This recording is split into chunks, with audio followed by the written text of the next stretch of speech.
Moods. Chapter Roman 1 in a year.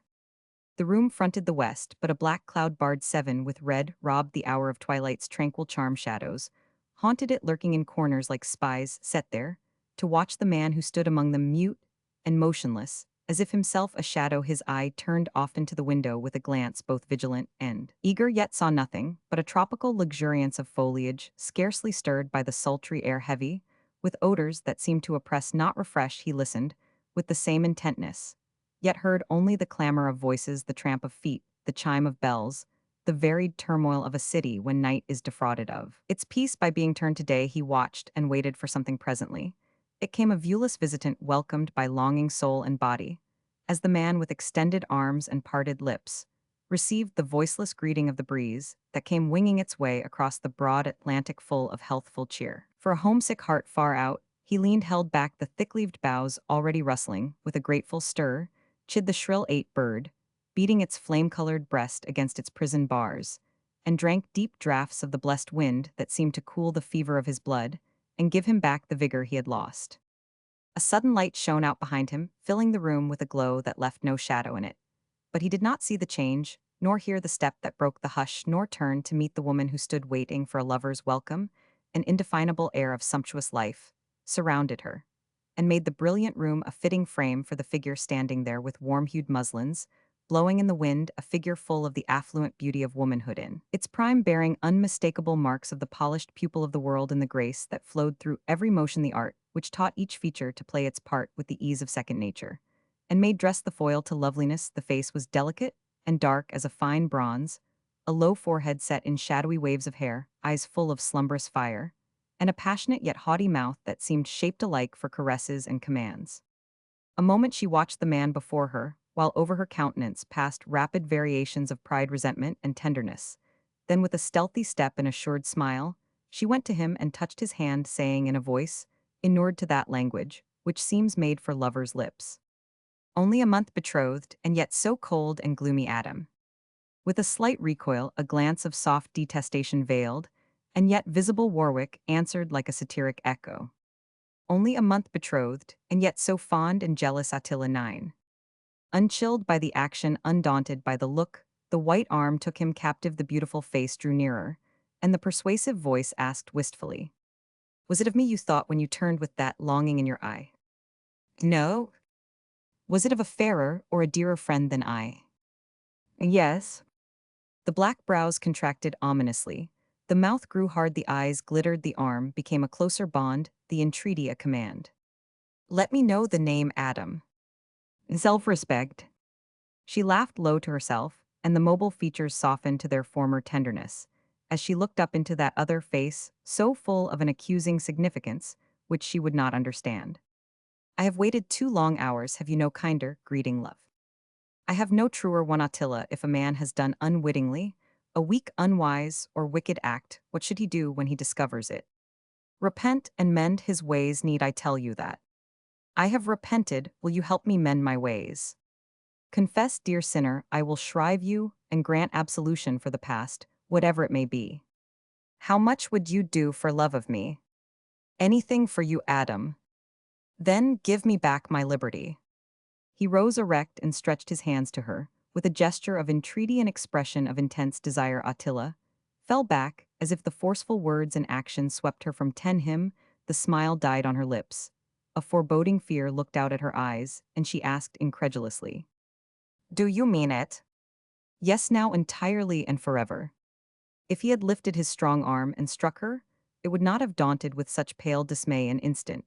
She stood like one who saw a chasm widening before her, which she had no power to cross then, as if disappointment was a thing impossible.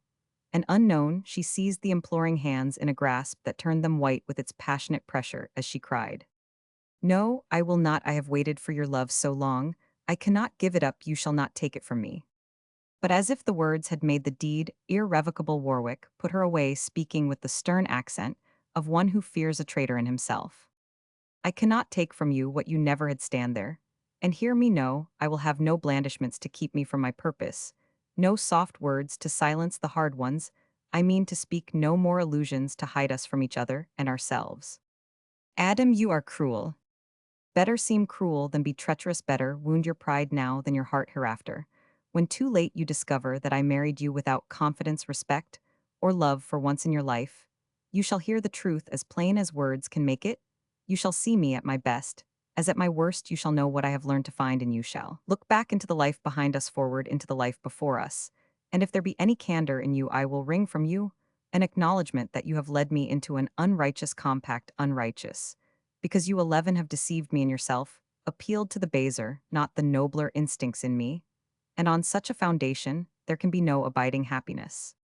Go on, I will hear you, and conscious that she could not control, the will now thoroughly aroused Attila bent before it, as if meekly ready to hear all things for love's sake. A disdainful smile passed over Warwick's face, as with an eye that fixed and held her own, he rapidly went on, never pausing to choose smooth phrases or soften facts, but seeming to find a relish in the utterance of bitter truths after the honeyed falsehood. He had listened to so long, yet through all the harshness glowed the courage of an upright soul, the fervor of a generous heart. I know little of such things and care less, but I think few lovers pass through a scene, such as this is to be, because few have known lives like ours, or one such as we, you a woman stronger for good or ill than those about you, I a man untamed by any law, but that of my own will strength is royal, we both possess it, as kings and queens drop their titles in their closets. Let us drop all disguises and see each other. As God sees us, this compact must be broken. Let me show you why. 3 months ago, I came here to take the chill of an Arctic winter out of blood and brain. I have done so, and am the worse for it. In melting frost I have kindled fire, a fire that will burn all virtue out of me, unless I quench it at once. I mean to do so, because I will not keep the 10 Commandments before men's eyes, and break them every hour in my heart. He paused a moment, as if hotter words rose to his lips than generosity would let him utter, and when he spoke again, there was more reproach than anger in his voice. 12. Attila, till I knew you I loved no woman, but my mother, I wooed no wife, bought no mistress, desired no friend, but led a life austere as any monk's, asking only freedom. And my work, could you not let me keep my independence? Were there not men enough who would find no degradation in a spiritual slavery? Like this would nothing but my subjection satisfy your unconquerable appetite for power. Did I seek you, Adam? Yes, not openly. I grant your art was too fine for that you shun me, that I might seek you to ask why in interviews that seemed to come by chance you tried every while a woman owns, and they are many you wooed me as such as you alone can woo the hearts they know are hardest to be. When you made your society a refreshment in this climate of the passions, you hid your real self, and feigned that for which I felt most honor you entertained my beliefs. With largest hospitality, encouraged my ambitions with a sympathy so genial that I thought it genuine, professed my scorn for shammery, and seemed an earnest woman eager to find the true, to do the right, a fit wife for any man who desired a helpmate, not a toy. It showed much strength of wit and will to conceive and execute the design. It proved your knowledge of the virtues you could counterfeit so well, else I never should have been where I am now. Your commendation is deserved, though so ungently given, Adam. There will be no more of it if I am ungentle. It is because I despise deceit, and you possess a guile that has given me my first taste of self-contempt, and the draught is bitter. Hear me out for this reminiscence. Is my Justifica 13 Tion? You must listen to the one, and accept the other. You seemed all this, but under the honest friendliness you showed lurked the purpose you have since avowed to conquer, most entirely the man who denied your right to rule by the supremacy of beauty, or of sex alone. You saw the unsuspected fascination that detained me here when my better self said go. You allured my eye with loveliness, my ear with music, piqued curiosity, pampered pride and subdued will. By flatteries subtly administered beginning afar off you let all influences do their work, till the moment came for the effective stroke. Then you made a crowning sacrifice of maiden modesty, and owned you loved me. Shame burned red on Attila's dark cheek, and ire flamed up in her eyes as the untamable spirit of the woman answered against her will. It was not made in vain, for rebellious as you are it subdued you, and with your own weapon the bare truth. He had said truly, you shall see me at my best, as at worst she did for putting pride underneath his feet. He showed her a brave sincerity which she could admire but never imitate, and in owning a defeat achieved a victory. You think I shall deny this? I do not, but acknowledge to the uttermost that, in spite of all resistance, I was conquered by a woman. If it affords you satisfaction to hear this, to know that it is hard to say, harder still, to feel, take the ungenerous delight. I give it to you as an alms, but remember that if I have failed, no less have you, for in that stormy heart of yours, there is no sentiment more powerful than that you feel for me, and through it you will receive the retribution you have brought upon yourself. You were elated with success, and forgot too soon the character you had so well supported. You thought 14 love blinded me, but there was no love. And during this month I have learned to know you, as you are a woman of strong passions and weak principles, hungry for power and intent on pleasure, accomplished in deceit and reckless, in trampling on the nobler instincts of a gifted but neglected nature. Attila, I have no faith in you, feel no respect for the passion you inspire, own no allegiance to the dominion you assert. You cannot throw it off, it is too late. It was a rash defiance. She saw that as it passed her lips, and would have given much to have recalled it. The stern gravity of Warwick's face flashed into a stern indignation, his eyes shone like steel, but his voice dropped lower, and his hand closed like a vice, as he said with the air of one who cannot conceal, but can control sudden wrath at a taunt to which past weakness gives a double sting. It never is too late. If the priest stood ready, and I had sworn to marry you within the hour, I would break the oath, and God would pardon it, for no man has a right to embrace temptation and damn himself by a lifelong lie. You choose to make it a hard battle for me. You are neither an honest friend, nor a generous foe. No matter, I have fallen into an ambuscade, and must cut my way out as I can, and as I will, for there is enough of this devil's work in the world without our adding to it. You cannot escape with honor, Adam. I cannot remain with honor. Do not try me too hardly, Attila. I am not patient. But I do desire to be just. I confess my weakness. Will not that satisfy you? Blazon your wrong, as you esteem it. Ask sympathy of those who see not, as I see. Reproach, defy lament. I will bear it all, will make any other sacrifice as an atonement. But I, 15, will hold fast mine integrity, and obey a higher law than your world recognizes, both for your sake and my own. She watched him as he spoke, and to herself confessed a slavery more absolute than any he had known, for with a pang, she felt that she had indeed fallen into the snare she spread for him. And in this man who dared to own his weakness and her power, she had found a master. Was it too late to keep him? She knew that soft appeals were vain tears like water on a rock. And with the skill that had subdued him, once she endeavored to retrieve her blunder by an equanimity which had more effect than prayers or protestations. Warwick had read her well, had shown her herself stripped of all disguises, and left her no defense but tardy candor. She had the wisdom to see this, the wit to use it, and restore the shadow of the power whose substance she had lost, leaving her beauty to its silent work. She fixed on him eyes whose luster was quenched in unshed tears, and said with an earnest, humble voice, I too desire to be just. I will not reproach, defy, or lament, but leave my fate to you. I am all you say, yet in your judgment remember mercy, and believe that at 25, there is still hope for the noble but neglected nature, still time to repair the faults of birth, education, and orphanhood. You say I have a daring, will a love of conquest. Can I not will to overcome myself? And do it, can I not learn to be the woman I have seemed? Love has worked greater miracles. May it not work this? I have longed to be a truer creature than I am, have seen my wasted gifts, felt my capacity for better things, and looked for help from many sources, but never found it till you came. Do you wonder that I tried to make it mine?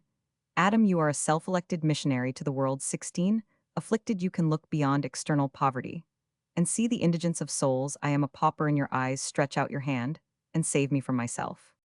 Straight through the one vulnerable point in the man's pride went this appeal to the man's pity. Indignation could not turn it aside, contempt blunt its edge, or wounded feeling lessen its force. And yet it failed, for in Adam Warwick justice was stronger than mercy, reason, than impulse, head, than heart. Experience was a teacher whom he trusted. He had weighed this woman and found her wanting. Truth was not in her, the patient endeavor, the hard-won success, so possible to many, was hardly so to her, and a union between them could bring no lasting good to either. He knew this, had decided it, in a calmer hour than the present. And by that decision, he would now abide proof against all attacks from without, or from within. More gently, but as inflexibly as before, he said, I do put out my hand, and offer you the same bitter draught of self-contempt that proved a tonic to my own weak. Well, I can help pity and forgive you heartily. But I dare not marry you. The tie that binds us is a passion of the senses, not a love of the soul. You lack the moral sentiment that makes all gifts and graces subservient to the virtues that render womanhood a thing to honor as well as love. I can relinquish youth, beauty, worldly advantages, but I must reverence above all others the woman whom I marry, and feel an affection that elevates me by quickening all that is noblest and manliest in me. With you I should be either a tyrant or a slave. I will be neither, but go solitary all my life, rather than rashly mortgage the freedom kept inviolate so long, or let the impulse of an hour mar the worth of coming years. 17.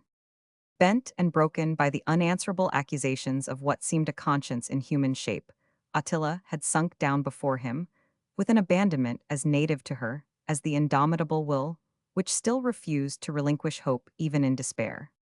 Go, she said, I am not worthy of salvation, yet it is hard, very hard, to lose the one motive strong enough to save me, the one sincere affection of my life. Warwick had expected a tempestuous outbreak at his decision.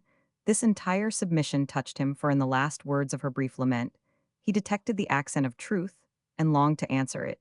He paused, searching for the just thing to be done. Attila, with hidden face, watched, while she wept and waited hopefully for the relenting sign. In silence, the two, a modern Samson and Delilah, waged the old war that has gone on ever since the strong locks were shorn, and the temple fell, a war which fills the world with unmated pairs, and the long train of evils arising from marriages, made from impulse and not principle. As usual, the most generous was Worsted. The silence pleaded well for Attila, and when Warwick spoke, it was to say impetuously, you are right, it is hard that, when two or one alone should suffer, I should have been wise enough to see the danger, brave enough to fly from it. I was not, and I owe you some reparation for the pain my folly brings you. I offer you the best, because the hardest sacrifice that I can make you say love can work miracles, and that yours is the sincerest affection of your life. Prove it in 3 months. You conquered me, can you conquer yourself in 12? Try me. 18. I will. Nature takes a year for her harvests. I give you the same for yours if you will devote one half the energy and care to this work that you devoted to that other. Will earnestly endeavor to cherish all that is womanly and noble in yourself, and through desire for another's respect earn your own. I too will try to make myself a fitter mate for any woman, and keep our troth unbroken for a year. Can I do more? I dared not ask so much, I have not deserved it, but I will only love me, Adam, and let me save myself through you. Flushed and trembling with delight, she rose, sure the trial was safely past, but found that for herself, a new one had begun. Warwick offered his hand. Farewell then. Going, surely you will stay and help me through my long probation. No, if your desire has any worth, you can work it out alone. We should be hindrances to one another, and the labor be ill done. Where will you go? Not far, Adam. Straight to the north. This luxurious life enervates me. The pestilence of slavery lurks in the air, and infects me. I must build myself up anew, and find again the man I was. When must you go? Not soon. At once. I shall hear from you. Not till I come. But I shall need encouragement, shall grow hungry for a word, a thought from you. A year is very long to wait and work alone. 19. Eloquently she pleaded with voice and eyes and tender lips, but Warwick did not yield. If the test be tried at all, it must be fairly tried. We must stand entirely apart and see what saving virtue lies in self-denial and self-help. You will forget me, Adam. Some woman with a calmer heart than mine will teach you to love as you desire to love, and when my work is done, it will be all in vain. Never in vain, if it be well done, for such labor is its own reward. Have no fear, one such lesson will last a lifetime. Do your part heartily, and I will keep my pledge until the year is out. And then what then? If I see in you the progress both should desire, if this tie bears the test of time and absence, and we find any basis for an abiding union, then, Attila, I will marry you. But if meanwhile that colder, calmer woman comes to you, what then? Then I will not marry you. Ah, your promise is a man's vow, made only to be broken. I have no faith in you. I think you may have. There will be no time for more folly. I must repair the loss of many wasted days, nay, not wasted. If I have learned this lesson well, rest secure. It is impossible that I should love. You believed that 3 months ago, and yet you are a lover now. Attila smiled an exultant smile, and Warwick acknowledged his proven fallibility by a haughty flush and a frank amendment. Let it stand then that, if I love again, I am to wait in silence till the year is out, and you absolve me from my pledge. Does that satisfy you? 20. It must, but you will come whatever changes may befall. You promise me this. I promise it. Going so soon? Oh, wait a little. When a duty is to be done, do it at once. Delay is dangerous. Good night. Give me some remembrance of you. I have nothing, for you are not a generous lover. Generous in deeds, Attila. I have given you a year's liberty, a dear gift from one who values it more than life. Now I add this. He drew her to him, kissed the red mouth, and looked down upon her with a glance that made his man's face as pitiful as any woman's, as he let her lean there happy in the hope, given at such cost for a moment.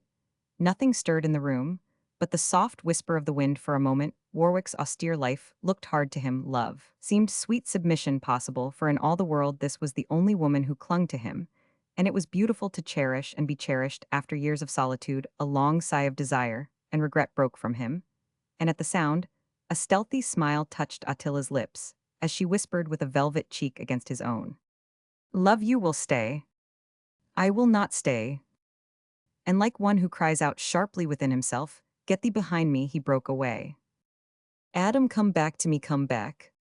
He looked over his shoulder, saw the fair woman in the heart of the warm glow, heard her cry of love, and longing knew the life of luxurious ease that waited for him, but steadily went out into the night, only answering.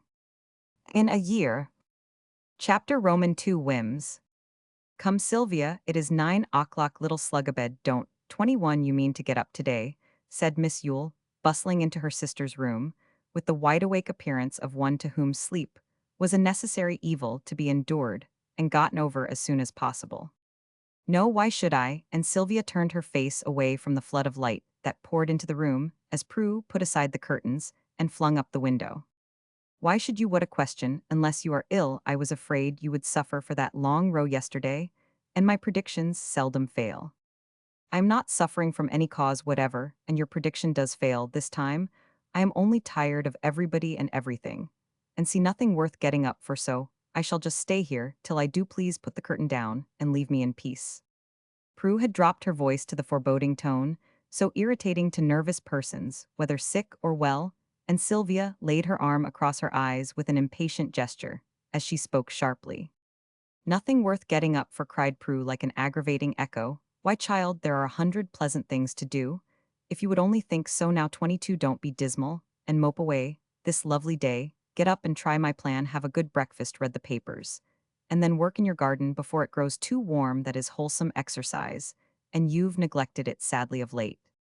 I don't wish any breakfast, I hate newspapers. They are so full of lies. I'm tired of the garden, for nothing goes right this year. And I detest taking exercise, merely because it's wholesome. No, I'll not get up for that. Then stay in the house and draw, read, or practice. Sit with Mark in the studio. Give Miss Hemming directions about your summer things, or go into town about your bonnet. There is a matinee, try that, or make calls for you. 50 at least. Now I am sure there's employment enough and amusement enough for any reasonable person. Prue looked triumphant, but Sylvia was not a reasonable person, and went on in her former despondingly petulant strain. I'm tired of drawing. My head is a jumble of other people's ideas already, and Herr Pedalsturm has put the piano out of tune. Mark always makes a model of me if I go to him, and I don't like to see my eyes, arms, or hair in all his pictures. Miss Hemming's gossip is worse than fussing over new things that I don't need. Bonnets are my torment, and matinees are wearisome, for people whisper and flirt till the music is spoiled. Making calls is the worst of all, for what pleasure or profit is there in running from place to place to tell the same polite fibs over and over again, and listen to scandal that makes you pity or despise your neighbors? I shall not get up for any of these things. Prue leaned on the bedpost, meditating with an anxious 23 face, till a forlorn hope appeared which caused her to exclaim. Mark and I are going to see Geoffrey Moore this morning, just home from Switzerland, where his poor sister died. You know, you really ought to come with us and welcome him, for though you can hardly remember him, he's been so long away. Still, as one of the family, it is a proper compliment on your part. The drive will do you good. Geoffrey will be glad to see you. It is a lovely old place, and as you never saw the inside of the house, you cannot complain that you are tired of that yet. Yes, I can, for it will never seem as it has done, and I can no longer go where I please now that a master's presence spoils its freedom and solitude for me. I don't know him, and don't care to, though his name is so familiar. New people always disappoint me, especially if I've heard them praised ever since I was born. I shall not get up for any Geoffrey Moore, so that bait fails. Sylvia smiled involuntarily at her sister's defeat, but Prue fell back upon her last resource in times like this with a determined gesture. She plunged her hand into an abysmal pocket, and from a miscellaneous collection of treasures, selected a tiny vial, presenting it to Sylvia with a half-pleading, half-authoritative look and tone. I'll leave you in peace if y'all only take a dose of chamomilla. It is so soothing that instead of tiring yourself with all manner of fancies, y'all drop into a quiet sleep. And by noon be ready to get up like a civilized being. Do take it, dear. Just 4 sugar plums and I am satisfied.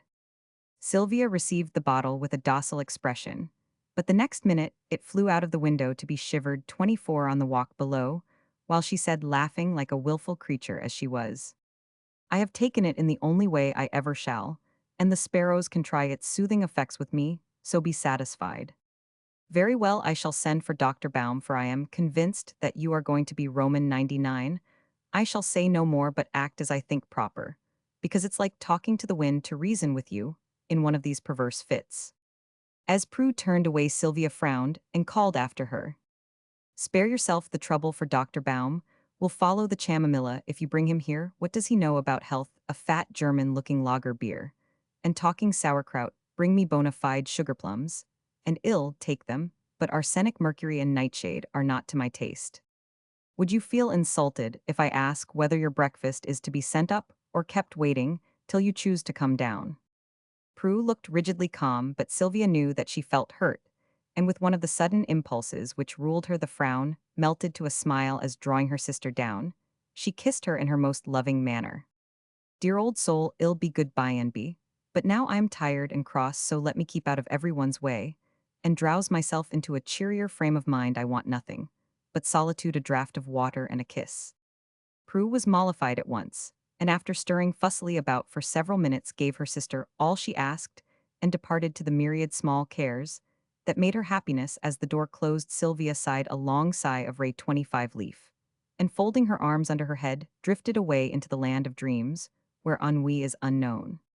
All the long summer morning she lay wrapped in sleeping and waking dreams, forgetful of the world about her, till her brother played the wedding march upon her door on his way to lunch. The desire to avenge the sudden downfall of a lovely castle in the air roused Sylvia, and sent her down to skirmish with Mark before she could say a word. However, Prue began to talk in a steady stream, for the good soul had a habit of jumbling news, gossip, private opinions, and public affairs into a colloquial hodgepodge that was often as trying to the intellects as the risibles of her hearers. "Sylvia, we had a charming call, and Geoffrey sent his love to you. I asked him over to dinner, and we shall dine at 6, because then my father can be with us. I shall have to go to town first, for there are a dozen things suffering for attention. You can't wear a round hat and lawn jackets without a particle of set all summer. I want some things for dinner, and the carpet must be got. What a lovely one Geoffrey had in the library.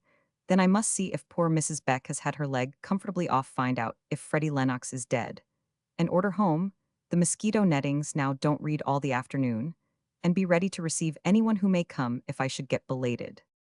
The necessity of disposing of a suspended mouthful produced a lull, and Sylvia seized the moment to ask in a careless way, intended to bring her brother out upon his favorite topic. "How did you find your Saint Mark? The same sunshiny soul as ever, though he has had 26 enough to make him old and grave before his time. He is just what we need in our neighborhood, and particularly in our house, for we are a dismal set at times, and he will do us all a world of good. What will become of me with a pious, prosy, perfect creature, eternally haunting the house and exhorting me on the error of my ways?" cried Sylvia. "Don't disturb yourself, he is not likely to take much notice of you, and it is not for an indolent, freakish midge to scoff at a man whom she does not know and couldn't appreciate if she did," was Mark's lofty reply. "I rather liked the appearance of the saint, however," said Sylvia, with an expression of naughty malice as she began her lunch. "Why, where did you see him?" exclaimed her brother. "I went over there yesterday to take a farewell run in the neglected garden. Before he came I knew he was expected, but not that he was here. And when I saw the house open I slipped in and peeped wherever I liked. You are right, Prue, it is a lovely old place. Now I know you did something dreadfully unladylike and improper. Put me out of suspense, I beg of you." Prue's distressful face and Mark's surprise produced an inspiring effect upon Sylvia, who continued with an air of demure satisfaction. "I strolled about enjoying myself till I got into the library, and there I rummaged, for it was a charming place, and I was happy as only those are who love books and feel their influence in the silence of a room whose finest ornaments they are. I hope Moore came in and found you trespassing." "No, I went out and caught him playing when id 27 stayed as long as I dared and borrowed a very interesting old book." "Sylvia, did you really take one, without asking?" cried Prue, looking almost as much alarmed as if she had stolen the spoons. "Yes, why not? I can apologize prettily, and it will open the way for more. I intend to browse over that library for the next 6 months. But it was such a libertisso rude so dear. And he as fond and careful of his books, as if they were his children. Well, I wash my hands of it, and am prepared for anything now. Mark enjoyed Sylvia's pranks too much to reprove, so he only laughed while one sister lamented, and the other placidly went on. When I had put the book nicely in my pocket, Prue, I walked into the garden, but before Id picked a single flower, I heard little Tilly laugh behind the hedge, and some strange voice talking to her. So I hopped upon a roller to see, and nearly tumbled off again, for there was a man lying on the grass with the gardener's children rioting over him. Will was picking his pockets, and Tilly eating strawberries out of his hat, often thrusting one into the mouth of her long neighbor, who always smiled. When the little hand came fumbling at his lips, you ought to have seen the pretty picture, Mark. Did he see the interesting picture on your side of the wall? No, I was just thinking what friendly eyes he had listening to his pleasant talk with the little folks, and watching how they nestled to him, as if he were a girl when Tilly looked up and cried, "I see silver." So I ran 28 away, expecting to have them all come racing after, but no one appeared, and I only heard a laugh instead of the stop thief that I deserved. If I had time, I should convince you of the impropriety of such wild actions. As I haven't, I can only implore you never to do so again, on Geoffrey's premises, said Prue, rising, as the carriage drove round. I can safely promise that, answered Sylvia with a dismal shake of the head, as she leaned listlessly from the window, till her brother and sister were gone. At the appointed time, Moore entered Mr. Yule's hospitably opened door, but no one came to meet him, and the house was as silent as if nothing human inhabited it. He divined the cause of this, having met Prue and Mark going downward some hours before, and saying to himself, "The boat is late," he disturbed no one but strolled into the drawing rooms and looked about him, being one of those who seldom find time heavy on their hands. He amused himself with observing what changes had been made during his absence. His journey round the apartments was not a long one, for coming to an open window, he paused with an expression of mingled wonder and amusement. A pile of cushions pulled from chair and sofa lay before the long window, looking very like a newly deserted nest. A warm-hued picture, lifted from the wall, stood in a streak of sunshine. A half-cleared leaf of fruit lay on a taboret, and beside it, with a red stain on its title page, appeared the stolen book. At sight of this, Moore frowned, caught up his desecrated darling, and put it in his pocket. But as he took another glance at the various indications of what had evidently been a solitary revel, very much after his own heart, he relented, laid back the book, and putting 29 aside the curtain floating in the wind, looked out into the garden, attracted thither by the sound of a spade. A lad was at work nearby, and wondering what new inmate the house had gained the neglected guest, waited to catch a glimpse of the unknown face. A slender boy, in a foreign-looking blouse of gray linen. A white collar lay over a ribbon at the throat, stout half boots covered a trim pair of feet, and a broad-brimmed hat flapped low on the forehead. Whistling softly, he dug with active gestures, and having made the necessary cavity, set a shrub filled up. The whole trod it down scientifically, and then fell back to survey the success of his labors. But something was amiss, something had been forgotten, for suddenly up came the shrub, and seizing a wheelbarrow that stood near by away, rattled the boy round the corner out of sight. Moore smiled at his impetuosity, and awaited his return with interest, suspecting from appearances that this was some protege of Mark's, employed as a model as well as gardener's boy. Presently up the path came the lad with head down and steady pace, trundling a barrow full of richer earth, surmounted by a watering pot, never stopping for breath. He fell to work again, enlarged the hole flung in the loam, poured in the water, reset the shrub, and when the last stamp and pat were given, performed a little dance of triumph about it, at the close of which he pulled off his hat and began to fan his heated face. The action caused the observer to start and look again, thinking, as he recognized the energetic worker, with a smile, what a changeful thing it is, haunting one's premises unseen, and stealing one's books unsuspected, dreaming one half the day, and masquerading the other half. What will happen next? 30? Let us see, but not be seen, lest the boy turn shy and run away before the pretty play is done. Holding the curtain between the window and himself, Moore peeped through the semi-transparent screen, enjoying the little episode immensely. Sylvia fanned, and rested a few minutes, then went up and down among the flowers, often pausing to break a dead leaf to brush away some harmful insect or lift some struggling plant into the light, moving among them, as if akin to them and cognizant of their sweet wants. If she had seemed strong-armed and sturdy as a boy before now, She was tender-fingered as a woman and went humming here and there like any happy-hearted bee. Curious child thought more watching the sunshine glitter on her uncovered head. And listening to the air, she left half sung I've a great desire to step out and see how she will receive me, not like any other girl I fancy. But before he could execute his design, the roll of a carriage was heard in the avenue, and pausing an instant with head erect, like a startled doe, Sylvia turned and vanished dropping flowers. As she ran, Mr. Yule, accompanied by his son and daughter, came hurrying in with greetings, explanations, and apologies. And in a moment the house was full of a pleasant stir. Steps went up and down, voices echoed through the room, savory odors burst forth from below, and doors swung in the wind as if the spell was broken and the sleeping palace had wakened with a word. Prue made a hasty toilet and harassed the cook to the verge of spontaneous combustion, while Mark and his father devoted themselves to their guest. Just as dinner was announced, Sylvia came in as calm and cool, as if wheelbarrows 31 were myths and linen suits. Unknown Moore was welcomed with a quiet handshake, a grave salutation, and a look that seemed to say, "Wait a little, I take no friends on trust." All through dinner, though she sat as silent as a well-bred child, she looked and listened with an expression of keen intelligence that children do not wear, and sometimes smiled to herself, as if she saw or heard something that pleased and interested her. When they rose from table, she followed Prue upstairs, quite forgetting the disarray in which the drawing room was left. The gentlemen took possession before either sister returned, and Mark's annoyance found vent in a philippic against oddities in general and Sylvia in particular. But his father and friend sat in the cushionless chairs and pronounced the scene amusingly novel. Prue appeared in the midst of the laugh, and having discovered other delinquencies above, her patience was exhausted, and her regrets found no check in the presence of so old a friend as Moore. Something must be done about that child, father, for she is getting entirely beyond my control. If I attempt to make her study, she writes poetry, instead of her exercises draws caricatures, instead of sketching properly, and bewilders her music teacher by asking questions about Beethoven and Mendelssohn, as if they were personal friends of his. If I beg her to take exercise, she rides like an Amazon all over the island, grubs in the garden as if for her living, or goes paddling about the bay, till I am distracted lest the tide should carry her out to sea. She is so wanting in moderation she gets ill, and when I give her proper medicines, she flings them out of the window, and threatens to send that worthy Dr. Baum after them. Yet she must need something to set her right, for she is either overflow 32ing with unnatural spirits, or melancholy enough to break one's heart. What have you done with the little black sheep of my flock? Not banished her, I hope, said Mr. Yule, placidly ignoring all complaints.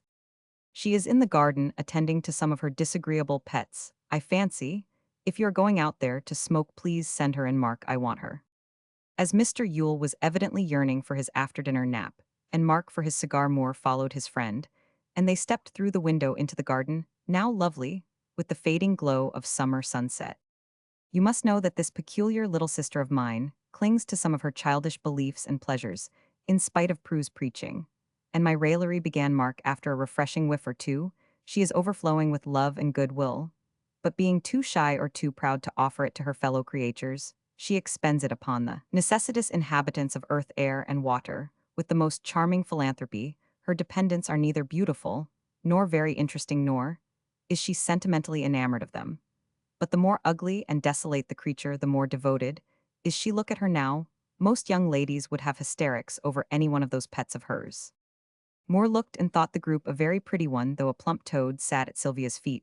A rollipoly caterpillar was walking up her sleeve, a blind bird chirped on her shoulder, bees buzzed harmlessly about her head, as if they mistook her for a flower, and in her hand, a little field mouse was breathing its short life away. Any tender-hearted girl might have stood thus surrounded by helpless 33 things that pity had endeared, but few would have regarded them with an expression like that which Sylvia wore. Figure, posture, and employment were so childlike in their innocent unconsciousness that the contrast was all the more strongly marked between them and the sweet thoughtfulness that made her face singularly attractive, with the charm of dawning womanhood. Moore spoke before Mark could dispose of his smoke. This is a great improvement upon the boudoir full of lapdog's worsted work and novels. Miss Sylvia, may I ask if you feel no repugnance to some of your patients, or is your charity strong enough to beautify them all?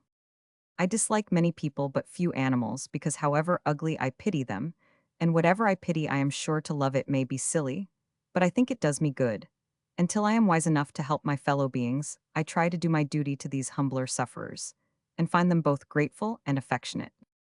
There was something very winning in the girl's manner, as she spoke, touching the little creature in her hand, almost as tenderly as if it had been a child. It showed the newcomer another phase of this man-sided character. And while Sylvia related the histories of her pets at his request, he was enjoying that finer history which every ingenuous soul writes on its owner's countenance for gifted eyes to read and love. As she paused, the little mouse lay stark and still in her gentle hand. And though they smiled at themselves, both young men felt like boys again, as they helped her scoop a grave among the pansies, owning the beauty of compassion, though she showed it to them in such a simple shape.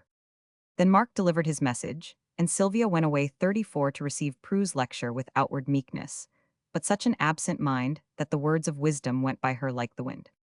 Now come and take our twilight stroll, while Mark keeps Mr. Moore in the studio, and Prue prepares another exhortation, said Sylvia as her father woke. And taking his arm they paced along the wide piazza that encircled the whole house. Will father do me a little favor? That is all he lives for, dear. Then his life is a very successful one, and the girl folded her other hand over that already on his arm. Mr. Yule shook his head with a regretful sigh, but asked benignly, "What shall I do for my little daughter?" "Forbid Mark to execute a plot with which he threatens me. He says he will bring every gentleman he knows, and that is a great many, to the house, and make it so agreeable that they will keep coming, for he insists that I need amusement, and nothing will be so entertaining as a lover or two. Please tell him not to, for I don't want any lovers yet." "Why not?" asked her father, much amused at her twilight confidences. "I'm afraid love is so cruel to some people. I feel as if it would be to me, for I am always in extremes, and continually going wrong, while trying to go right. Love bewilders the wisest, and it would make me quite blind or mad, I know. Therefore, I'd rather have nothing to do with it for a long, long while. Then Mark shall be forbidden to bring a single specimen. I very much prefer to keep you as you are, and 35 yet. You may be happier to do as others do. Try it if you like, my dear." "But I can't do as others do. I've tried, and failed last winter, when Prue made me go about, though people probably thought me a stupid little thing, moping in corners. I was enjoying myself in my own way, and making discoveries that have been very useful ever since. I know I am whimsical and hard to please, and have no doubt the fault was in myself, but I was disappointed in nearly every one I met. Though I went into what Prue calls our best society, the girls seemed all made on the same pattern. They all said, did, thought, and wore about the same things. And knowing one was as good as knowing a dozen. Jessie Hope was the only one I cared much for, and she is so pretty she seems made to be looked at and loved." "How did you find the young gentleman, Sylvia?" "Still worse, for though lively enough among themselves, they never found it worth their while to offer us any conversation, but such as was very like the champagne and ice cream they brought us, sparkling sweet and unsubstantial. Almost all of them wore the superior air they put on before women, an air that says as plainly as words, I may ask you, and I may not now. That is very exasperating to those who care no more for them than so many grasshoppers, and I often long to take the conceit out of them by telling some of the criticisms passed upon them by the amiable young ladies who looked as if waiting to say meekly, yes, thank you. Don't excite yourself, my dear. It is all very lamentable and laughable, but we must submit till the world learns better. There are often excellent young persons among the grasshoppers, and if you cared to look, you might find a 36 pleasant friend here and there," said Mr. Yule, leaning a little toward his son's view of the matter. "No, I cannot even do that without being laughed at, for no sooner do I mention the word friendship than people nod wisely, and look as if they said, oh yes, every one knows what that sort of thing amounts to. I should like a friend, father, some one beyond home, because he would be newer, a man old or young. I don't care which, because men go where they like, see things with their own eyes, and have more to tell if they choose. I want a person simple, wise, and entertaining, and I think I should make a very grateful friend if such a one was kind enough to like me. I think you would, and perhaps if you try to be more like others, you will find friends as they do, and so be happy." Sylvia: "I cannot be like others, and their friendships would not satisfy me. I don't try to be odd, I long to be quiet and satisfied, but I cannot. And when I do what Prue calls wild things, it is not because I am thoughtless or idle, but because I am trying to be good and happy. The old ways fail, so I attempt new ones, hoping they will succeed. But they don't, and I still go looking and longing for happiness, yet always failing to find it, till sometimes I think I am a born disappointment. Perhaps love would bring the happiness, my dear. I'm afraid not, but however that may be, I shall never go running about for a lover as half my mates do. When the true one comes, I shall know him, love him at once, and cling to him, forever no matter what may happen. Till then I want a friend. And I will find one, if I can. Don't you believe there may be real and simple friendships 37 between men and women, without falling into this everlasting sea of love? Mr. Yule was laughing quietly under cover of the darkness, but composed himself to answer gravely. Yes, for some of the most beautiful and famous friendships have been such, and I see no reason why there may not be again. Look about, Sylvia, make yourself happy. And whether you find friend or lover, remember there is always the old papa glad to do his best for you in both capacities. Sylvia's hand crept to her father's shoulder, and her voice was full of daughterly affection as she said, "I'll have no lover but the old papa for a long while, yet but I will look about, and if I am fortunate enough to find and good enough to keep the person I want, I shall be very happy for father. I really think I need a friend." Here Mark called his sister in to sing to them a demand that would have been refused, but for a promise to Prue to behave her best as an atonement for past pranks stepping in, she sat down and gave more another surprise as from her slender throat there came a voice whose power and pathos made a tragedy of the simple ballad she was singing. "Why did you choose that plaintive thing, all about love, despair, and death? It quite breaks one's heart to hear it," said Prue, pausing in a mental estimate of her morning's shopping. "It came into my head, and so I sung it. Now I'll try another, for I am bound to please you if I can." And she broke out again with an airy melody as jubilant, as if a lark had mistaken moonlight for the dawn and soared skyward, singing, as it went so blithe and beautiful, were both voice and song. They caused a sigh of pleasure, a 38 sensation of keen delight in the listener, and seemed to gift the singer with an unsuspected charm. As she ended, Sylvia turned about, and seeing the satisfaction of their guest in his face, prevented him from expressing it in words by saying in her frank way, "Never mind the compliments, I know my voice is good for that. You may thank nature, that it is well trained for that praise, Herr Pedalsturm, and that you have heard it at all you owe to my desire to atone for certain trespasses of yesterday and today, because I seldom sing before strangers. Allow me to offer my hearty thanks to nature, Pedalsturm, and penitence, and also to hope that, in time, I may be regarded not as a stranger but a neighbor and a friend." Something in the gentle emphasis of the last word struck pleasantly on the girl's ear, and seemed to answer an unspoken longing. She looked up at him with a searching glance, appeared to find some assurance given by looks, and as a smile broke over her face, she offered her hand as if obeying a sudden impulse, and said half to him, half to herself, "I think I have found the friend already." Chapter Roman 3 Afloat. Sylvia sat sewing in the sunshine with an expression on 39, her face half mirthful, half melancholy, as she looked backward to the girlhood, just ended, and forward to the womanhood, just beginning, for on that midsummer day, she was 18. Voices roused her from her reverie, and looking up she saw her brother approaching with two friends, their neighbor Geoffrey Moore and his guest Adam Warwick. Her first impulse was to throw down her work and run to meet them, her second to remember her new dignity, and sit still awaiting them with well-bred composure, quite unconscious that the white figure among the vines added a picturesque finish to the quiet summer scene. They came up warm and merry with a brisk row across the bay, and Sylvia met them with a countenance that gave a heartier welcome than her words, as she greeted the neighbor cordially, the stranger courteously, and began to gather up her work when they seated themselves in the bamboo chairs scattered about the wide piazza. "You need not disturb yourself," said Mark. "We are only making this a way station en route for the studio. Can you tell me where my knapsack is to be found?" After one of Prue's stowages, nothing short of a divining rod will discover it, I'm afraid. 40. "I know where it is. Are you going away again so soon, Mark?" "Only a 2 days' trip up the river with these mates of mine." "No, Sylvia, it can't be done." "I did not say anything. Not in words, but you looked a whole volley of can't I goes, and I answered it, no, girl, but you would dream of such a thing. You hate picnics. And as this will be a long and rough one, don't you see how absurd it would be for you to try it?" "I don't quite see it, Mark, for this would not be an ordinary picnic. It would be like a little romance to me, and I had rather have it than any birthday present you could give me. We used to have such happy times together before we were grown up.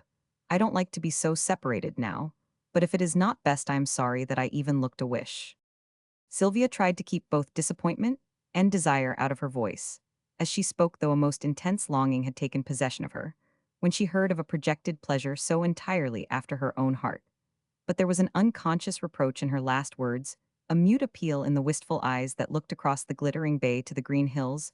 Beyond now Mark was both fond and proud of the young sister who, while he was studying art abroad, had studied nature at home, till the wayward but winning child had bloomed into a most attractive girl.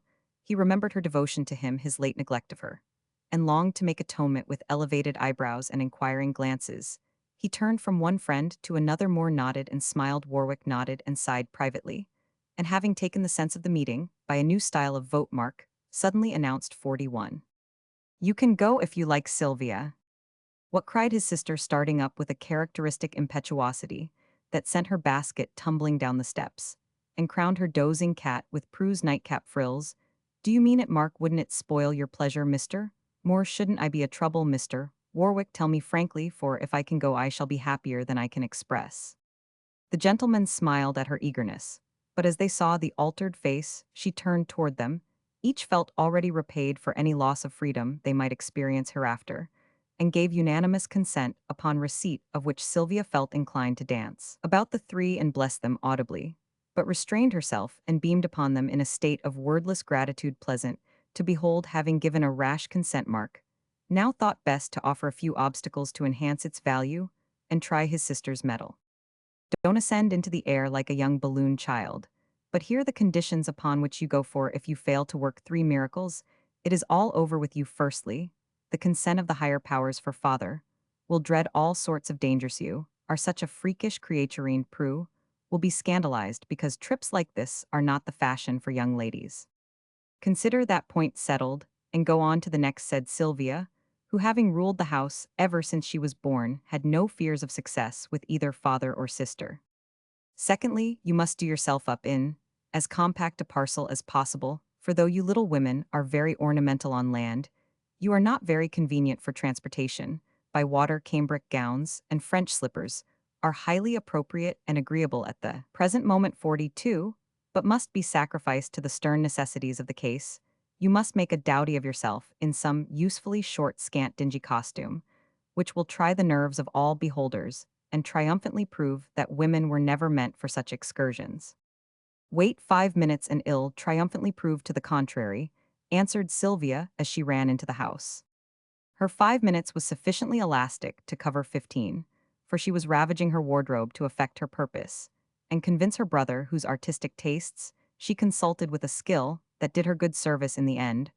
Rapidly assuming a gray gown, with a jaunty jacket of the same, she kilted the skirt over one of green, the pedestrian length of which displayed boots of uncompromising thickness over her shoulder. By a broad ribbon she slung a prettily wrought pouch, and ornamented her hat pilgrim-wise with a cockle shell.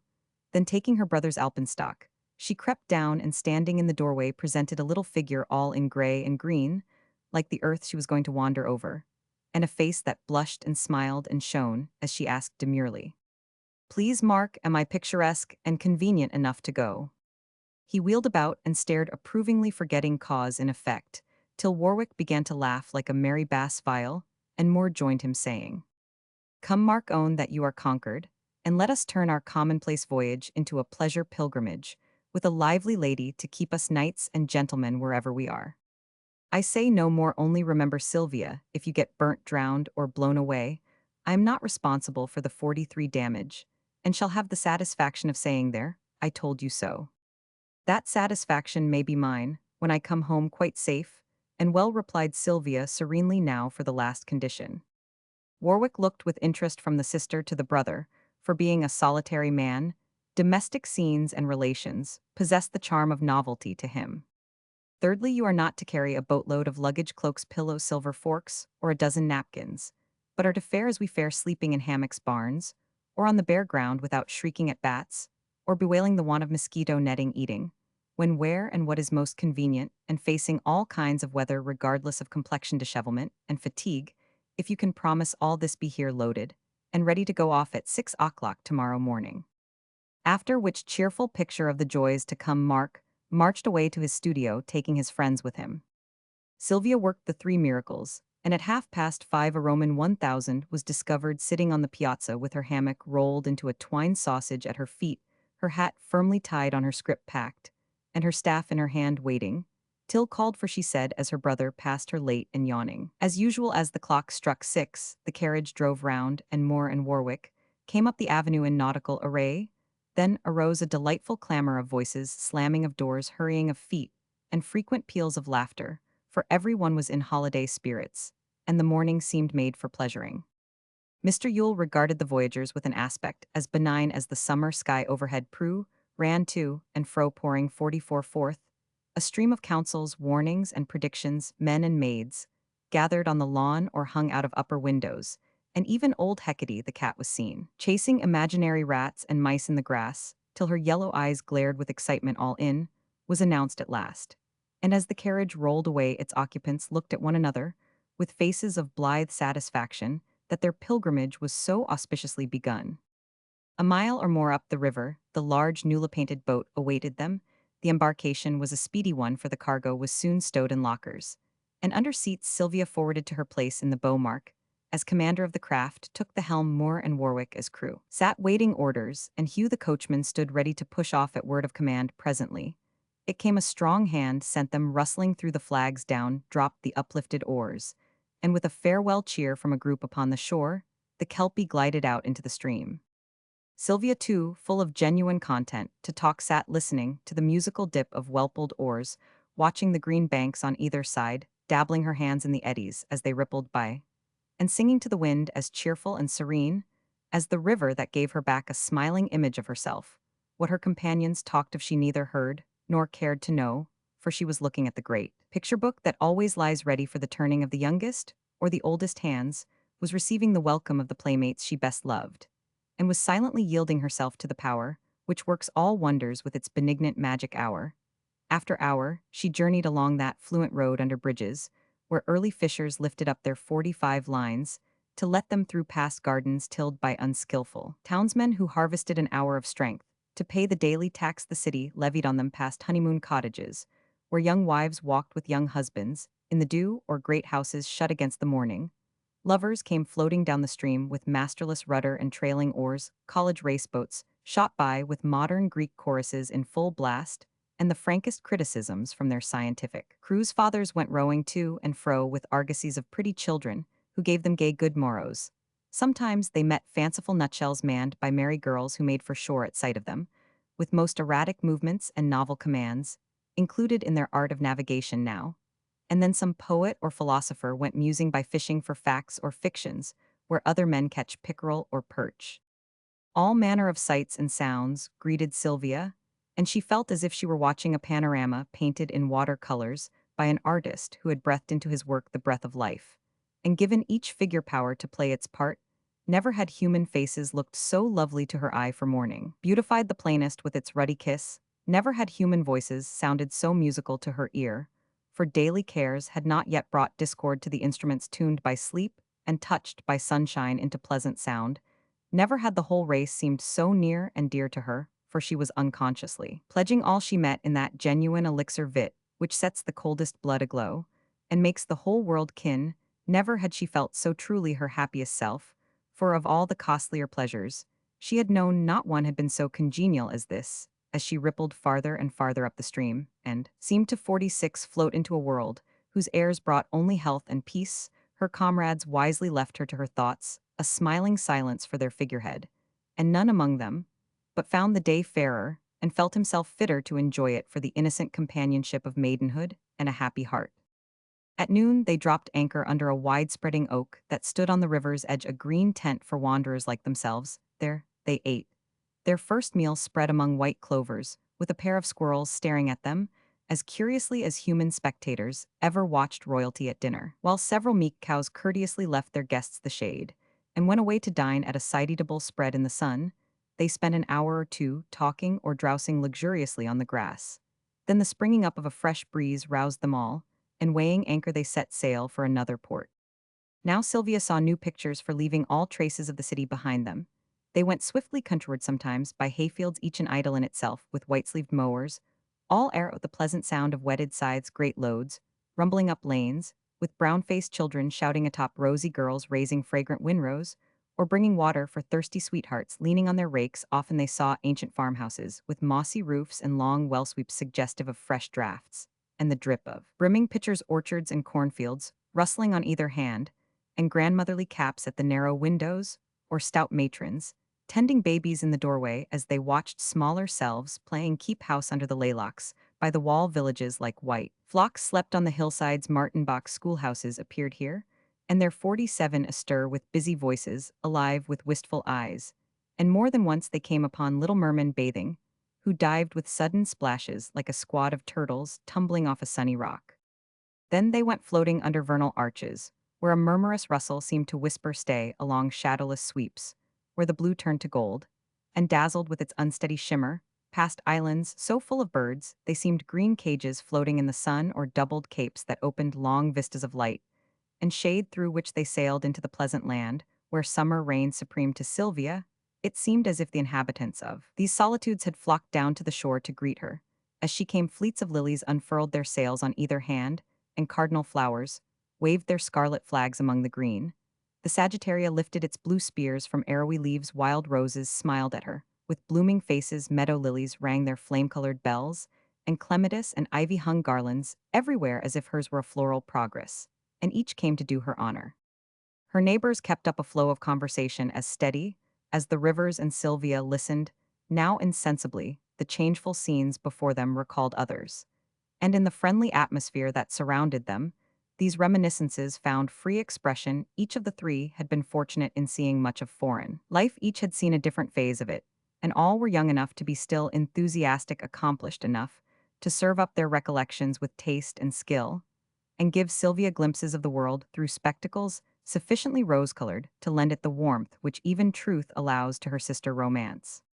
The wind served them till sunset, then the sail was low 48 aired, and the rowers took to their oars. Sylvia demanded her turn, and wrestled with one big oar, while Warwick sat behind, and did the work, having blistered her hands and given herself as fine a color as any on her brother's palette. She professed herself satisfied, and went back to her seat to watch the evening grid transfigure earth and sky, making the river and its banks a more royal pageant than splendor-loving Elizabeth ever saw along the Thames.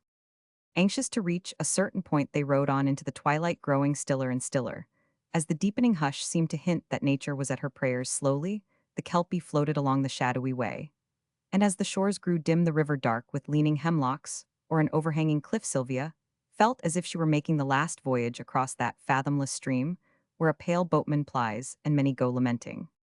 The long silence was broken first by Moore's voice saying, "Adam, sing." If the influences of the hour had calmed Mark, touched Sylvia, and made Moore long for music, they had also softened Warwick. Leaning on his oar, he lent the music of a mellow voice to the words of a German Volkslied, and launched a fleet of echoes, such as any tuneful vintager might have sent floating down the Rhine. Sylvia was no weeper, but as she listened, all the day's happiness which had been pent up in her heart found vent in sudden tears that streamed down, noiseless and refreshing as a warm south rain. Why they came she could not tell, for neither song nor singer possessed the power to win so rare a tribute, and at another time she would have restrained all visible expression of this indefinable, yet sweet emotion. Mark and Moore had joined in the burden of the song, and 49, when that was done, took up another. But Sylvia only sat and let her tears flow, while they would, singing at heart, though her eyes were full, and her cheeks wet faster than the wind could kiss them dry.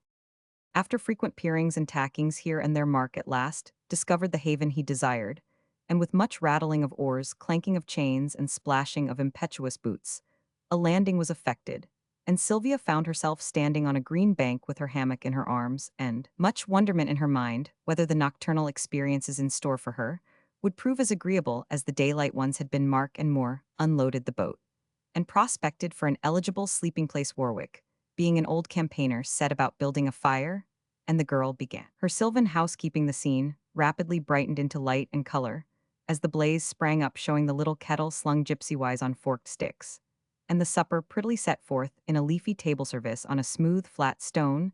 Soon 4 pairs of wet feet surrounded the fire, and agreeable oblivion of meum and tuum concerning plates, knives, and cups did away with etiquette, and everyone was in a comfortable state of weariness, which rendered the thought of bed so pleasant that they deferred their enjoyment of the reality, as children keep the best bite till the last. "What are you thinking of here all by yourself?" asked Mark, coming to lounge on his sister's plaid, which she had spread somewhat apart from the others, and where she sat watching the group before her with a dreamy aspect. I was watching your two friends see what a fine study they make with the red flicker of the fire on their faces and the background of dark pines behind them 50.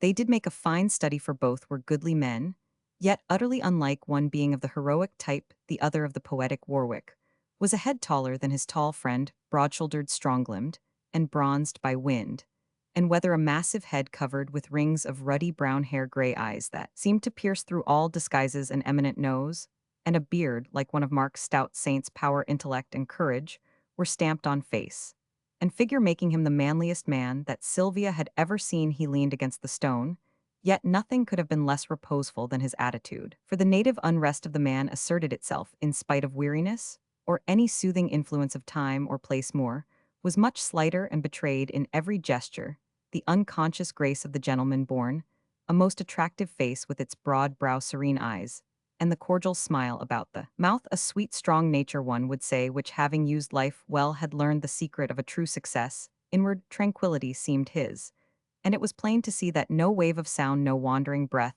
no glimpse of color, no hint of night or nature, was without its charm and its significance for him.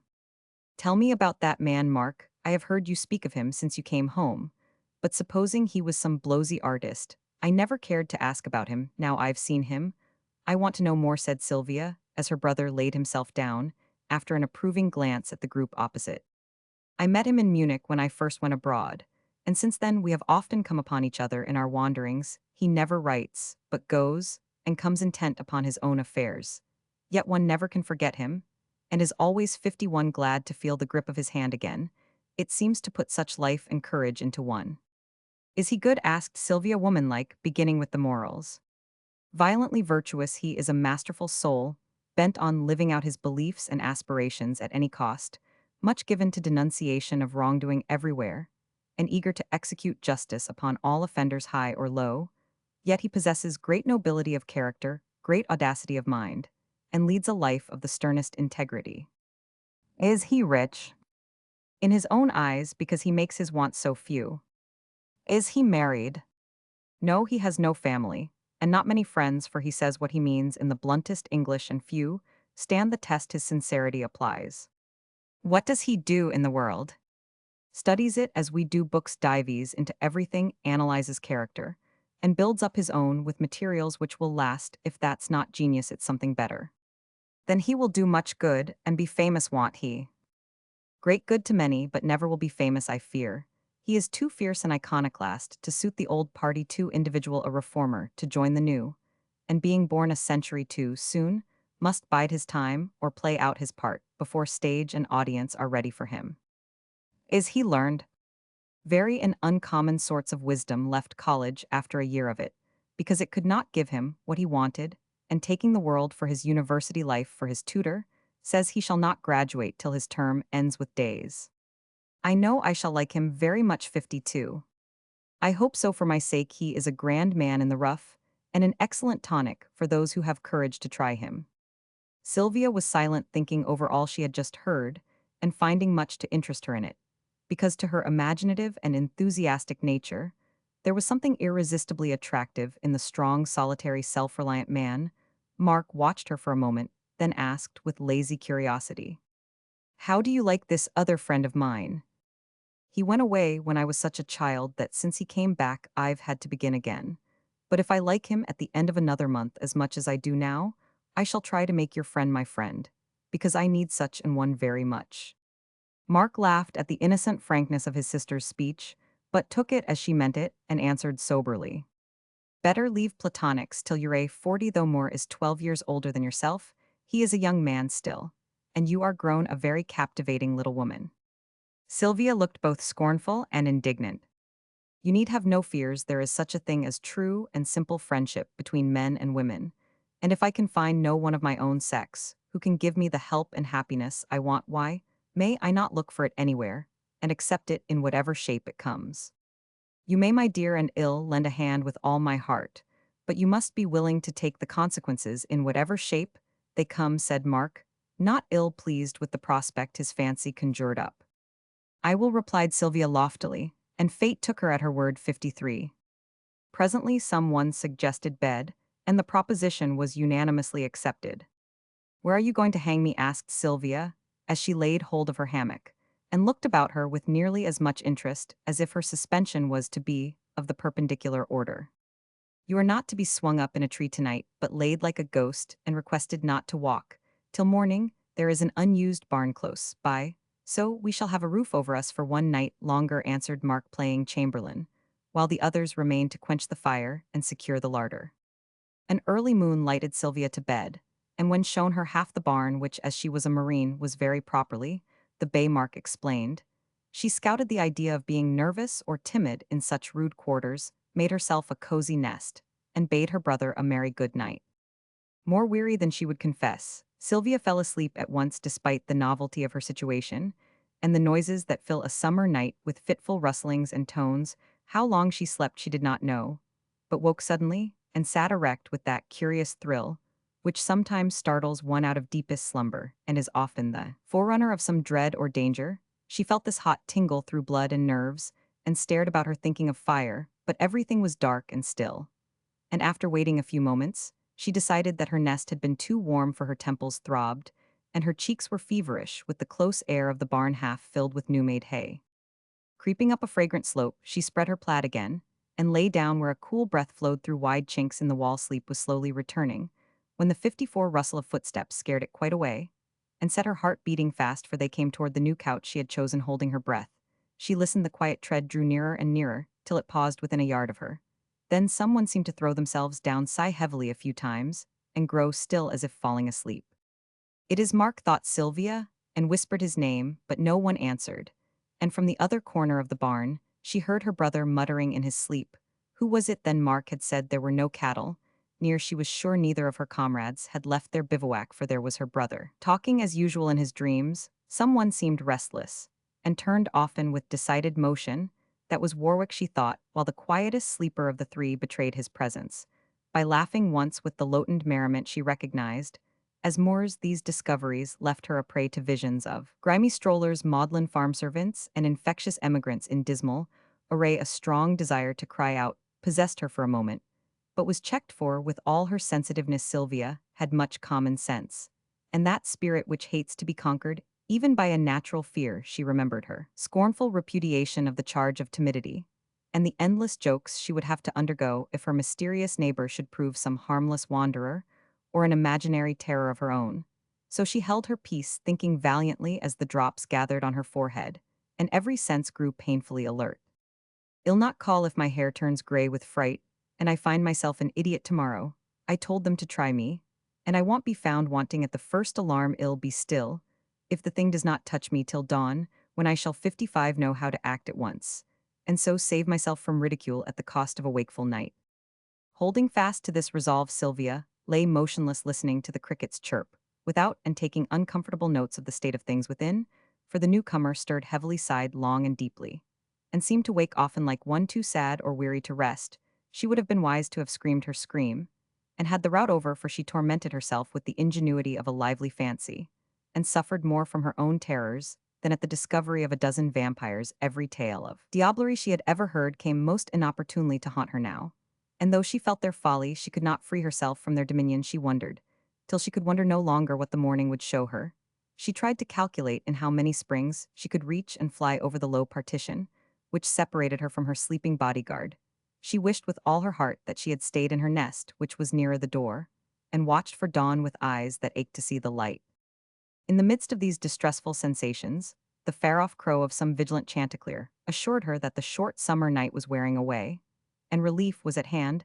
This comfortable conviction had so good an effect that she lapsed into what seemed a moment's oblivion, but was in fact an hour's restless sleep, for when her eyes unclosed again, the first red streaks were visible in the east, and a dim light found its way into the barn through the great door, which had been left ajar for air. An instant Sylvia lay collecting herself, then rose on her arm, looked resolutely behind her, stared with round eyes a moment, and dropped down again, laughing with a merriment which, coming on the heels of 56, her long alarm, was rather hysterical. All she saw was a little softied Alderney, which lifted its stag-like head, and regarded her with a confiding aspect that won her pardon for its innocent offense. Through the relief of both mind and body, which she experienced in no small degree, the first thought that came was a thankful what a mercy I didn't call Mark, for I should never have heard the last of this. And having fought her fears alone, she enjoyed her success alone, and girl-like resolved to say nothing of her first night's adventures gathering herself. Up she crept nearer and caressed her late terror which stretched its neck toward her with a comfortable sound and munched her shawl like a cosset lamb. But before this new friendship was many minutes old Sylvia's, heavy lids fell together, her head dropped lower, and lower her hand lay still on the dappled neck.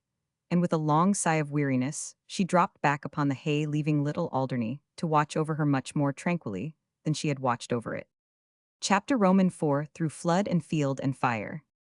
Very early were they afloat again, and as they glided 57 up the stream, Sylvia watched the earth's awakening, seeing in it what her own should be. The sun was not yet visible above the hills, but the sky was ready for his coming with the soft flush of color dawn gives only to her royal lover. Birds were chanting matins, as if all the jubilance of their short lives must be poured out at once. Flowers stirred and brightened like children after sleep. A balmy wind came whispering from the wood, bringing the aroma of pines, the cool breath of damp nooks. The healthful kiss that leaves a glow behind light mists floated down the river like departing visions that had haunted it by night, and every ripple breaking on the shore seemed to sing a musical good morrow.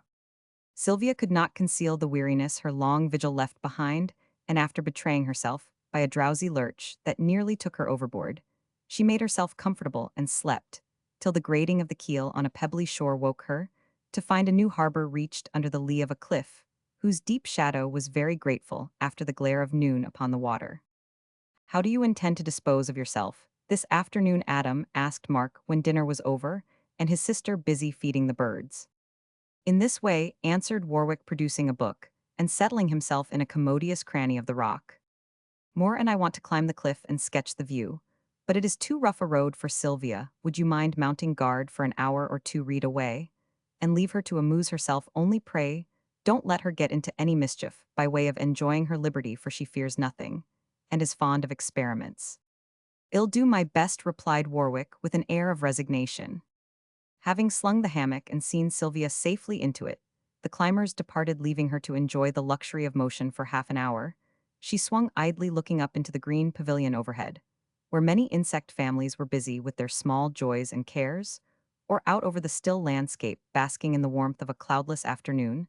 Then she opened a book Mark had brought for his own amusement, and began to read as intently as her companion, who leaned against the boulder, slowly turning his pages with leafy shadows flickering over his uncovered head, and touching it with alternate sun and shade. The book proved interesting, and Sylvia was rapidly skimming into the heart of the story, when an unguarded motion caused her swing to slope perilously to one side, and in saving herself she lost her book. This produced a predicament, for being helped into a hammock and getting out alone are two very different things. She eyed the distance from her nest to the ground, and fancied it had been made unusually great to keep her stationary. She held fast with one hand and stretched downward with the other, but the 59 book insolently flirted its leaves just out of reach. She took a survey of Warwick. He had not perceived her plight, and she felt an unwanted reluctance to call for help, because he did not look like one used to come and go at a woman's bidding. After several fruitless essays, she decided to hazard an ungraceful descent, and gathering herself up was about to launch boldly out, when Warwick cried stop in a tone that nearly produced the catastrophe he wished to avert. Sylvia subsided, and coming up, he lifted the book, glanced at the title, then keenly at the reader. "Do you like this?" "So far, very much." "Are you allowed to read what you choose?" "Yes, sir, that is Mark's choice. However, I brought no book." "I advise you to skim it into the river. It is not a book for you." Sylvia caught a glimpse of the one he had been reading himself, and impelled by a sudden impulse to see what would come of it, she answered with a look as keen as his own. "You disapprove of my book. Would you recommend yours?" "In this case, yes, for in one you will find much falsehood in purple and fine linen, in the other some truth in fig leaves. Take your choice." He offered both, but Sylvia took refuge in civility. "I thank you, I'll have neither, but if you will please steady the hammock, I will try to find some more harmless amusement for myself." He obeyed with one of the humorous expressions which 60 often passed over his face. Sylvia descended as gracefully as circumstances permitted, and went roving up and down the cliffs. Warwick resumed his seat and the barbaric yawp, but seemed to find truth in demitoilet less interesting than youth in a grey gown. and round hat for which his taste is to be commended the girl had. Small scope for amusement, and when she had gathered moss for pillows laid out a white fungus, to dry for a future pincushion harvested pennyroyal in little sheaves, tied with grass blades watched a battle between black ants and red, and learned the landscape by heart, she was at the end of her resources, and leaning on a stone surveyed earth and sky with a somewhat despondent air. You would like something to do, I think. Yes, sir, for being rather new to this sort of life, I have not yet learned how to dispose of my time. I see that, and having deprived you of one employment, will try to replace it by another. Warwick rose, and going to the single birch that glimmered among the pines, like a delicate spirit of the wood, he presently returned with strips of silvery bark.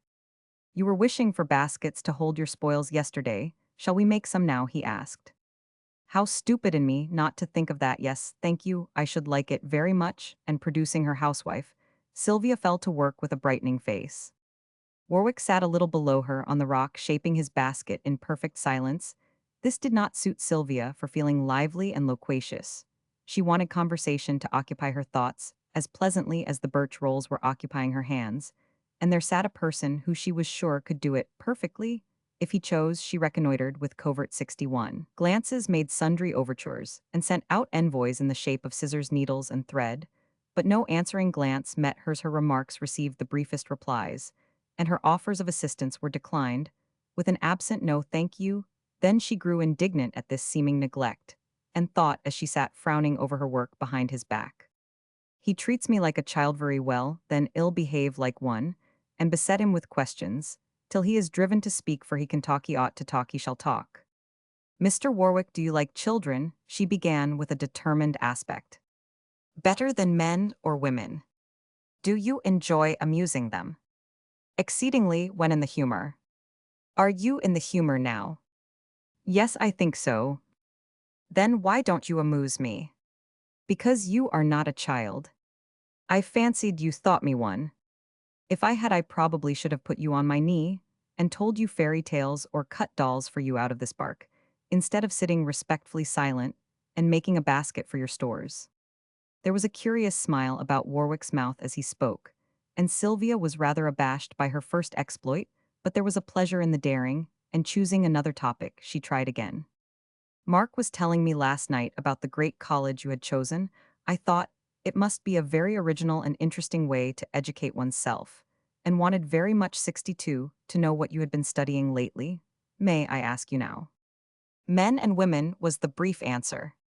Have you got your lesson, sir? A part of it very thoroughly, I believe. Would you think me rude if I asked which part? The latter. And what conclusions do you arrive at concerning this branch of the subject? Asked Sylvia, smiling and interested. That it is both dangerous and unsatisfactory. He spoke so gravely, looked so stern that Sylvia obeyed a warning instinct, and sat silent, till she had completed a cano-shaped basket, the useful size of which produced a sudden longing to fill it. Her eye had already spied a knoll across the river covered with vines, and so suggestive of berries that she now found it impossible to resist the desire for an exploring trip in that direction.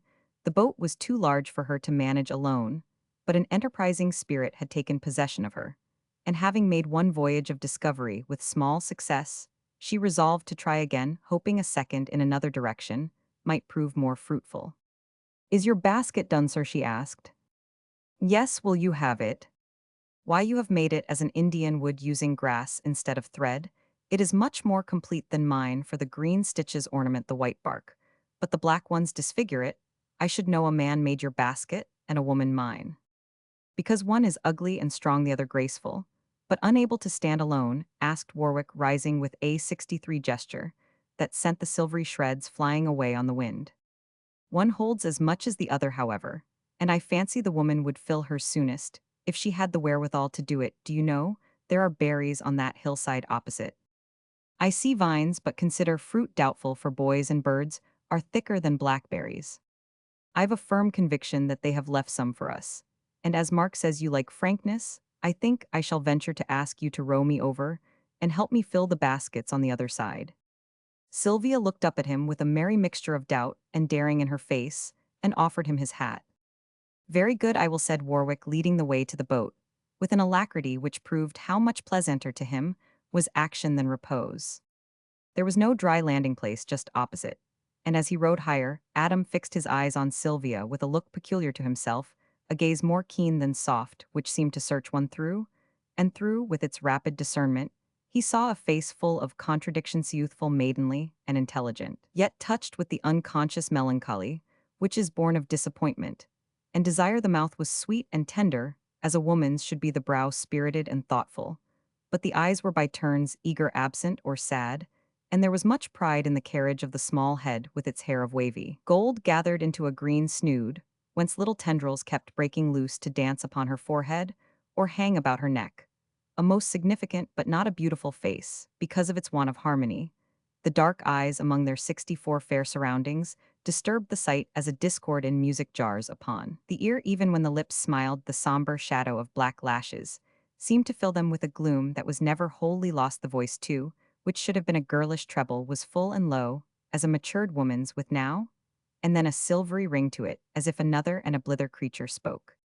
Sylvia could not be offended by the grave penetration of this glance, though an uncomfortable consciousness that she was being analyzed and tested made her meet it with a look intended to be dignified, but which was also somewhat defiant, and more than one smile passed over Warwick's countenance as he watched her. The moment the boat glided with a soft swish among the rushes that fringed the shore, she sprang up the bank, and leaving a basket behind her by way of hint, hurried to the sandy knoll, where to her great satisfaction she found the vines heavy with berries. As Warwick joined her, she held up a shining cluster, saying with a touch of exultation in her voice, "My faith is rewarded, taste and believe."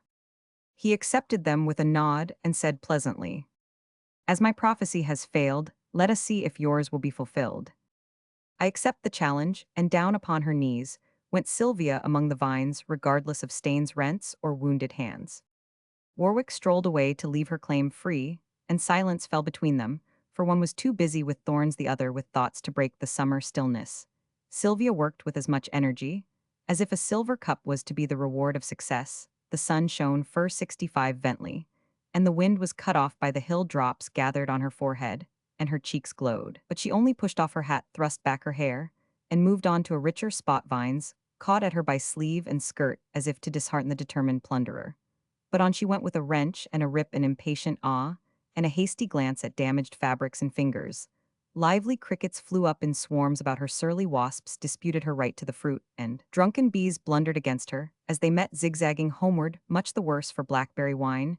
She never heeded any of them, though at another time she would gladly have made friends with all, but found compensation for her discomforts in the busy twitter of sand swallows, perched on the mullein tops, the soft flight of yellow butterflies, and the rapidity with which the little canoe received its freight of Ethiop sweets. As the last handful went in, she sprung up, crying "Done," with a suddenness that broke up the long parliament, and sent its members skimming away, as if a second knoll had appeared among them. Done came back Warwick's answer like a deep echo from below, and hurrying down to meet him, she displayed her success, saying archly, "I am glad we both won, though to be perfectly candid, I think mine is decidedly the fullest."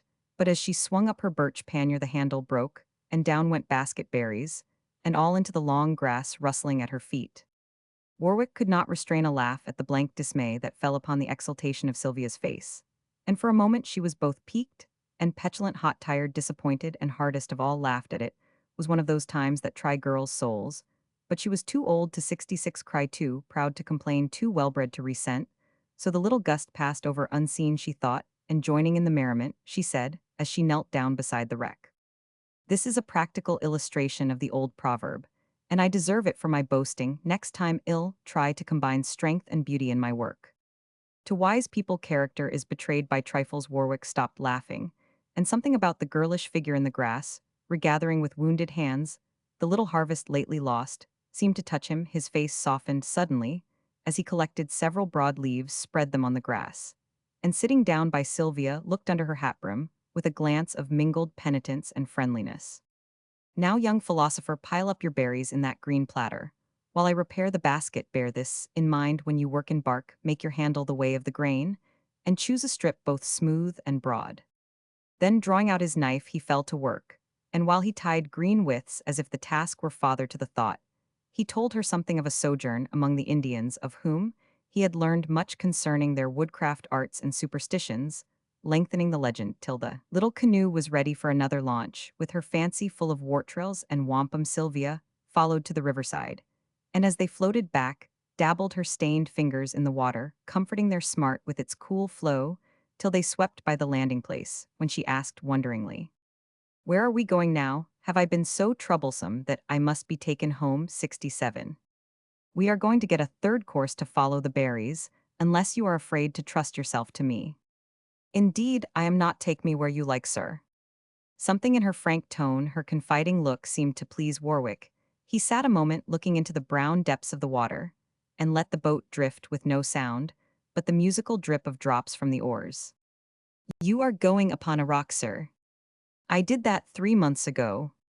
He spoke as if to himself, his face darkened, and he shook the hair off his forehead with an impatient gesture. A swift stroke averted the shock, and the boat shot down the stream, leaving a track of foam behind it, as Warwick rowed with the energy of one bent on outstripping some importunate remembrance or dogging care. Sylvia marveled greatly at the change which came upon him, but held fast with flying hair and lips apart to catch the spray, enjoying the breezy flight along a path tessellated with broad bars of blue and gold. The race ended as abruptly as it began, and Warwick seemed the winner, for when they touched the coast of a floating lily island the cloud was gone. As he shipped his oars, he turned, saying with very much the look and manner of a pleasant boy, "You were asleep when we passed this morning, but I know you like lilies, so let us go a-fishing." "That I do," cried Sylvia, capturing a great white flower, with a clutch that nearly took her overboard. Warwick drew her back, and did the gathering himself. "Enough, sir, quite enough. Here are plenty to trim our table and ourselves, with leave the rest for other voyagers, who may come this way 68. As Warwick offered her the dripping nosegay, he looked at the white hand scored with scarlet lines. "Poor hand, let the lilies comfort it. You are a true woman, Miss Sylvia, for though your palm is purple, there's not a stain upon your lips, and you have neither worked nor suffered for yourself, it seems." "I don't deserve that compliment, because I was only intent on outdoing you, if possible, so you are mistaken again, you see."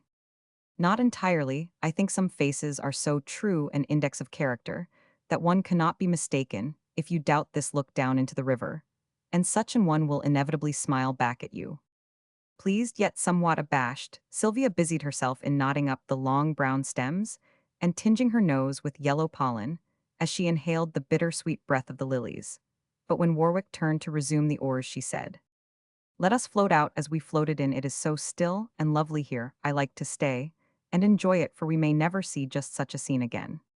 He obeyed, and both sat silent, watching the meadows that lay green and low along the shore, feeding their eyes with the beauty of the landscape, till its peaceful spirit seemed to pass into their own, and lend a subtle charm to that hour, which henceforth was to stand apart, serene and happy in their memories, forever a still August day with a shimmer in the air that veiled the distant hills with the mellow haze. No artist ever truly caught midsummer warmth and ripeness, brooded in the verdure of field and forest. Wafts of fragrance went wandering by. From new-mown meadows and gardens full of bloom, all the sky 69 wore its serenest blue, and up the river came frolic winds ruffling the lily leaves, until they showed their purple linings, sweeping shadowy ripples through the long grass, and lifting the locks from Sylvia's forehead with a grateful touch as she sat softly swaying with the swaying of the boat. Slowly, they drifted out into the current. Slowly Warwick cleft the water with reluctant stroke, and slowly Sylvia's mind woke from its trance of dreamy delight, as with a gesture of assent she said, "Yes, I am ready now. That was a happy little moment, and I am glad to have lived it, for such times return to refresh me, when many a more stirring one is quite forgotten a moment." After she added eagerly, as a new object of interest, appeared Mr. Warwick, "I see smoke, I know. There is a wood on fire. I want to see it. Please land again." He glanced over his shoulder at the black cloud, trailing away before the wind, saw Sylvia's desire in her face, and silently complied. For being a keen student of character, he was willing to prolong an interview that gave him glimpses of a nature in which the woman and the child were curiously blended. "I love fire, and that must be a grand one. If we could only see it. Well, this bank is not high enough. Let us go nearer and enjoy it," said Sylvia, finding that an orchard and a knoll or two intercepted the view of the burning wood. "It is too far." "Not at all. I am no helpless fine lady. I can walk, run, and climb like any boy, so you need have no fears for me. I may never see such a sight again. And you know you'd go, if you were alone please come Mr. Warwick 70. I promised Mark to take care of you, and for the very reason that you love fire id, rather not take you into that furnace lest you never come out again, let us go back immediately. The decision of his tone ruffled Sylvia, and she turned wilful at once saying in a tone as decided as his own. No, I wish to see it, I am always allowed to do what I wish so. I shall go with which mutinous remark she walked straight away towards the burning wood. Warwick looked after her, indulging a momentary desire to carry her back to the boat like a naughty child, but the resolute aspect of the figure going on before him convinced him that the attempt would be a failure, and with an amused expression, he leisurely followed her. Sylvia had not walked 5 minutes before she was satisfied that it was too far, but having rebelled, she would not own herself in the wrong, and being perverse insisted upon carrying her point, though she walked all night, on she went over walls under rails across brooks, along the furrows of more than one ploughed field, and in among the rustling corn that turned its broad leaves to the sun, always in advance of her companion who followed with exemplary submission, but also with a satirical smile that spurred her on as no other demonstration could have done. 6 o'clock sounded from the church behind the hill. Still, the wood seemed to recede, as she pursued still close behind her. Came the steady footfalls with no sound of weariness in them, and still Sylvia kept on till breathless but successful, she reached the object of her search. Keeping to the windward of the smoke, she gained a rocky spot still warm and blackened by the late passage of the flames, and pausing there forgot her own pranks in 71, watching those which the fire played before her eyes. Many acres were burning, the air was full of the rush and roar of the victorious element, the crash of trees that fell before it, and the shouts of men who fought it unavailingly. Ah, this is grand, I wish Mark and Mr. Moore were here. Aren't you glad you came, sir? Sylvia glanced up at her companion, as he stood regarding the scene with the intent alert expression one often sees in a fine hound when he scents danger in the air. But Warwick did not answer, for, as she spoke, a long sharp cry of human suffering rose above the tumult, terribly distinct, and full of ominous suggestion. Someone was killed when that tree fell. Stay here, till I come back, and Adam strode away into the wood, as if his place were where the peril lay. For 10 minutes Sylvia waited pale and anxious, then her patience gave out, and saying to herself, I can go where he does, and women are always more helpful than men at such times, she followed in the direction whence came the fitful sound of voices. The ground was hot underneath her feet, red eyes winked at her from the blackened sod, and fiery tongues darted up here and there as if the flames were lurking still ready for another outbreak. Intent upon her charitable errand, and excited by the novel scene, she pushed recklessly on leaping charred logs, skirting still burning stumps, and peering eagerly into the dun veil that wavered to and fro. The appearance of an impassable ditch obliged her to halt, and pausing to take breath, she became aware that she had lost her way. The echo of voices had ceased, a red glare was deepening in front, and clouds of smoke enveloped her in a stifling atmosphere. A sense of bewilderment crept over her. She 72 knew not where she was, and after a rapid flight in what she believed a safe direction, had been cut short by the fall of a blazing tree before her. She stood still, taking counsel with herself. Darkness and danger seemed to encompass her. Fire flickered on every side, and suffocating vapors shrouded earth and sky. A bare rock suggested one hope of safety, and muffling her head in her skirt, she lay down faint and blind, with a dull pain in her temples, and a fear at her heart fast deepening into terror as her breath grew painful and her head began to swim. This is the last of the pleasant voyage. Oh, why does no one think of me? As the regret rose, a cry of suffering and entreaty broke from her. She had not called for help, till now, thinking herself too remote, her voice too feeble to overpower the din about her. But someone had thought of her, for, as the cry left her lips, steps came crashing through the wood, a pair of strong arms caught her up, and before she could collect her scattered senses, she was set down beyond all danger on the green bank of a little pool. Well, Salamander, have you had fire enough? Asked Warwick, as he dashed a handful of water in her face with such energetic goodwill that it took her breath away. Yes, oh yes, and of water too, please stop, and let me get my breath, gasped Sylvia, warding off a second baptism, and staring dizzily about her. Why did you quit the place where I left you? Was the next question, somewhat sternly put. I wanted to know what had happened. So you walked into a bonfire to satisfy your curiosity, though you had been told to keep out of it. You'd never make a Casabianca. 73. I hope not, for of all silly children that boy was the silliest, and he deserved to be blown up for his want of common sense, cried the girl petulantly. Obedience is an old-fashioned virtue, which you would do well to cultivate, along with your common sense, young lady. Sylvia changed the subject, for Warwick stood regarding her, with an irate expression that was somewhat alarming, fanning herself. With the wet hat, she asked abruptly. Was the man hurt, sir? Yes. Very much. Yes. Can I not do something for him? He is very far from any house, and I have some experience in wounds. He is past all help, above all want now. Dead, Mr. Warwick. Quite dead. Sylvia sat down as suddenly as she had risen and covered her face with a shiver, remembering that her own willfulness had tempted a like fate, and she too might now have been past help, above all want. Warwick went down to the pool to bathe his hot face and blackened hands. As he returned, Sylvia met him with a submissive, I will go back now if you are ready, sir. If the way had seemed long in coming, it was doubly so in returning, for neither pride nor perversity sustained her now, and every step cost an effort. I can rest in the boat, was her sustaining thought. Great therefore was her dismay, when on reaching the river no boat was to be seen. Why, Mr. Warwick, where is it? A long way down the river by this time, probably 74, believing that we landed only for a moment, I did not fasten it, and the tide has carried it away.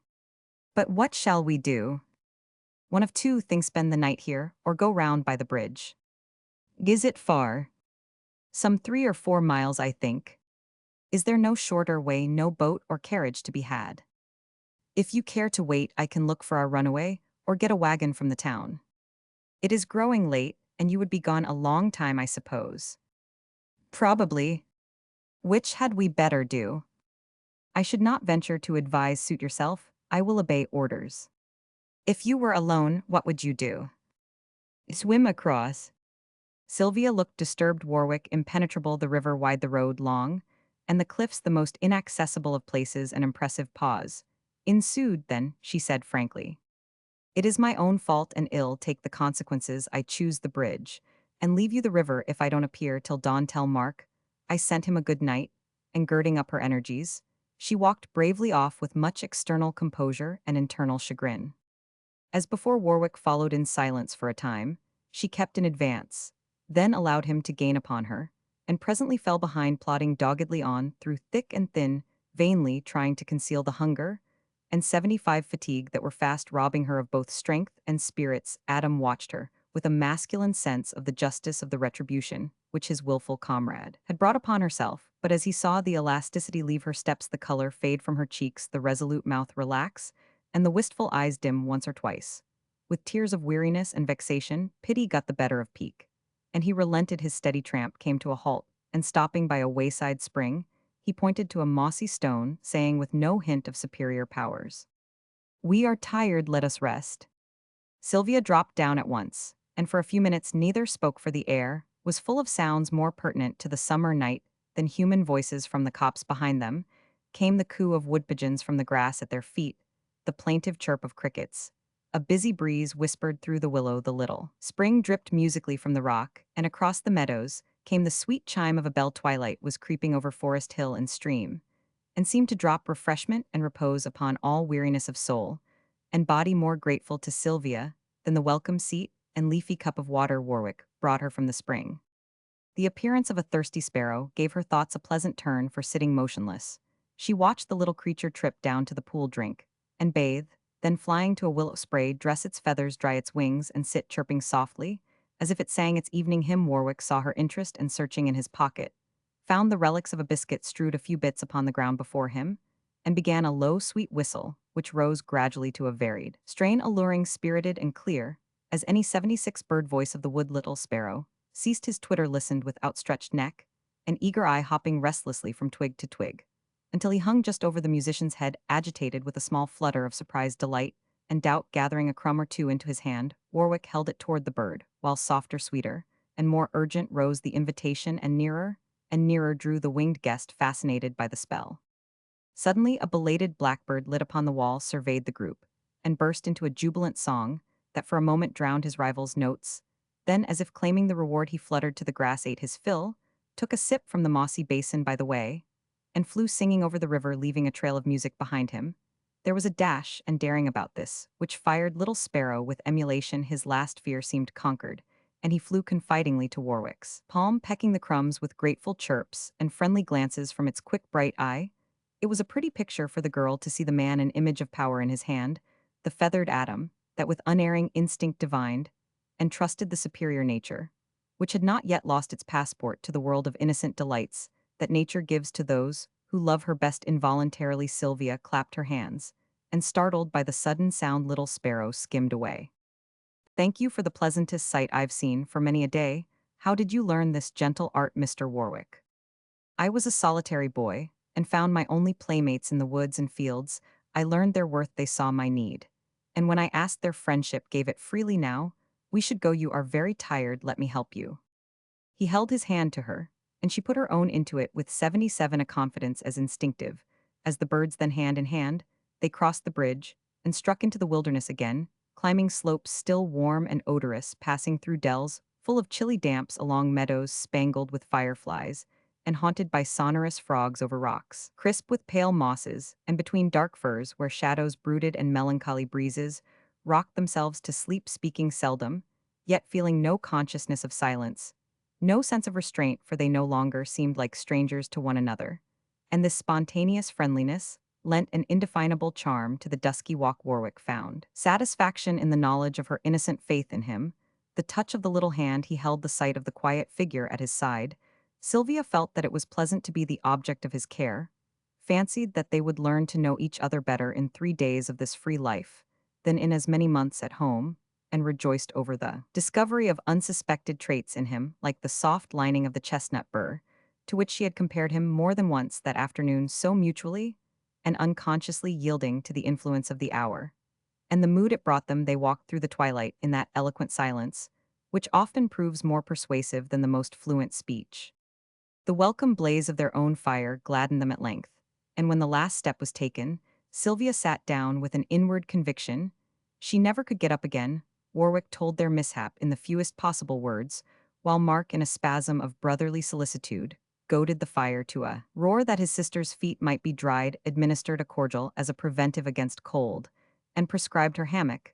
The instant supper was done, she went 78 away with him, but a moment after she came to Warwick with a box of Prue's ointment and a soft handkerchief stripped into bandages.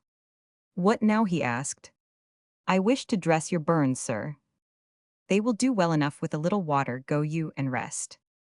Mr. Warwick, you know you ate your supper with your left hand, and put both behind you when you saw me looking at them. Please, let me make them easier. They were burnt for me, and I shall get no sleep till I have had my way. There was a curious mixture of command and entreaty in her manner, and before their owner had time to refuse or comply, the scorched hands were taken possession of the red blisters, covered with a cool bandage, and the frown of pain smoothed out of Warwick's forehead by the prospect of relief. As she tied the last knot, Sylvia glanced up with a look that mutely asked pardon for past waywardness, and expressed gratitude for past help. Then, as if her heart were set at rest, she was gone before her patient could return his thanks. She did not reappear. Mark went to send a lad after the lost boat, and the two friends were left alone. Warwick, watching the blaze, more watching him, till with a nod toward a pair of diminutive boots that stood turning out their toes before the fire, Adam said, the wearer of those defiant-looking articles is the most capricious piece of humanity. It was ever my fortune to see. You have no idea of the life she has led me since you left. I can imagine it. She is as freakish and wears as many shapes as Puck 79, a gnat, a will-o'-the-wisp, a sister of charity, a meek-faced child, and one does not know in which guise she pleases most. Hard the task of him who has and tries to hold her. Hard, yet happy, for a word will tame the high spirit, a look touch the warm heart, a kind act be repaid with one still kinder. She is a woman to be studied, well taught tenderly, and being one cherished with an affection that knows no shadow of a chain. Moore spoke low, and on his face the firelight seemed to shed a ruddier glow than it had done before. Warwick eyed him keenly for a moment, then said with his usual abruptness, Geoffrey, you should marry. Set me the example by mortgaging your own heart, Adam. I have. I thought so. Tell me the romance. It is the old story, a handsome woman, a foolish man, a few weeks of doubt, a few of happiness. Then the two stand apart to view the leap, before they take it. After that, peace or purgatory. as they choose well or Roman 99. When is the probation over Adam? In June, God willing. The hope of deliverance gave to Warwick's tone the fervor of desire, and led his friend to believe in the existence of a passion, deep and strong as the heart he knew so well no further confessions, disturbed his satisfaction for Warwick's scorned complaint pity. He would not receive sympathy was powerless to undo the past time alone would mend it. And to time, he looked for help he rose presently, as if bedward bound, but paused behind more turned his 80 face upward, and said bending on it, a look given to this friend alone. If my confidence were a good gift, you should have it, but my experience must not mar your faith in womankind. Keep it as chivalrous as ever, and may God send you the mate whom you deserve, Geoffrey. Good night. Good night, Adam.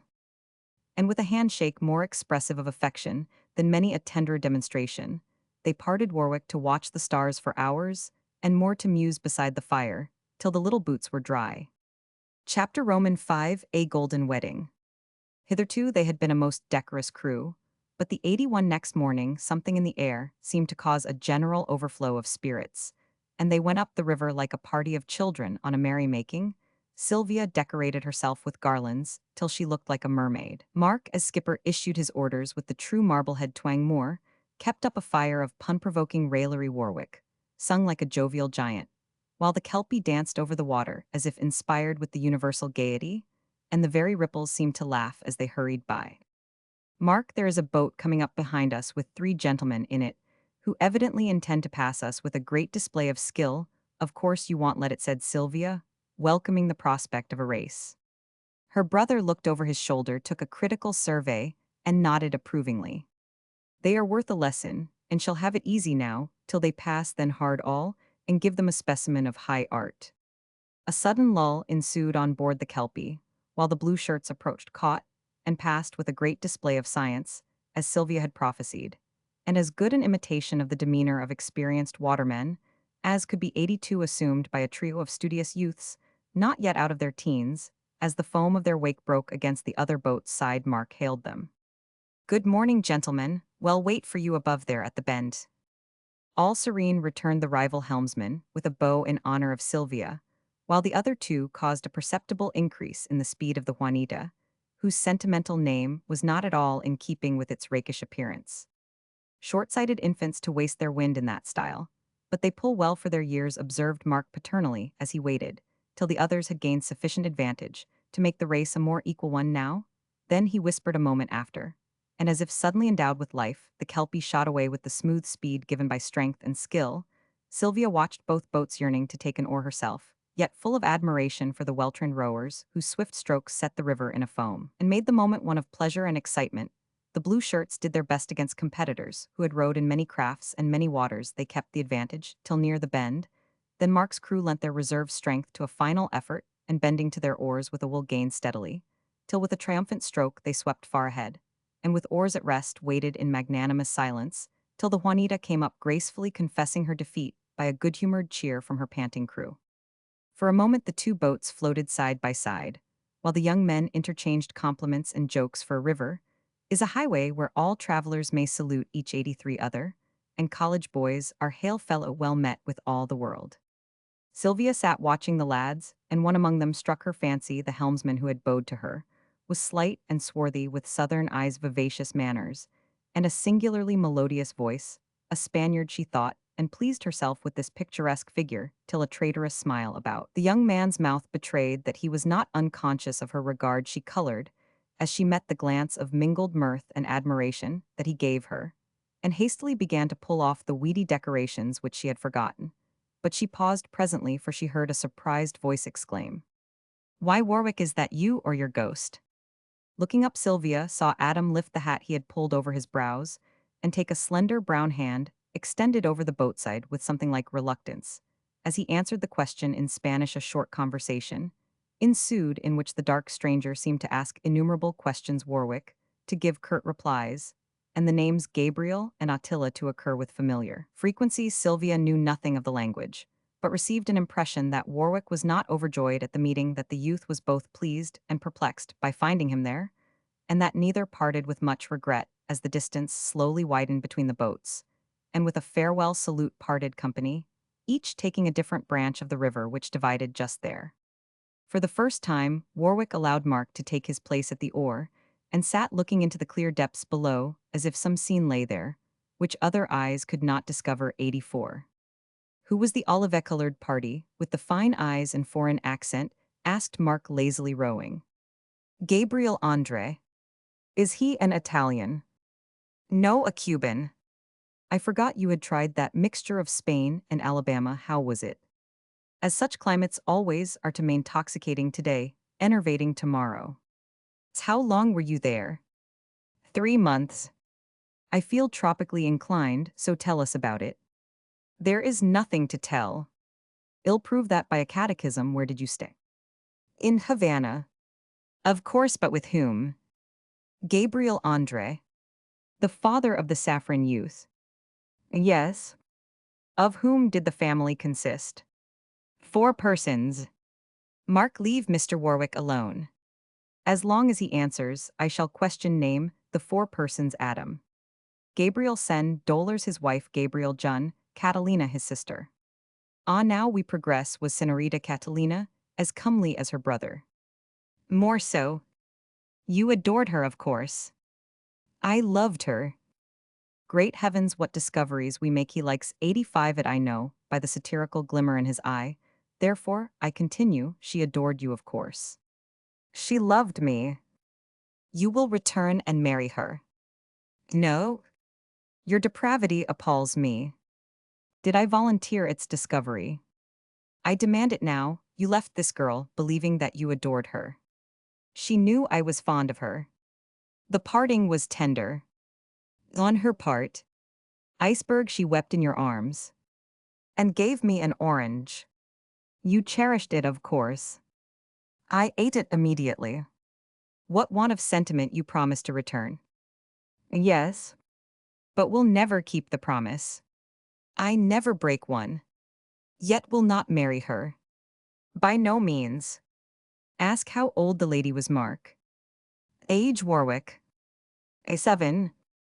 Mark caught a crab of the largest size at this reply, and remained where he fell among the ruins of the castle in Spain, which he had erected with the scanty materials vouchsafed to him, while Warwick went back to his meditations. A drop of rain roused Sylvia from the contemplation of an imaginary portrait of the little Cuban girl, and looking 86 skyward, she saw that the frolicsome wind had prepared a practical joke for them, in the shape of a thundershower. A consultation was held, and it was decided to row on till a house appeared in which they would take refuge. Till the storm was over, on they went, but the rain was in greater haste than they, and a summary drenching was effected before the toot of a dinner horn guided them to shelter landing. They marched over the fields, a moist and mirthful company, toward a red farmhouse, standing under venerable elms with a patriarchal air, which promised hospitable treatment and good cheer, a promise speedily fulfilled by the lively old woman, who appeared with an energetic shoe for the speckled hens congregated in the porch, and a hearty welcome for the weather-beat strangers. Sakes alive, she exclaimed, you be in a mess, ain't you? Come right in, and make yourselves to home. Abel, take the men folks up chamber, and fit 'em out with anything dry you kin lay hands on. Phoebe, see to this poor little creeter, and bring her down lookin' less like a drownded kitten. Nat, clear up your witlins sauced, they kin toast their feet when they come down, and Cynthia, don't dish up dinner just yet. These directions were given with such vigorous illustration, and the old face shone with such friendly zeal, that the 4 submitted at once, sure that the kind soul was pleasing herself in serving them, and finding something very attractive in the place, the people and their own position. Abel, a staid farmer of 40, obeyed his mother's order regarding the men folks, and Phoebe, a buxom girl of 16, led Sylvia to her own room, eagerly offering her best.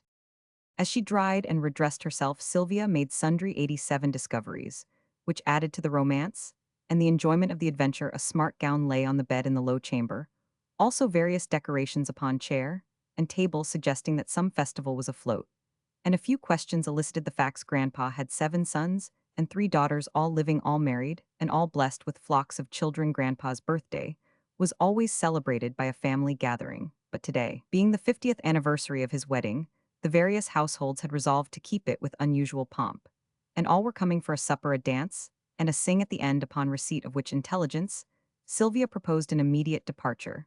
But the grandmother and daughter cried out at this, pointed to the still falling rain, the lowering sky, the wet heap on the floor, and insisted on the strangers all remaining to enjoy the festival and give an added interest by their presence. Half promising what she wholly desired, Sylvia put on Phoebe's second best blue gingham gown, for the preservation of which she added a white apron, and completing the whole with a pair of capacious shoes, went down to find her party and reveal the state of affairs they were bestowed in. The prim best parlor and greeted her with a peal of laughter, for all were en costume. Abel was a stout man, and his garments hung upon moor with a melancholy air. Mark had disdained them, and with an eye to effect laid hands on an old uniform, in which he looked like a volunteer of 1812, while Warwick's superior height placed Abel's wardrobe out of the question, and Grandpa taller than any of his 7 goodly sons, supplied him with a sober sutreme square-flapped and venerable which became him, and with his beard produced the curious effect 88 of a youthful patriarch. To Sylvia's relief, it was unanimously decided to remain trusting to their own penetration, to discover the most agreeable method of returning the favor, and regarding the adventure as a welcome change, after 2 days' solitude, all went out to dinner, prepared to enact their parts with spirit. The meal being dispatched, Mark and Warwick went to help Abel with some outdoor arrangements, and begging Grandma to consider him one of her own boys more tied on an apron, and fell to work with Sylvia, laying the long table which was to receive the coming store's true breeding, is often as soon felt by the uncultivated as by the cultivated, and the zeal with which the strangers threw themselves into the business of the hour won the family, and placed them all in friendly relations. At once the old lady let them do what they would, admiring everything, and declaring over and over again that her new assistants beat her boys and girls to nothing with their tastiness and smartness. Sylvia trimmed the table with common flowers, till it was an inviting sight before a viand appeared upon it, and hung green boughs about the room with candles here and there, to lend a festal light. More, trundled a great cheese in from the dairy-brought milk pans, without mishap disposed dishes, and caused Nat to cleave to him by the administration of surreptitious titbits and jocular suggestions, while Phoebe tumbled about in everyone's way quite wild with excitement, and Grandma stood in her pantry like a culinary general, swaying a big knife for a baton as she issued orders, and marshaled her forces, the busiest and merriest of them all. When the last touch was given, Moore discarded his apron and went to join Mark. Sylvia presided over Phoebe's 89 toilet, and then sat herself down to support Nat through the trying half hour before, as he expressed it, the party came in. The 12 years boy was a cripple, one of those household blessings which in the guise of an affliction keep many hearts tenderly united by a common love and pity, a cheerful creature, always chirping like a cricket on the hearth, as he sat carving or turning bits of wood into useful or ornamental shapes for such as cared to buy them of him, and hoarding up the proceeds like a little miser for one more helpless than himself.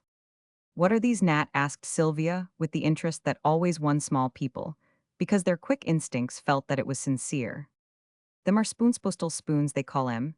You see, I've got a cousin what reads a sight, and one day he says to me, Nat, in a book one sees something about a set of spoons with a postal's head on each of 'em.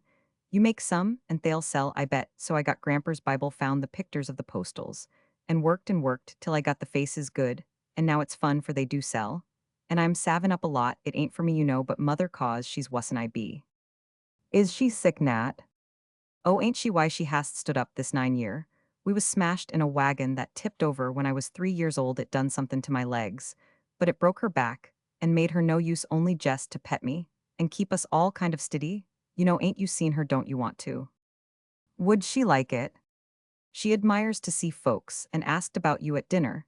So I guess you'd better go see her. Look, are you 90 like them spoons? And I'm agon to give you one. Id give you all on 'em. If they wasn't promised, I can make one more in time, so you just take your pick, cause I like you, and want you not to forgit me." Sylvia chose St. John because it resembled more, she thought, bespoke and paid for a whole set, and privately resolved to send tools and rare woods to the little artist that he might serve his mother in his own pretty way. Then Nat took up his crutches and hopped nimbly before her to the room where a plain serenade-faced woman lay knitting, with her best cap on her clean handkerchief and large green fan laid out upon the coverlet. This was evidently the best room of the house, and as Sylvia sat talking to the invalid, her eye discovered many traces of that refinement which comes through the affections. Nothing seemed too good for daughter Patience Bird's books. Flowers and pictures were plentiful here, though visible nowhere else. 2 easy-chairs beside the bed showed where the old folks oftenest sat. Abel's home corner was there, by the antique desk covered with farmers' literature and samples of seeds. Phoebe's workbasket stood in the window. Nat's lathe in the sunniest corner, and from the speckless carpet to the canary's clear water glass, all was exquisitely neat for love and labor, were the handmaids who served the helpless woman and asked no wages but her comfort. Sylvia amused her new friends mightily, for finding that neither mother nor son had any complaints to make, any sympathy to ask. She exerted herself to give them what both needed and kept them laughing by a lively recital of her voyage and its mishaps.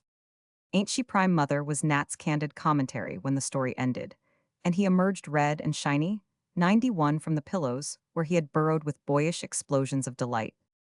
She's very kind, dear, to amuse two stay-at-home folks like you and me, who seldom see what's going on outside four walls. You have a merry heart, miss, and I hope will keep it all your days, for it's a blessed thing to own. I think you have something better, a contented one, said Sylvia, as the woman regarded her with no sign of envy or regret. I ought to have 9 years on a body's back, can teach a sight of things that are wuth knowin'. I've learnt patience pretty well, I guess, and contentedness ain't fur away, for though it sometimes seems rather long to look forward to perhaps 9 more years layin' here, I just remember it might have been wuss. And if I don't do much now, there's all eternity to come. Something in the woman's manner struck Sylvia as she watched her softly beating some tune on the sheet with her quiet eyes turned toward the light. Many sermons had been less eloquent to the girl than the look, the tone, the cheerful resignation of that plain face. She stooped and kissed it, saying gently, I shall remember this. Hooray, there they be, I hear Ben. And away clattered Nat, to be immediately absorbed into the embraces of a swarm of relatives who now began to arrive in a steady stream, old and young, large and small, rich and poor, with overflowing hands or trifles, humbly given. All were received alike, all hugged by Grandpa, kissed by Grandma, shaken half breathless by Uncle Abel, welcomed by Aunt Patience, and danced round by Phoebe and Nat, till the house seemed a great hive of hilarious and 92 affectionate bees. At first the strangers stood apart, but Phoebe spread their story with such complimentary additions of her own that the family circle opened wide and took them in at once. Sylvia was enraptured with the wilderness of babies, and leaving the others to their own devices, followed the matrons to Patience's room, and gave herself up to the pleasant tyranny of the small potentates who swarmed over her, as she sat on the floor tugging at her hair, exploring her eyes, covering her with moist kisses, and keeping up a babble of little voices more delightful to her than the discourse of the flattered mammas, who benignly surveyed her admiration and their offspring's prowess. The young people went to romp in the barn. The men, armed with umbrellas, turned out en masse to inspect the farm and stock, and compare notes over pig pens and garden gates. But Sylvia lingered where she was enjoying a scene which filled her with a tender pain and pleasure, for each baby was laid on Grandma's knee. Its small virtues, vices, ailments, and accomplishments rehearsed, its beauties examined, its strength tested, and the verdict of the family oracle pronounced upon it as it was cradled, kissed, and blessed on the kind old heart which had room for every care and joy of those who called her mother. It was a sight the girl never forgot, because just then she was ready to receive it. Her best lessons did not come from books, and she learned one then, as she saw the fairest success of a woman's life, while watching this happy grandmother with fresh faces, framing her withered one, daughterly voices chorusing good wishes, and the harvest of half a century of wedded life beautifully garnered in her arms. The fragrance of coffee and recollections of Cynthia's 93 joyful aberrations at such periods caused a breaking up of the maternal conclave.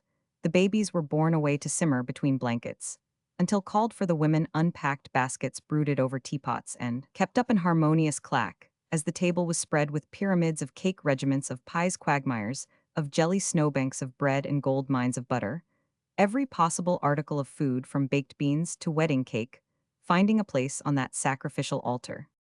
Fearing to be in the way, Sylvia departed to the barn, where she found her party in a chaotic babel, for the offshoots had been as fruitful as the parent tree, and some 4 dozen young immortals were in full riot, the bashful roosting with the hens on remote lofts and beams, the bold flirting or playing in the full light of day, the boys whooping, the girls screaming, all effervescing, as if their spirits had reached the explosive point and must find vent in noise. Mark was in his element, introducing all manner of new games, the liveliest of the old, and keeping the revel at its height, for rosy, bright-eyed girls were plenty, and the ancient uniform, universally approved Warwick, had a flock of lads about him, absorbed in the marvels he was producing with knife, stick, and string, and more a rival flock of little lasses breathless with interest in the tales He told one on each knee, two at each side, four in a row on the hay at his feet, and the boldest of all with an arm about his neck and a curly head upon his shoulder for Uncle Abel's clothes, seemed to invest the wearer with a passport to their confidence.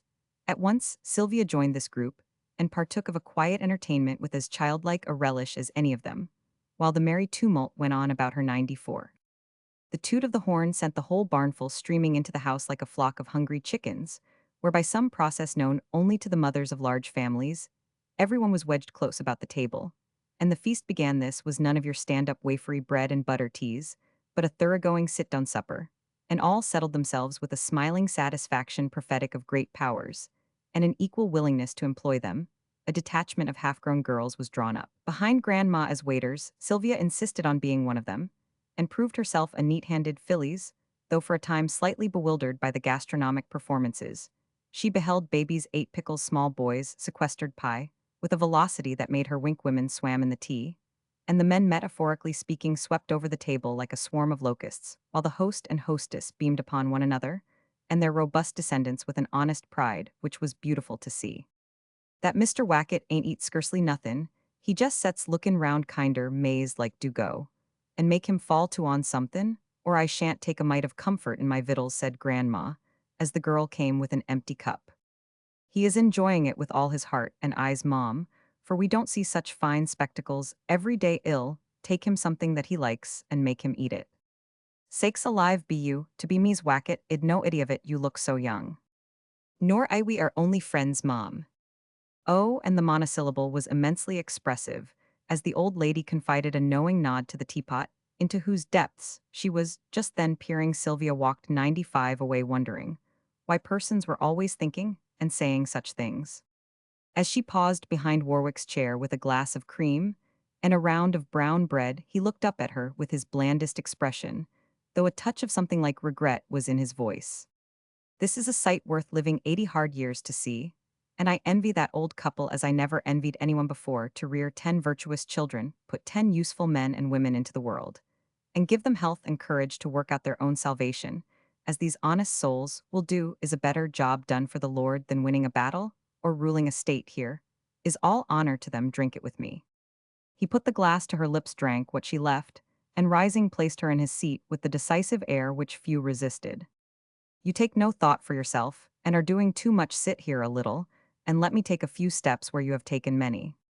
He served her, and standing at her back bent now, and then to speak, still with that softened look upon the face, so seldom stirred by the gentler emotions that lay far down in that deep heart of his, for never had he felt so solitary.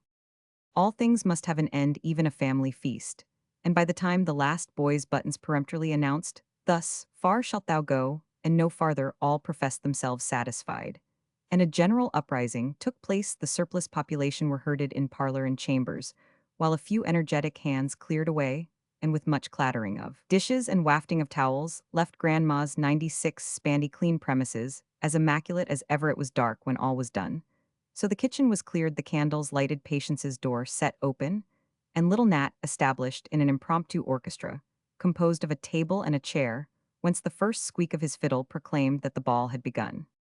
Everybody danced. The babies, stacked on Patience's bed or penned behind chairs, sprawled, and pranced in unsteady mimicry of their elders. Ungainly farmers, stiff with labor, recalled their early days and tramped briskly, as they swung their wives about with a kindly pressure of the hard hands that had worked so long together. Little pairs toddled gravely through the figures or frisked promiscuously in a grand conglomeration of arms and legs.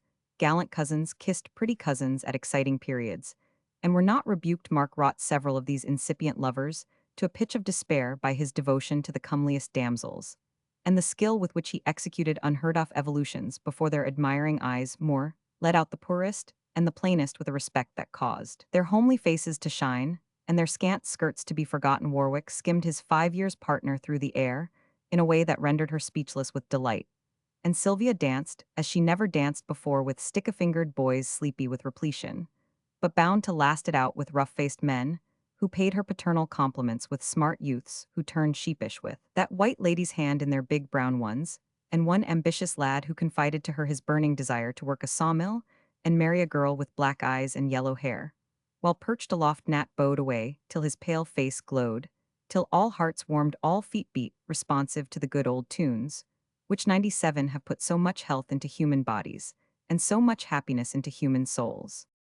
At the stroke of 9, the last dance came all down the long kitchen, stretched two breathless rows, grandpa and grandma at the top, the youngest pair of grandchildren at the bottom, and all between fathers, mothers, uncles, aunts, and cousins, while such of the babies as were still extant bobbed with unabated vigor, as Nat struck up the Virginia reel, and the sturdy old couple led off as gallantly as the young one who came tearing up to meet them away. They went, grandpa's white hair flying, in the wind grandma's impressive cap, awry with excitement as they ambled down the middle, and finished with a kiss when their tuneful journey was done, amid immense applause from those who regarded this as the crowning event of the day. When all had had their turn and twirled till they were dizzy, a short lull took place with refreshments for such as still possessed the power of enjoying them. Then Phoebe appeared with an armful of books, and all settled themselves for the family sing. Sylvia had heard much fine music, but never any that touched her like this, for though often discordant, it was hearty with that undercurrent of feeling which adds sweetness to the rudest lay, and is often more attractive than the most florid ornament or faultless execution. Everyone sang as everyone had danced with all their might, shrill children, soft-voiced girls, lullaby-singing mothers, gruff boys, and strong-lunged men, the old pair quavered, and still a few indefatigable babies crowed behind their little coop. Songs, ballads, comic airs, popular melodies, and hymns came in rapid succession. And when they ended with that song, which should be classed with sacred music, 98 for association's sake, and standing hand in hand about the room with the golden bride and bridegroom, in their midst sang home, Sylvia leaned against her brother with dim eyes, and a heart too full to sing. Still standing thus when the last note had soared up, and died, the old man folded his hands, and began to pray. It was an old-fashioned prayer, such as the girl had never heard from the bishop's lips, ungrammatical and elegant, and long a quiet talk with God, manly in its straightforward confession of shortcomings, childlike in its appeal for guidance, fervent in its gratitude for all good gifts, and the crowning one of loving children, as if close intercourse had made the two familiar. This human father turned to the divine, as these sons and daughters turned to him, as free to ask as confident of a reply as all afflictions, blessings, cares, and crosses were laid down before him, and the work of 80 years submitted to his hand. There were no sounds in the room, but the one voice often tremulous with emotion, and with age the coo of some dreaming baby, or the low sob of some mother whose arms were empty, as the old man stood there rugged and white atop, as the granite hills, with the old wife at his side, a circle of sons and daughters girdling them round, and in all hearts, the thought that as the former wedding had been made for time, this golden one at 80 must be for eternity. While Sylvia looked and listened, a sense of genuine devotion stole over her. The beauty and the worth of prayer grew clear to her through the earnest speech of that unlettered man. And for the first time she fully felt the nearness and the dearness of the universal Father, whom she had been taught to fear, yet longed to love. Now, my children, you must go before the little folks. 99 are tuckered out, said Grandpa heartily. Mother and me can't say enough to thank you for the presents you have fetched us, the dutiful wishes you have give us, the pride and comfort you have allers been to us. I ain't no hand at speeches, so I shan't make none, but just say, if any affliction falls on any on you, remember mother's here, to help you bear it. If any worldly loss comes to, you remember father's house is yourn while it stands, and so the Lord bless and keep us all. 3 cheers for Gramper and Grammar, roared a 6-foot scion as a safety valve for sundry unmasculine emotions, and 3 rousing hurrahs made the rafters ring, struck terror to the heart of the oldest inhabitant of the wrath-haunted garret, and summarily woke all the babies. Then the goodbyes began, the flurry of wrong baskets, pails, and bundles, in wrong places, the sorting out of small folk, too sleepy to know or care what became of them, the maternal cluckings and paternal shouts for Kitty, Cy, Ben, Bill, or Mary, and the piling into vehicles, with much ramping of indignant horses unused to such late hours, the last farewells, the roll of wheels, as one by one the happy loads departed, and peace fell upon the household for another year. I declare for't, I never had such an out and out good time since I was born into the world. Abraham, you are fit to drop, and so be I. Now let's set and talk it over along of patience, for we go to bed. The old couple got into their chairs, and as they sat there side by side, remembering that she had given no gift, Sylvia crept behind them, and lending the magic of her voice to the simple air, sang the fittest song for time, and placed John Anderson, My Joe. It was too much for Grandma 100. The old heart overflowed, and reckless of the cherished cap, she laid her head on her John's shoulder, exclaiming through her tears, That's the cap sheaf of the hull, and I can't bear no more tonight. Abram, lend me your handkerchief, for I dunno where mine is, and my face is all of a drip. Before the red bandana had gently performed its work in Grandpa's hand, Sylvia beckoned her party from the room, and showing them the clear moonlight night, which followed the storm, suggested that they should both save appearances and enjoy a novel pleasure by floating homeward, instead of sleeping. The tide against which they had pulled in coming up would sweep them rapidly along and make it easy to retrace in a few hours the way they had loitered over for 3 days. The pleasant excitement of the evening had not yet subsided, and all applauded the plan as a fit finale to their voyage. The old lady strongly objected, but the young people overruled her, and being re-equipped in their damaged garments, they bade the friendly family a grateful adieu, left their more solid thanks under Nat's pillow, and re-embarked upon their shining road. All night Sylvia lay under the canopy of boughs her brother made to shield her from the dew, listening to the soft sounds about her, the twitter of a restless bird, the bleat of some belated lamb, the ripple of a brook babbling like a baby in its sleep. All night she watched the changing shores, silvery green or dark with slumberous shadow, and followed the moon in its tranquil journey through the sky. When it set she drew her cloak about her, and pillowing her head upon her arm, exchanged the waking for a sleeping dream 101. A thick mist encompassed her. When she awoke, above the sun shone dimly, below rose and fell the billows of the sea. Before her sounded the city's fitful hum, and far behind her lay the green wilderness, where she had lived and learned so much. Slowly the fog lifted, the sun came dazzling down upon the sea, and out into the open bay they sailed, with the pennons streaming in the morning wind. But still, with backward glance, the girl watched the misty wall that rose between her and the charmed river, and still with yearning heart confessed how sweet that brief experience had been, for though she had not yet discovered it like the fairy lady of Shalott, she had left the web and left the loom, had seen the water lilies bloom, had seen the helmet and the plume, and had looked down to Camelot. Chapter Romans 6, Why Sylvia Was Happy. I never did understand you, Sylvia, and this last 102 month you have been a perfect enigma to me. With rocking chair in full action, suspended needle and thoughtful expression, Miss Yule had watched her sister for 10 minutes as she sat with her work at her feet, her hands folded on her lap, and her eyes dreamily fixed on vacancy. I always was to myself, Prue, and am more so than ever now, answered Sylvia, waking out of her reverie with a smile that proved it had been a pleasant one. There must be some reason for this great change in you. Come, tell me, dear.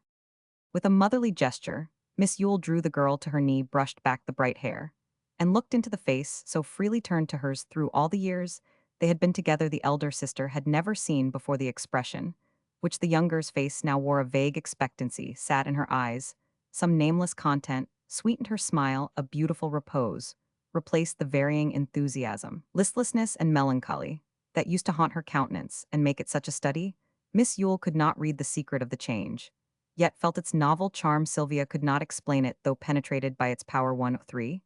And for a moment the sisters looked into each other's faces, wondering why each seemed altered. Then Prue, who never wasted much time in speculations of any kind, shook her head and repeated, I don't understand it, but it must be right, because you are so improved in every way. Ever since that wild trip up the river you have been growing quiet, lovable, and cheerful, and I really begin to hope that you will become like other people. I only know that I am happy, Prue. Why it is so I cannot tell, but now I seldom have the old dissatisfied and restless feeling.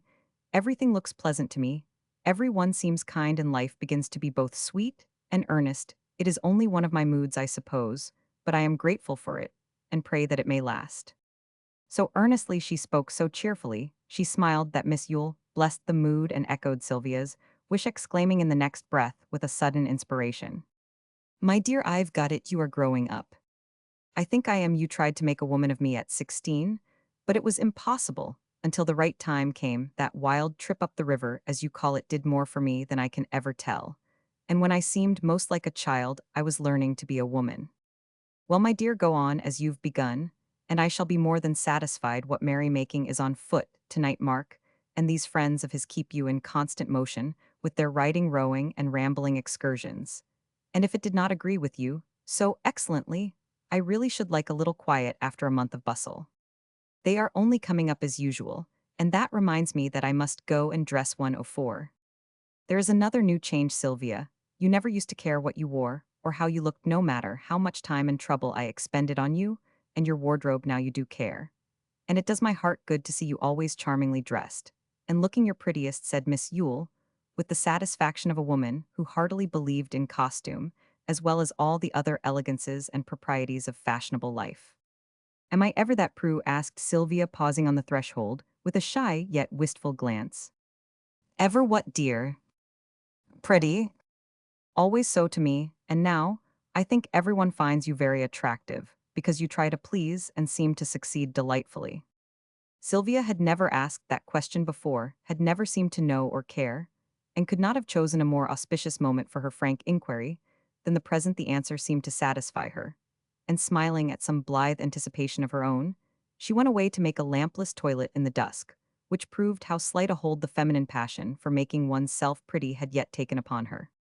The September moon was up and shining clearly over garden lawn, and see, when the sound of voices called her down at the stairfoot, she paused with a disappointed air, for only one hat lay on the hall table, and a glance showed her only one guest with Mark and Prue.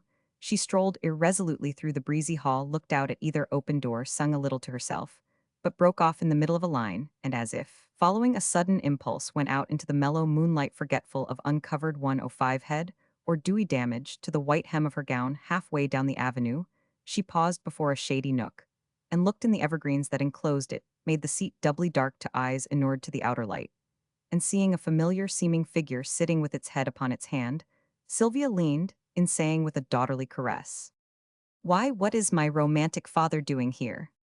The sense of touch was quicker than that of sight, and with an exclamation of surprise, she had drawn back before Warwick replied, "It is not the old man, but the young one who is romancing here.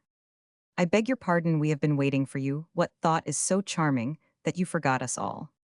Sylvia was a little startled, else she would scarcely have asked so plain a question, but Warwick often asked much blunter ones, always told the naked truth, without prevarication or delay, and straightway answered, "The thought of the woman whom I hope to make my wife."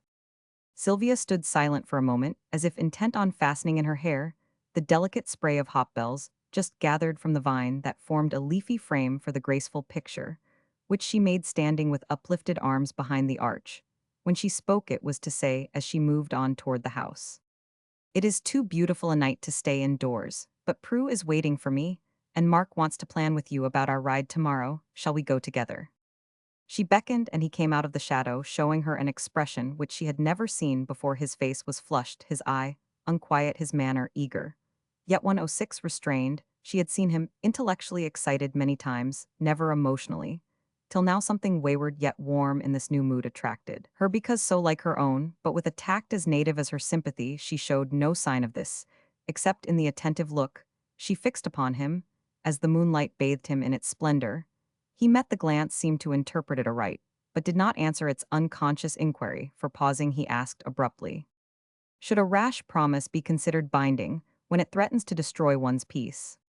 Sylvia pondered an instant before she answered slowly, "If the promise was freely given, no sin committed in its keeping, and no peace troubled, but one's own, I should say yes." Still pausing, he looked down at her with that unquiet glance, as she looked up with her steady one, and with the same anxiety he asked, "Would you keep such a promise inviolate, even though it might cost you the sacrifice of something dearer to you than your life?" She thought again, and again looked up, answering with the sincerity that he had taught her, "It might be unwise, but if the sacrifice was not one of principle, or something that I ought to love more than life, I think I should keep the promise as religiously as an Indian keeps a vow of vengeance." As she spoke, some recollection seemed to strike Warwick like a sudden stab. The flush died out of his face, the fire from his eyes, and an almost grim composure fell upon him, as he said low to himself with a forward step, as if eager to leave some pain behind him, 107. "It is better so, for his sake. I will leave all to time." Sylvia saw his lips move, but caught no sound till he said with a gravity that was almost gloom, "I think you would therefore beware how you bind yourself with such verbal bonds. Let us go in." They went, Warwick to the drawing-room, but Sylvia ran upstairs for the Berlin wools which, in spite of heat and the sure staining of fingers, were to be wound that night according to contract, for she kept a small promise as sacredly as she would have done a greater one. "What have you been doing to give yourself such an uplifted expression, Sylvia?" said Mark as she came in. Feasting my eyes on lovely colors, does not that look like a folded rainbow? She answered, laying her brilliant burden on the table, where Warwick sat examining a broken reel, and Prue was absorbed in getting a carriage blanket underway. Come, Sylvia, I shall soon be ready for the first shade, she said, clashing her formidable needles. Is that past mending, Mr. Warwick? Yes, without better tools than a knife, 2 pins, and a bodkin. Then you must put the skeins on a chair, Sylvia, try not to tangle them, and spread your handkerchief in your lap, for that maroon color will stain sadly now. Don't speak to me, for I must count my stitches. Sylvia began to wind the wools with a swift dexterity, as natural to her hands as certain little graces of gesture, which made their motions pleasant to watch. Warwick never rummaged workbaskets, gossiped, or paid compliments for want of something to do. If no little task appeared for them, he kept his hands out of mischief. And if not 108 occurred to make words agreeable or necessary, he proved that he understood the art of silence, and sat with those vigilant eyes of his fixed upon whatever object attracted them just then. The object was a bright band, slipping round the chair back with a rapidity that soon produced a snarl, but no help till patient fingers had smoothed and wounded up. Then, with the look of one who says to himself, I will, he turned, planted himself squarely before Sylvia, and held out his hands. Here is a reel that will neither tangle nor break your skeins. Will you use it? Yes, thank you, and in return, I'll wind your color first. Which is my color? This fine scarlet, strong, enduring, and martial like yourself. You are right. I thought so. Mr. Moore prefers blue, and I violet. Blue and red make violet, called Mark from his corner, catching the word color though busy with a sketch for a certain fair Jessie Hope. Moore was with Mr. Yule in his study, Prue mentally wrapped in her blanket, and when Sylvia was drawn into an artistic controversy with her brother, Warwick fell into deep thought. With the pride of a proud man, once deceived, he had barred his heart against womankind, resolving that no second defeat should oppress him with that distrust of self and others, which is harder for a generous nature to bear than the pain of its own wound. He had yet to learn that the shadow of love suggests its light, and that they who have been cheated of the food, without which none can truly live, long for it with redoubled hunger of late. He had been 109, discovering this, for a craving stronger than his own strong will possessed him. He tried to disbelieve and silence. It attacked it with reason, starved it with neglect, and chilled it with contempt. But when he fancied it was dead, the longing rose again, and with a clamorous cry undid his work for the first time. This free spirit felt the master's hand, confessed a need its own power could not supply, and saw that no man can live alone on even the highest aspirations without suffering for the vital warmth of the affections. A month ago he would have disdained the hope that now was so dear to him, but imperceptibly, the influences of domestic life had tamed, and won him. Solitude looked barren, vagrancy had lost its charm, his life seemed cold and bare, for though devoted to noble aims, it was wanting in the social sacrifices, cares, and joys that foster charity and sweet character. An impetuous desire to enjoy the rich experience, which did so much for others, came over him tonight, as it had often done while sharing the delights of this home, where he had made so long a pause. But with the desire came a memory that restrained him better than his promise. He saw what others had not yet discovered, and obeying the code of honor, which governs a true gentleman, loved his friend better than himself, and held his peace. The last skein came, and as she wound it, Sylvia's glance involuntarily rose from the strong hands to the face above them, and lingered there, for the penetrating gaze was averted, and an unwonted mildness inspired confidence, as its usual expression of power commanded respect. His silence troubled her, and with curious yet respectful scrutiny she studied his face as she had never done before. She found it full of a noble gravity and kindliness, candor, and Cur 110 age spoke, in the lines of the mouth, benevolence, and intellect, in the broad arch of the forehead, ardor and energy, in the fire of the eye, and on every lineament the stamp of that genuine manhood, which no art can counterfeit. Intent upon discovering the secret of the mastery he exerted over all who approached him, Sylvia had quite forgotten herself, when suddenly Warwick's eyes were fixed full upon her. On what spell lay in them she could not tell, for human eye had never shed such sudden summer over her. Admiration was not in it, for it did not agitate, nor audacity, for it did not abash, but something that thrilled warm through blood and nerves, that filled her with a glad submission to some power absolute yet tender, and caused her to turn her innocent face freely to his gaze, letting him read therein a sentiment for which she had not yet found a name. It lasted but a moment, yet in that moment each saw the other's heart, and each turned a new page in the romance of their lives. Sylvia's eyes fell first, But no blush followed, no sign of anger or perplexity, only a thoughtful silence which continued till the last violet thread dropped from his hands, and she said almost regretfully, "This is the end. Yes, this is the end." As he echoed the words, Warwick rose suddenly and went to talk with Mark, whose sketch was done. Sylvia sat a moment, as if quite forgetful where she was so absorbing with some thought or emotion. Presently, she seemed to glow and kindle with an inward fire over face, and forehead rushed an impetuous color. Her eyes shone and her lips trembled with the fluttering of her breath. Then a panic appeared to seize her for stealing noiselessly away. She hurried to her room, and covering up her face as if to hide 111 it even from herself, whispered to that full heart of hers, with quick coming tears that belied the words, "Now I know why I am happy." How long she lay there weeping and smiling in the moonlight. She never knew her sister's call broke in upon the first love dream she had ever woven for herself. And she went down to bid the friends good night. The hall was only lighted by the moon, and in the dimness of the shadow, where she stood, no one saw traces of that midsummer shower on her cheeks, or detected the soft trouble in her eye. But for the first time, Moore felt her hand tremble in his own, and welcomed the propitious omen. Being an old-fashioned gentleman, Mr. Yule preserved in his family the pleasant custom of handshaking, which gives such heartiness to the morning and evening greetings of a household. Moore liked and adopted it. Warwick had never done so, but that night he gave a hand to Prue and Mark with his most cordial expression, and Sylvia felt both her own taken in a warm, lingering grasp. Although he only said goodbye, then they went.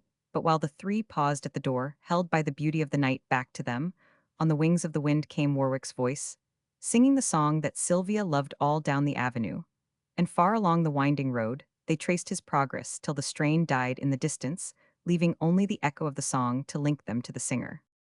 When evening came again, Sylvia waited on the lawn to have the meeting over in the dark, for love made her very shy. But Moore came alone, and his first words were, "Comfort me, Sylvia, Adam is gone." He went as unexpectedly as he came, and when I woke this morning a note lay at my door, but my friend was not there. 112.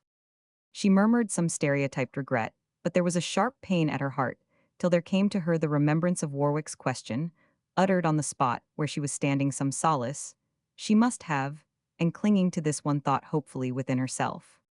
He has made some promise, has gone to get released from it, and will come back to say what he looked last night. He is so true, I will believe in him and wait. She did wait, but week after week went by, and Warwick did not come. Chapter Romans 7, dull but necessary. Whoever cares only for incident and action in a book 113 had better skip this chapter and read on, but those who take an interest in the delineation of character will find the key to Sylvia's here. John Yule might have been a poet, painter, or philanthropist, for heaven had endowed him with fine gifts. He was a prosperous merchant with no ambition.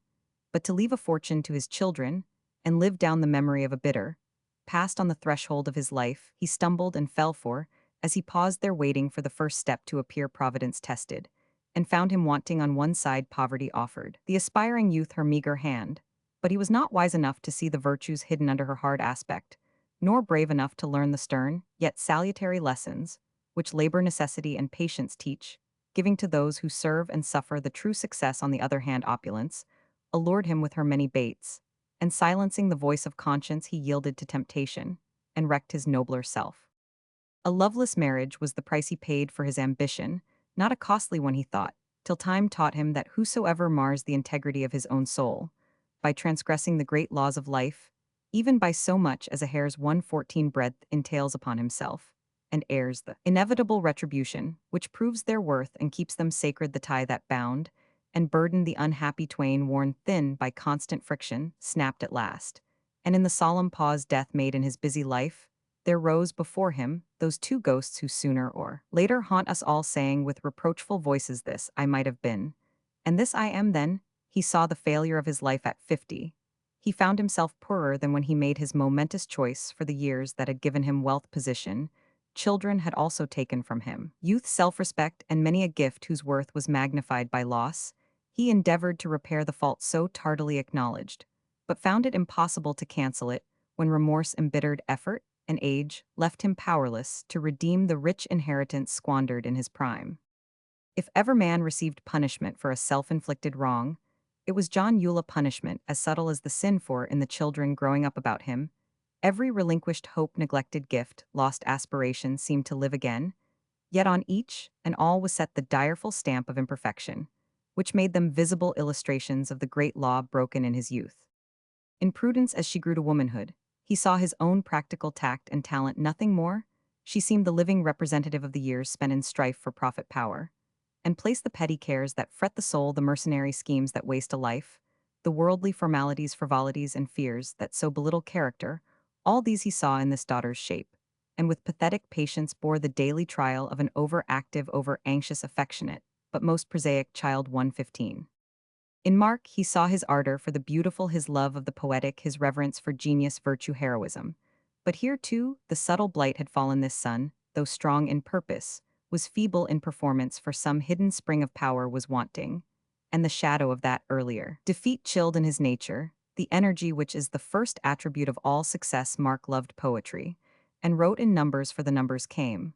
But whether tragic, tender, or devout in each attempt, there was enough of the divine fire to warm them into life, yet not enough to gift them with the fervor that can make a line immortal, and every song was a sweet lament for the loftier lays that might have been. He loved art, and gave himself to it, but though studying all forms of beauty, he never reached its soul, and every effort tantalized him with fresh glimpses of the fair ideal, which he could not reach. He loved the true, but high thoughts seldom blossomed into noble deeds, for when the hour came, the man was never ready, and disappointment was his daily portion, a sad fate for the son, a far sadder one for the father who had bequeathed it to him from the irrecoverable past.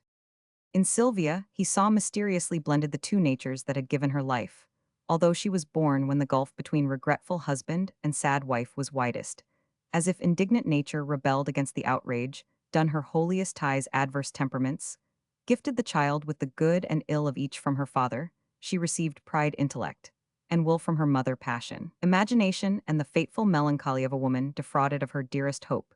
These conflicting temperaments, with all their aspirations, attributes, and inconsistencies, were woven into a nature fair and faulty, ambitious, yet not 116, self-reliant, sensitive, yet not keen-sighted. These two masters ruled soul and body, warring against each other, making Sylvia an enigma to herself, and her life a train of moods. A wise and tender mother would have divined her nameless needs, answered her vague desires, and through the medium of the most omnipotent affection given to humanity, have made her what she might have been. But Sylvia had never known mother love, for her life came through death, and the only legacy bequeathed her was a slight hold upon existence, a ceaseless craving for affection, and the shadow of a tragedy that wrung from the pale lips that grew cold against her baby cheek, the cry free at last. Thank God for that. Prudence could not fill the empty place, though the good-hearted housewife did her best. Neither sister understood the other, and each tormented the other through her very love. Prue unconsciously exasperated Sylvia unconsciously shocked Prue, and they hitched along together, each trying to do well, and each taking diametrically opposite measures to effect her purpose. Mark briefly, but truly described them, when he said Sylvia trims the house with flowers, but Prudence dogs her with a dustpan. Mr. Yule was now a studious, melancholy man, who, having said one fatal no to himself, made it the satisfaction of his life to say a never-varying yes to his children. But though he left no wish of theirs ungratified, he seemed to have forfeited his power to draw and hold them to himself. He was more like an unobtrusive guest than a master in his house. His children loved but never clung to him, because unseen yet impassable rose the bar 117 rear of an instinctive protest against the wrong done their dead mother, unconscious on their part, but terribly significant to him. Mark had been years away, and though the brother and sister were tenderly attached, sex tastes and pursuits kept them too far apart, and Sylvia was solitary even in this social seeming home, dissatisfied with herself. She endeavored to make her life what it should be with the energy of an ardent, aspiring nature, and through all experiences, sweet or bitter, all varying moods, successes, and defeats, a sincere desire for happiness, the best and highest, was the little rushlight of her soul that never wavered or went out. She never had known friendship in its truest sense, for next to love, it is the most abused of words. She had called many friend, but was still ignorant of that sentiment cooler than passion, warmer than respect, more just and generous than either, which recognizes a kindred spirit in another, and claiming its right, keeps it sacred by the wise reserve, that is to friendship what the purple bloom is to the grape, a charm which once destroyed can never be restored. Love she had desired, yet dreaded, knowing her own passionate nature. And when it came to her making that brief holiday the fateful point of her life, she gave herself to it wholly before that time, She had rejoiced over a more tranquil pleasure, and believed that she had found her friend in the neighbor, who after long absence had returned to his old place. Nature had done much for Geoffrey Moore, but the wise mother also gave him those teachers to whose hard lessons she often leaves her dearest children, 5 years spent in the service of a sister, who through the sharp discipline of 118 pain was fitting her meek soul for heaven had given him. An experience such as few young men received this fraternal devotion proved a blessing in disguise. It preserved him from any profanation of his youth, and the companionship of the helpless creature whom he loved had proved an ever-present stimulant to all that was best and sweetest in the man. A single duty faithfully performed had set the seal of integrity upon his character, and given him grace to see at 30 the rich compensation he had received for the ambitions silently sacrificed at 25. When his long vigil was over, he looked into the world to find his place again, but the old desires were dead, the old allurements had lost their charm. And while he waited for time to show him what good work he should espouse, no longing was so strong as that for a home, where he might bless and be blessed in writing that immortal poem, A Virtuous and Happy Life. Sylvia soon felt the power and beauty of this nature, and remembering how well he administered to a physical affliction, often looked into the face, whose serenity was a perpetual rebuke, longing to ask him to help and heal the mental ills that perplexed and burdened her. More soon divined the real isolation of the girl, read the language of her wistful eyes, felt that he could serve her, and invited confidence by the cordial alacrity with which he met her least advance. But while he served, he learned to love her for Sylvia, humble in her own conceit, and guarded by the secret passion that possessed her, freely showed the regard she felt with no thought of misapprehension, no fear of consequences, unconscious that such impulsive demonstration made her only more attractive, that every manifestation of 119 her frank esteem was cherished in her friend's heart of hearts, and that through her he was enjoying the blossom time of life so peacefully and pleasantly. The summer ripened into autumn, and Sylvia's interest into an enduring friendship. Chapter Roman 8. No. Drawn curtains shut out the frosty night. The first fire 120 of the season burned upon the hearth, and basking in its glow sat Sylvia, letting her thoughts wander where they would, as books most freely open at pages oftenest, read the romance of her summer life seldom, failed to unclose at passages where Warwick's name appeared pleasant, as were many hours of that time. None seemed so full of beauty as those passed with him, and sweetest of them, all the twilight journey hand in hand. It now returned to her so freshly that she seemed to hear again the evening sounds, to feel the warm fern-scented wind blow over her, to see the strong hand offered helpfully. And with an impulse past control, she stretched her own to that visionary Warwick, as the longing of her heart found vent in an eager "Come, I am here." A voice replied, a hand pressed hers, and springing up, she saw not Adam but Moore standing beside her, with a beaming face concealing the thrill of joy, the pang of pain he had brought her. She greeted him cordially, and reseating herself instinctively tried to turn the current of her thoughts. "I am glad you came, for I have built castles in the air, 121 long enough, and you will give me more substantial entertainment, as you always do." The broken dream had left tokens of its presence in the unwonted warmth of Sylvia's manner. Moore felt it, and for a moment did not answer. Much of her former shyness had crept over her of late.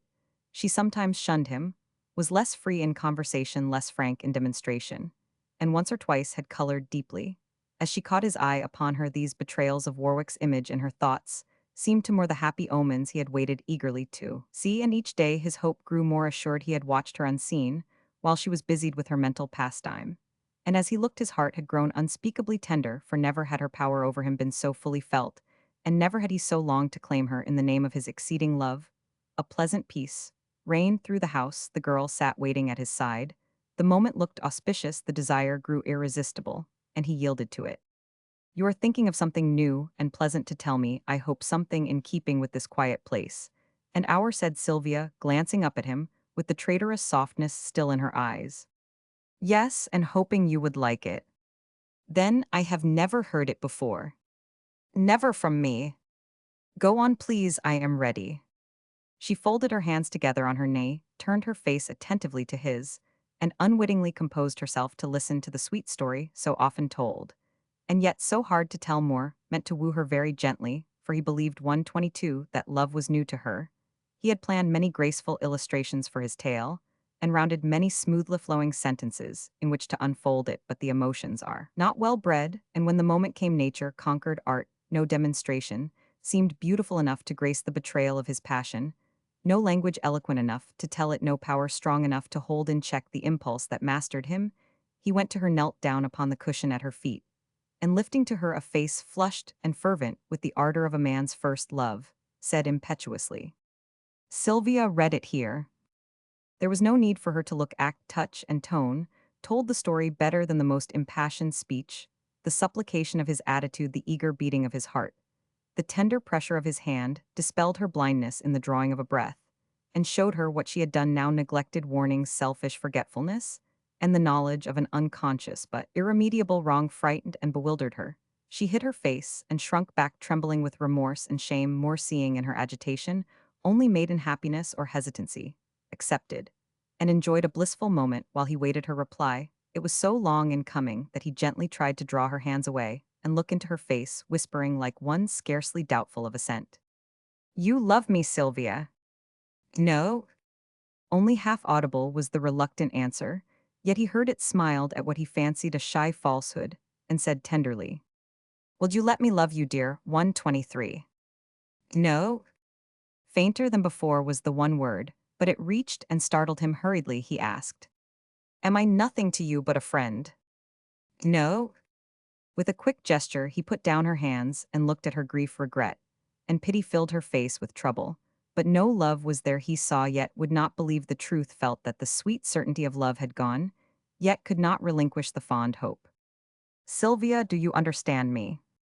I do, but I cannot say what you would have me, and I must tell the truth, although it breaks my heart, Geoffrey, I do not love you." "Can I not teach you?" he pleaded eagerly. "I have no desire to learn." Softly she spoke, remorseful she looked, but the words wounded like a blow.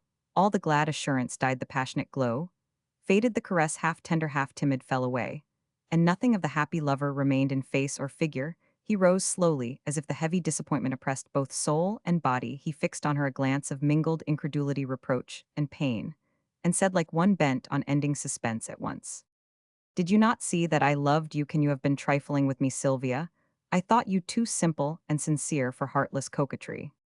I am, you shall not suspect me of that, though I deserve all other reproaches. I have been very selfish, very blind. I should have remembered that, in your great kindness, you might like me too well for your own peace. I should have believed Mark, and been less candid in my 124 expressions of esteem. But I wanted a friend so much I found all I could ask in you. I thought my youth, my faults, my follies would make it impossible for you to see in me anything but a wayward girl who frankly showed her regard, and was proud of yours. It was one of my sad mistakes. I see it now, and now it is too late for anything but penitence. Forgive me if you can. I've taken all the pleasure and left you all the pain."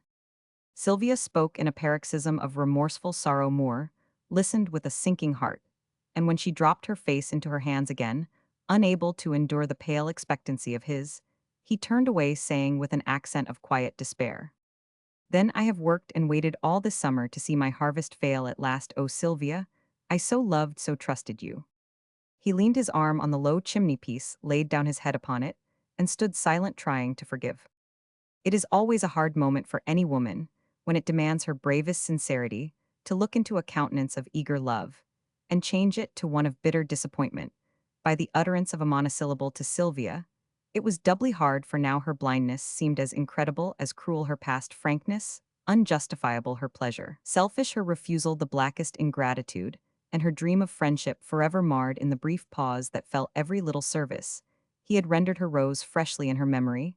Every hour of real content and genuine worth that he had given her seemed to come back and reproach her. Every look, accent, action of both happy past and sad present seemed to plead for him. Her conscience cried out against her. Her heart overflowed with penitence and pity. 125.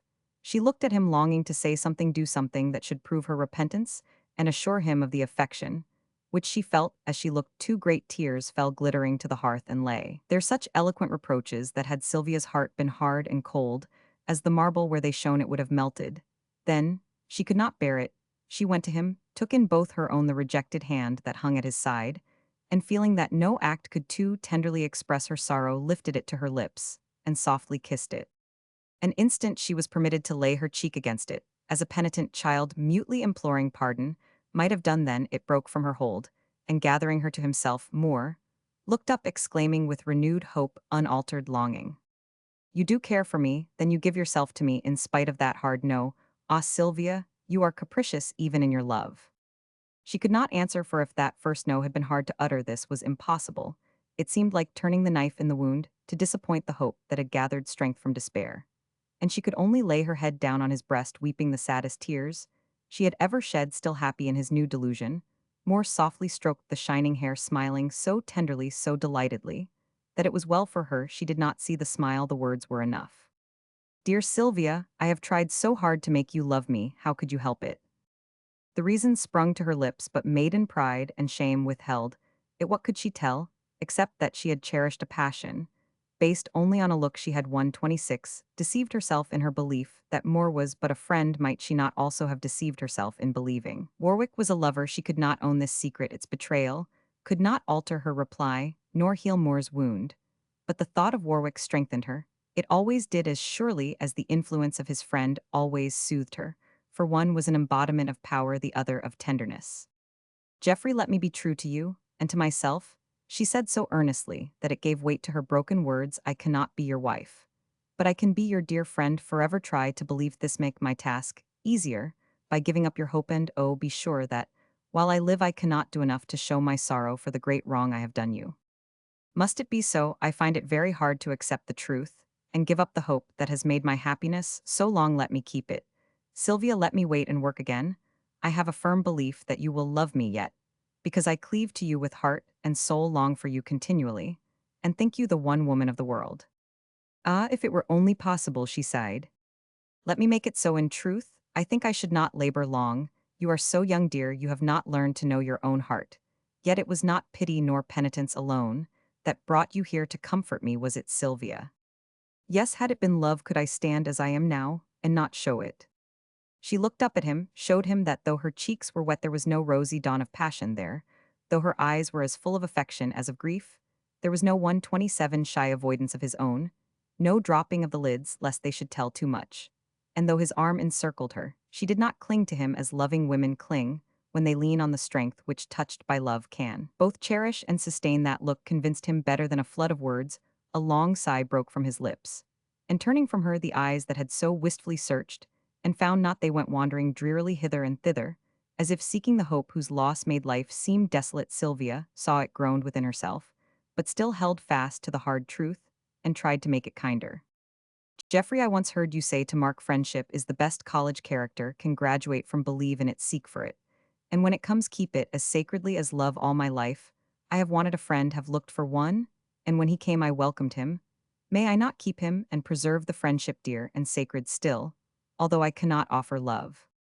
Softly, seriously, she spoke, but the words sounded cold to him. Friendship seemed so poor now, love so rich. He could not leave the blessed sunshine, which transfigured the whole earth, and sit down in the little circle of a kindly fire without keen regret.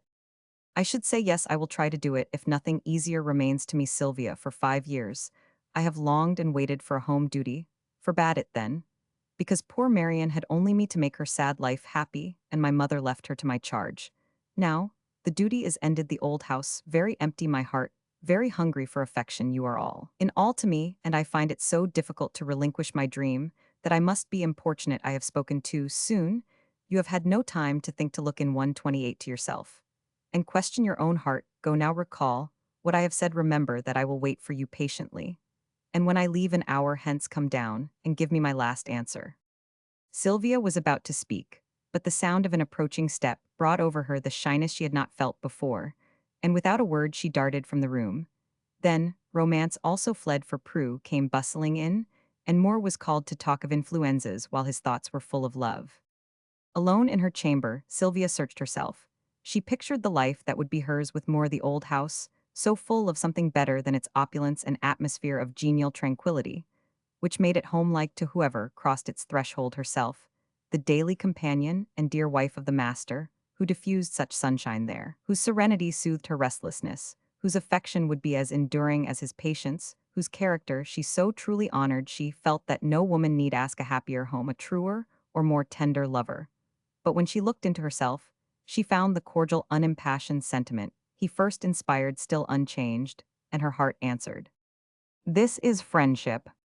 She thought of Warwick and the other home that might be hers fancy, painted in glowing colors the stirring life, the novelty excitement, and ever new delight such wanderings would have for her the joy of being always with him, the proud consciousness that she was nearest and dearest. To such a man, the certainty that she might share the knowledge of his past, might enjoy his present help to shape his future. There was no time to look into her heart. 129, for up sprung its warm blood to her cheek, its hope to her eye, its longing to her lips, its answer glad and ready. Ah, this is love. The clock struck 10, and after lingering a little, Sylvia went down slowly because her errand was a hard one, thoughtfully, because she knew not where nor how she could best deliver it. No need to look for him or linger for his coming. He was already there alone in the hall, absently smoothing a little silken shawl she often wore and waiting with a melancholy patience that smote her to the heart. He went to meet her, took both her hands in his, and looked into her face so tenderly, so wistfully. Sylvia, is it good night or goodbye? Her eyes filled, her hands trembled, her color paled, but she answered steadily. Forgive me, it is goodbye. Chapter Roman 9 Holly. Another gift for you, Sylvia. I don't know the writing. 130. But it smells like flowers, said Mark, as a smiling maid brought in a package on Christmas morning. Sylvia tore off the wrapper, lifted a cover, and exclaimed with pleasure, though it was the simplest present she had received that day, only an osier basket graceful in design, and shape lined with moss, and filled with holly sprays, the scarlet berries, glowing beautifully among the polished green. No note, no card, no hint of its donor anywhere appeared for none of them. Recognized the boldly written address. Presently a thought came to Sylvia. In a moment the mystery seemed to grow delightfully clear, and she said to herself with a glow of joy, this is so like Adam, I know he sent it. I must say it is the most peculiar present I ever saw, and it is my belief that the boy who brought it stole whatever article of value it contained, for it was very carelessly done up. No person in their senses would send a few sprigs of common holly to a young lady in this odd way, said Prue, poking here and there, in hopes of finding some clue. It is not common, but very beautiful. We seldom see 131, any so large and green, and full of berries, nor is it odd, but very kind, because from the worn look of the wrapper I know it has been sent a long way to please me. Look at the little ferns in the moss, and smell the sweet moist odor that seems to take us into summer woods in spite of a snowstorm. Ah, he knew what I should like. Who knew? Asked Mark quickly. You must guess, and fearing that she had betrayed herself, Sylvia hurried across the room to put the holly in water. "Ah-ha, I see," said Mark, laughing. "Who is it?" asked Prue, looking mystified. Geoffrey, whispered Mr. Yule with an air of satisfaction. Then all three looked at one another, all three nodded sagely, and all three glanced at the small person bending over the table, with cheeks almost as rosy as the berries in her hand. Everyone knows what a Christmas party is when a general friendliness pervades the air and good wishes fly about like confetti during carnival. To such an one went Sylvia, and Mark that night, the brother looking unusually blithe and debonair, because the beloved Jessie had promised to be there. If certain aunts and uncles would go away in time, the sister in a costume as pretty as appropriate for snow, and holly made her a perfect Yule. Sylvia loved dancing and knew wallflowers only by sight, therefore she was busy. Her lover's gift shone greenly in bosom hair and fleecy skirts, therefore she was beautiful. And the thought that Adam had not forgotten her lay warm at her heart, therefore she was supremely happy. Mark was devoted, but disappointed, for Jessie did not come, and having 132 doomed the detaining aunts and uncles to a most unblessed fate, he sought consolation among less fair damsels. Now go and enjoy yourself. I shall dance no more round dances for id, rather not with anyone but you, and you have been a martyr long enough. Mark roamed away, and finding a cool corner, Sylvia watched the animated scene before her, till her wandering glance was arrested by the sight of a newcomer, and her mind busied with trying to recollect where she had seen him. The slender figure, swarthy face, and vivacious eyes all seemed familiar, but she could find no name for their possessor, till he caught her eye when he half bowed and wholly smiled. Then she remembered, and while still recalling that brief interview, one of their young hosts appeared with the stranger, and Gabriel Andre was duly presented. I could hardly expect to be remembered, and am much flattered, I assure you. Did you suffer from the shower that day, Miss Yule? The speech was nothing, but the foreign accent gave a softness to the words, and the southern grace of manner gave an air of romance to the handsome, Youth Sylvia was in the mood to be pleased with everybody everything, and was unusually gracious, as they merrily pursued the subject suggested by his question. Presently he asked, "Is Warwick with you now?" He was not staying with us but with his friend Mr. Moore. He was the gentleman who pulled so well that day. Yes. Is Warwick with him still? Oh no, he went away 3 months ago. I wonder where 133. So do I. The wish had been impulsively expressed, and was as impulsively echoed. Young Andre smiled, and liked Miss Yule the better for forgetting that somewhat lofty air of hers. You have no conjecture, then I wish to find him much very much, but cannot put myself upon his trail. He is so what you call peculiar, that he writes no letters, leaves no address, and roves here and there like a born Gitan. Have you ill news for him? I have the best a man could desire, but fear that while I look for him, he has gone to make a disappointment for himself. You are a friend, I think. I am. Then you know much of him, his life, his ways. Yes, both from himself and Mr. Moore. Then you know of his betrothal to my cousin, doubtless, and I may speak of it because if you will be so kind, you may perhaps help us to find him. I did not know, perhaps. He did not wish it, began Sylvia, folding one hand tightly in the other with a quick breath and a momentary sensation, as if someone had struck her in the face. He thinks so little of us, I shall not regard his wish just now.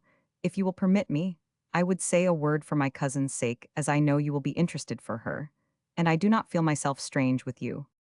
Sylvia bowed, and standing before her with an air half mannish, half boyish, Gabriel went on in the low, rapid tone peculiar to him. See then, my cousin was betrothed in May a month 134, after Adam cries out that he loves too much for his peace, that he has no freedom of his heart or mind, that he must go away and take his breath before he is made a happy slave. Forever Attila told me this. She implored him to stay, but no, he vows he will not come again, till they marry in the next June. He thinks it a weakness to adore a woman impertinent. I have no patience for him. Gabriel spoke indignantly and pressed his foot into the carpet with a scornful look, but Sylvia took no heed of his petulance. She only kept her eyes fixed upon him, with an intentness which he mistook for interest. The eyes were fine, the interest was flattering, and though quite aware that he was both taking a liberty and committing a breach of confidence, the impulsive young gentleman chose to finish what he had begun and trust that no harm would follow. He has been gone now more than half a year, but has sent no letter, no message, nothing to show that he still lives. Attila waits. She writes, she grows too anxious to endure, she comes to look for him, I help her. But we do not find him yet, and meantime I amuse her, my friends are kind, and we enjoy much as we look about us for this truant Adam. If Sylvia could have doubted the unexpected revelation, this last trait was so like Warwick, it convinced her at once, though the belief to which she had clung so long was suddenly swept from under her.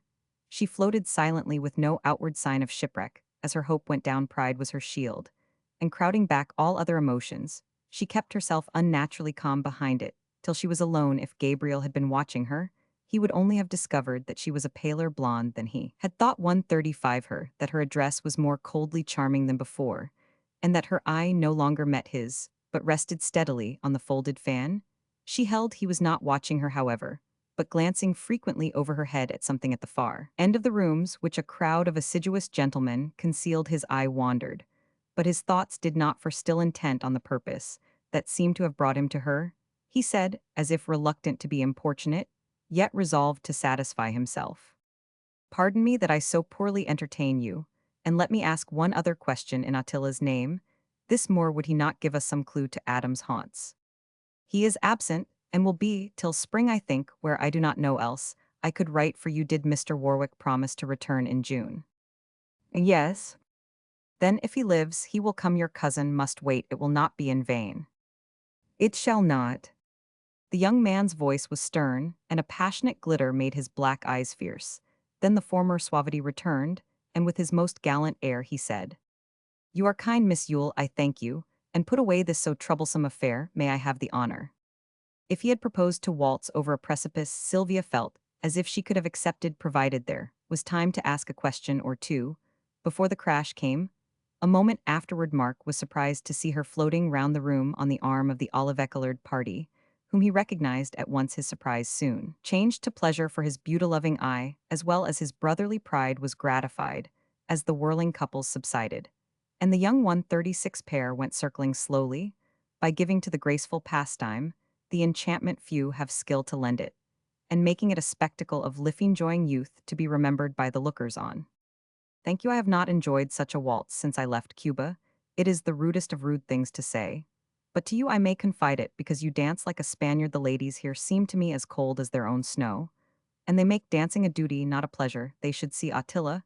She is all grace and fire. I could kill myself dancing with her. Adam used to say it was like wine to watch her. I wish she was here to give us a lesson. She is but will not dance tonight. Here cried Sylvia, stopping abruptly. Why not? Elliot is mad for her, and gave me no peace till I brought her. She is behind that wall of men. Shall I make a passage for you? She will be glad to talk with you of Adam, and I to show you the handsomest woman in Habana. Let us wait a little. I should be afraid to talk before so many. She is very beautiful then. You will laugh and call me extravagant as others do. If I say what I think so, I will let you judge for yourself. See, your brother stands on tiptoe to peep at her now. He goes in, and there he will stay. You do not like that, perhaps. But Attila cannot help her beauty, nor the power she has of making all men love her. I wish she could. She is gifted and accomplished, as well as lovely, asked Sylvia, glancing at her companion's gloomy face. She is everything a woman should be, and I could shoot Adam for his cruel neglect. 137. Gabriel's dark face kindled as he spoke, and Sylvia drearily wished he would remember how ill-bred it was to tire her, with complaints of her friend and raptures over his cousin. He seemed to perceive this, turned a little haughty at her silence, and when he spoke was all the stranger again. This is a contra danza. Shall we give the snow ladies another lesson? First may I do myself the pleasure of getting you an ice. A glass of water, please. I am cool enough without more ice. He seated her and went upon his errand. She was cool now, weary-footed, sick at heart, and yearning to be alone. But in these days women do not tear their hair and make scenes, though their hearts may ache and burn, with the same sharp suffering as of old. Till her brother came, she knew she must bear it, and make no sign. She did bear it, drank the water with a smile, danced the dance with spirit, and bore up bravely. Till Mark appeared. She was alone just then, and his first words were, "Have you seen her?" "No, take me where I can, and tell me what you know of her." "Nothing but that she is Andre's cousin, and he adores her as boys always do a charming woman, who is kind to them. Affect to be admiring these flowers, and look without her knowing it, or she will frown at you like an insulted princess, as she did at me." Sylvia saw the handsomest woman in Havana, and hated her immediately. It was but natural, for Sylvia was a very human girl, and Attila one whom no woman would love however much she might admire. 138.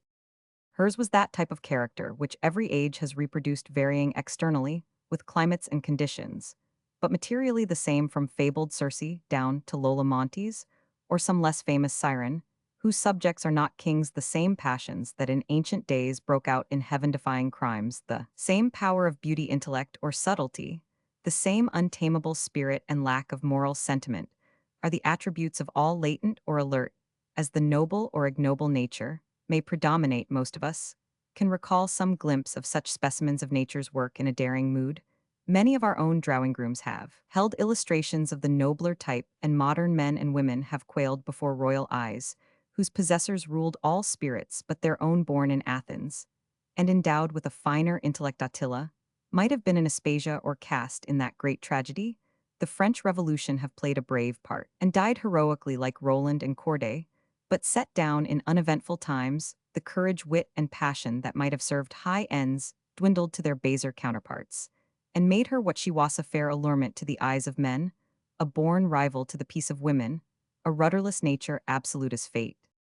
Sylvia possessed no knowledge that could analyze for her the sentiment which repelled, even while it attracted her toward Warwick's.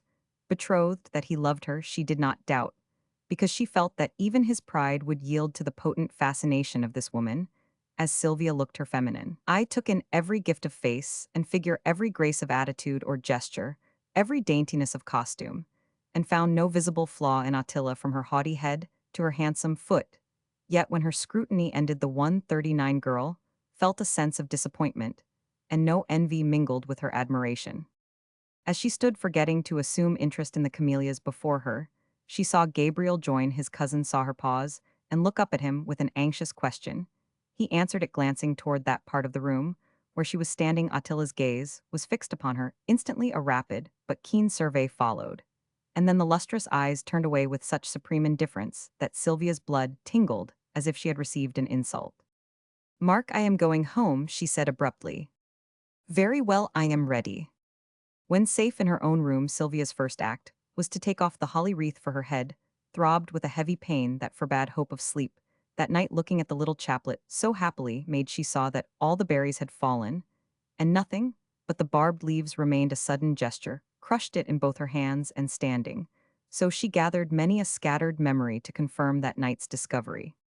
Warwick had said with such a tender accent in his voice, "I thought of the woman I would make my wife." That was Attila. He had asked so anxiously if one should keep a promise when it disturbed one's peace. That was because he repented of his hasty vow to absent himself. Till June it was not love she saw in his eyes the night they parted, but pity. He read her secret before that compassionate glance revealed it to herself, and he had gone away to spare her further folly. She had deceived herself, had blindly cherished a baseless hope. And this was the end even for the nameless gift. She found a reason with a woman's skill in self-torture. More, had met Adam, had told 140 his disappointment. And still pitying her, Warwick had sent the pretty greeting to console her for the loss of both friend and lover. This thought seemed to sting her into sudden passion. As if longing to destroy every trace of her delusion, she tore away the holly wreaths and flung them in the fire, took down the bow, an arrow Warwick had made her from above the étagère, where she had arranged the spoils of her happy voyage, snapped them across her knee, and sent them after the holly, followed by the birch canoe and every pebble, moss shell, or bunch of headed grass he had given her. Then the osier basket was not spared, the box went next, and even the wrapper was on its way to immolation, when, as she rent it apart with a stern pleasure in the sacrifice, it was going to complete from some close fold of the paper hitherto undisturbed, a card dropped at her feet. She caught it up and read in handwriting, almost as familiar as her own, to Sylvia, "A Merry Christmas and best wishes from her friend Geoffrey." More, the word friend was underscored, as if he desired to assure her that he still cherished the only tie permitted him, and sent the green token to light her regret that she could give no more. Warm over Sylvia's sore heart rushed the tender thought, and longing as her tears began to flow, "He cares for me. He remembered me. I wished he would come back and comfort me." Chapter Roman 10. Yes. It is easy to say, "I will forget," but perhaps the hardest 141 task given us is to lock up a natural yearning of the heart, and turn a deaf ear to its plaint, for captive and jailer must inhabit the same small cell. Sylvia was proud with that pride, which is both sensitive and courageous, which can not only suffer but wring strength from suffering. While she struggled with a grief and shame that aged her with their pain, she asked no help, made no complaint. But when the forbidden passion stretched its arms to her, she thrust it back and turned to pleasure for oblivion. Those who knew her best were troubled and surprised by the craving for excitement, which now took possession of her, the avidity with which she gratified it regardless of time, health, and money. All day she hurried here, and their driving, shopping, sightseeing, or entertaining guests at home night brought no cessation of her dissipation, for when balls, masquerades, and concerts failed, there still remained the theater. This soon became both a refuge and a solace, for believing it to be less harmful than other excitements, her father indulged her new whim. But had she known it, this was the most dangerous pastime she could have chosen, calling for no exertion of her own. It left her free to passively receive a stimulant to her unhappy love. 142, in watching its mimic semblance through all phases of tragic suffering and sorrow, for she would see no comedies, and Shakespeare's tragedies became her study. This lasted for a time, then the reaction came. A black melancholy fell upon her, and energy deserted soul and body. She found it a weariness to get up in the morning and weariness to lie down at night. She no longer cared even to seem cheerful, owned that she was spiritless, hoped she should be ill, and did not care if she died tomorrow. When this dark mood seemed about to become chronic, she began to mend, for youth is wonderfully recuperative, and the deepest wounds soon heal. Even against the sufferers will a quiet apathy replace the gloom, and she let the tide drift her where it would, hoping nothing, expecting nothing, asking nothing, but that she need not suffer any more. She lived fast, all processes with her were rapid, and the secret experience of that winter taught her many things she believed it had only taught her to forget. For now the outcast love lay very still, and no longer beat despairingly against the door of her heart, demanding to be taken in from the cold. She fancied that neglect had killed it, and that its grave was green with many tears. Alas for Sylvia! How could she know that it had only sobbed itself to sleep, and would wake beautiful and strong at the first sound of its master's voice? Mark became eventful in his fitful fashion. He had painted a picture of the golden wedding from sketches taken at the time Moore had suggested and bespoken it, that the young artist might have a motive for finishing it, because though he excelled in scenes of that description, he thought them beneath him, and tempted by more ambitious 143 designs, neglected his true branch of the art. In April it was finished, and at his father's request, Mark reluctantly sent it with his Clytemnestra to the annual exhibition. One morning at breakfast Mr. Yule suddenly laughed out behind his paper, and with a face of unmixed satisfaction, passed it to his son, pointing to a long critique upon the exhibition. Mark prepared himself to receive with becoming modesty the praises lavished upon his great work, but was stricken with amazement to find Clytemnestra disposed of in a single sentence, and the golden wedding lauded in a long, enthusiastic paragraph. "What the deuce does the man mean?" he ejaculated, staring at his father. "He means that the work which warms the heart is greater than that which freezes the blood. I suspect Moore knew what you could do, and has made you do it, sure that if you worked for fame unconsciously, you should achieve it.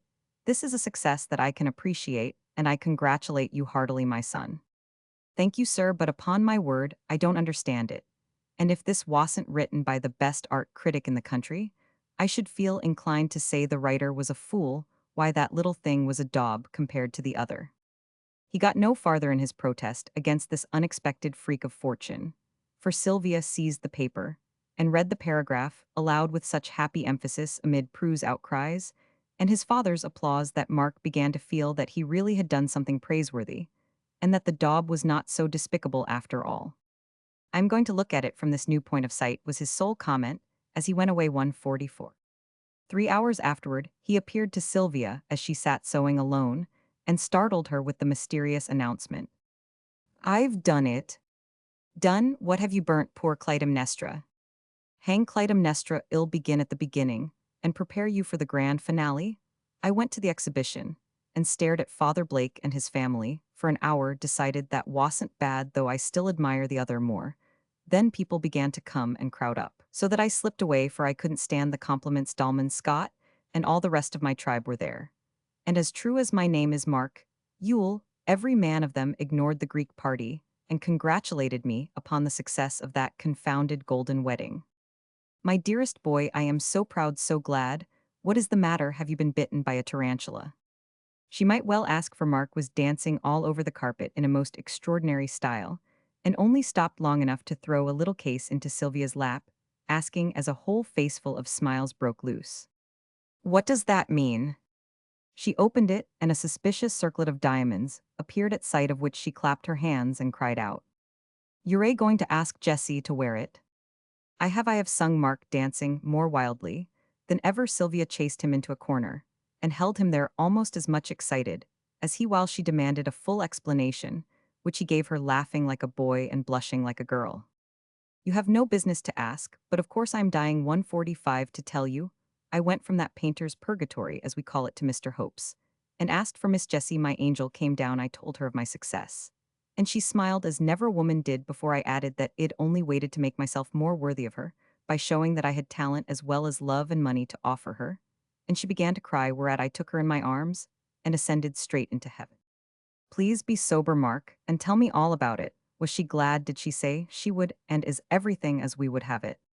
"'Tis all perfect, divine, and rapturous to the last degree. Jessie has liked me ever since she was born. She thinks, adores you, and proof her sisters yearns to call my parent father, allowed me to say and do whatever I liked, and gave me a ravishing kiss, just their sacred spot. I shall get a mate to it. When I put this on her blessed little finger, try it for me. I want it to be right, and your hands are of a size that fits grandly. When shall I see a joyful sweetheart doing this on his own behalf?" Sylvia. "Never." She shook off the ring as if it burned her, watching it roll, glittering away with a somewhat tragical expression. Then she calmed herself, and sitting down to her work, enjoyed Mark's raptures for an hour.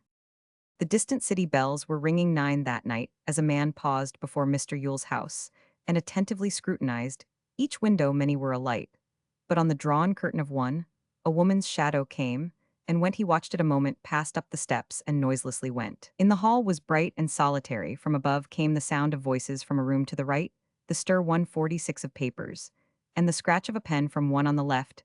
A steady rustle as of silk swept slowly to and fro to the threshold of this door. The man stepped and looked in. Sylvia was just turning in her walk, and as she came musing down the room Moore saw her well. With some women dress has no relation to states of mind with Sylvia. It was often an indication of the mental garb she wore. Moore remembered this trait, and saw in both countenance and costume the change that had befallen her in his long absence. Her face was neither gay nor melancholy, but serious and coldly quiet, as if some inward twilight reigned. Her dress, a soft, sad gray with no decoration, but a knot of snowdrops in her bosom. On these pale flowers her eyes were fixed, and as she walked with folded arms and drooping head, she sang low to herself. Upon the convent roof the snows lie sparkling to the moon. My breath to heaven like incense goes. May my soul follow soon. Lord, make my spirit pure and clear, as are the frosty skies, or this first snowdrop of the year, that in my bosom lies. Sylvia. Very gentle was the call, but she started as if it had been a shout. Looked an instant, while light and color flashed into her face, then ran to him, exclaiming joyfully, "Oh, Geoffrey, I am glad, I am glad." There could be but one answer to such a welcome, and Sylvia received it as she stood there, not weeping now, but smiling with the sincerest satisfaction, the happiest surprise. Moore shared both emotions, feeling as a man might feel. 147. When parched with thirst, he stretches out his hand for a drop of rain, and receives a brimming cup of water. He drank a deep draught gratefully, then fearing that it might be as suddenly withdrawn, asked anxiously, "Sylvia, are we friends or lovers?" "Anything, if you will only stay." She looked up as she spoke, and her face betrayed that a conflict between desire and doubt was going on within her. Impulse had sent her there, and now it was so sweet to know herself beloved. She found it hard to go away. Her brother's happiness had touched her heart, roused the old craving for affection, and brought a strong desire to fill the aching void her lost love had left. With this recovered one, Sylvia had not learned to reason, yet she could only feel, because owing to the unequal development of her divided nature the heart grew faster than the intellect. Instinct was her surest guide, and when she followed it unblinded by a passion, unthwarted by a mood, she prospered. But now she was so blinded and so thwarted, and now her great temptation came. Ambition, man's idol, had tempted the father. Love, woman's god, tempted the daughter. And as if the father's atonement was to be wrought out through his dearest child, the daughter also made the fatal false step of her life. "Then you have learned to love me, Sylvia." No, the old feeling has not changed, except to grow more remorseful, more eager to prove its truth.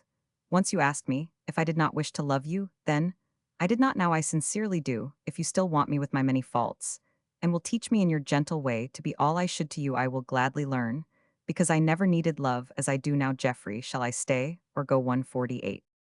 Stay, Sylvia. Ah, thank God for this. If she had ever hoped that Moore would forget her for his own sake, she now saw how vain such hope would have been, and was both touched and troubled by the knowledge of her supremacy, which that hour gave her. She was as much the calmer as friendship is than love, and was the first to speak again, still standing their content, although her words expressed a doubt. "Are you very sure you want me? Are you not tired of the thorn that has fretted you so long? Remember, I am so young, so ignorant, and unfitted for a wife.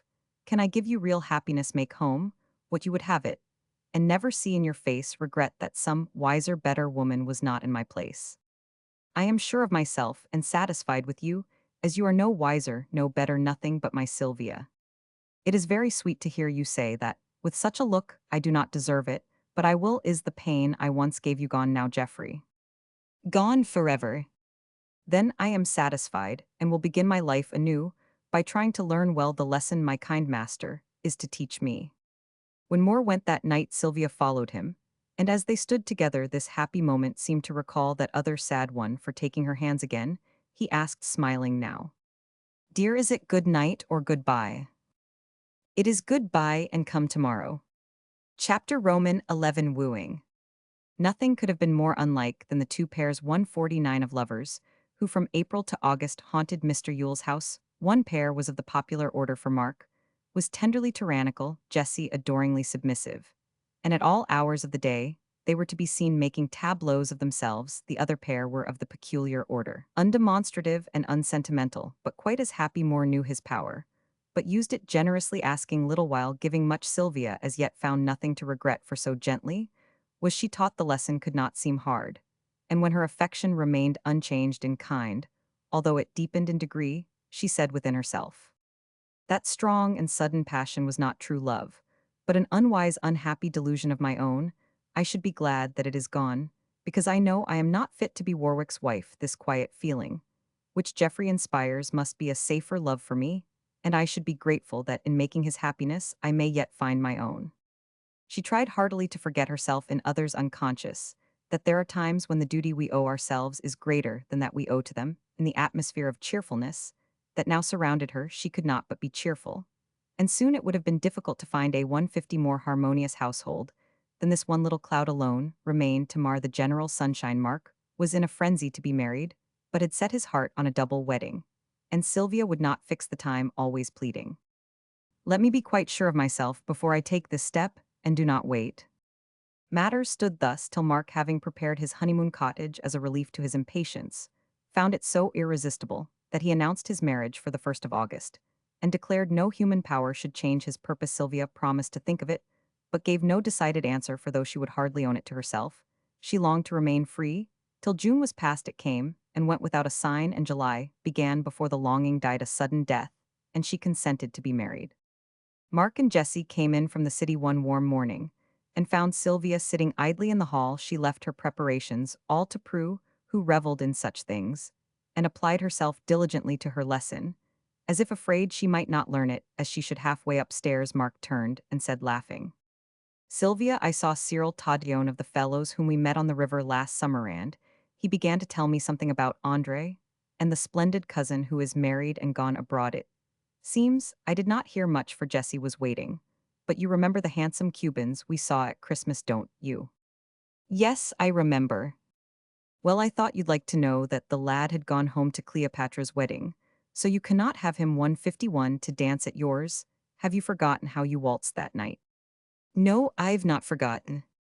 Mark went off to consult Prue, and Jessie began to display her purchases before eyes that only saw a blur of shapes and colors, and expatiate upon their beauties to ears that only heard the words, "The splendid cousin is married and gone abroad."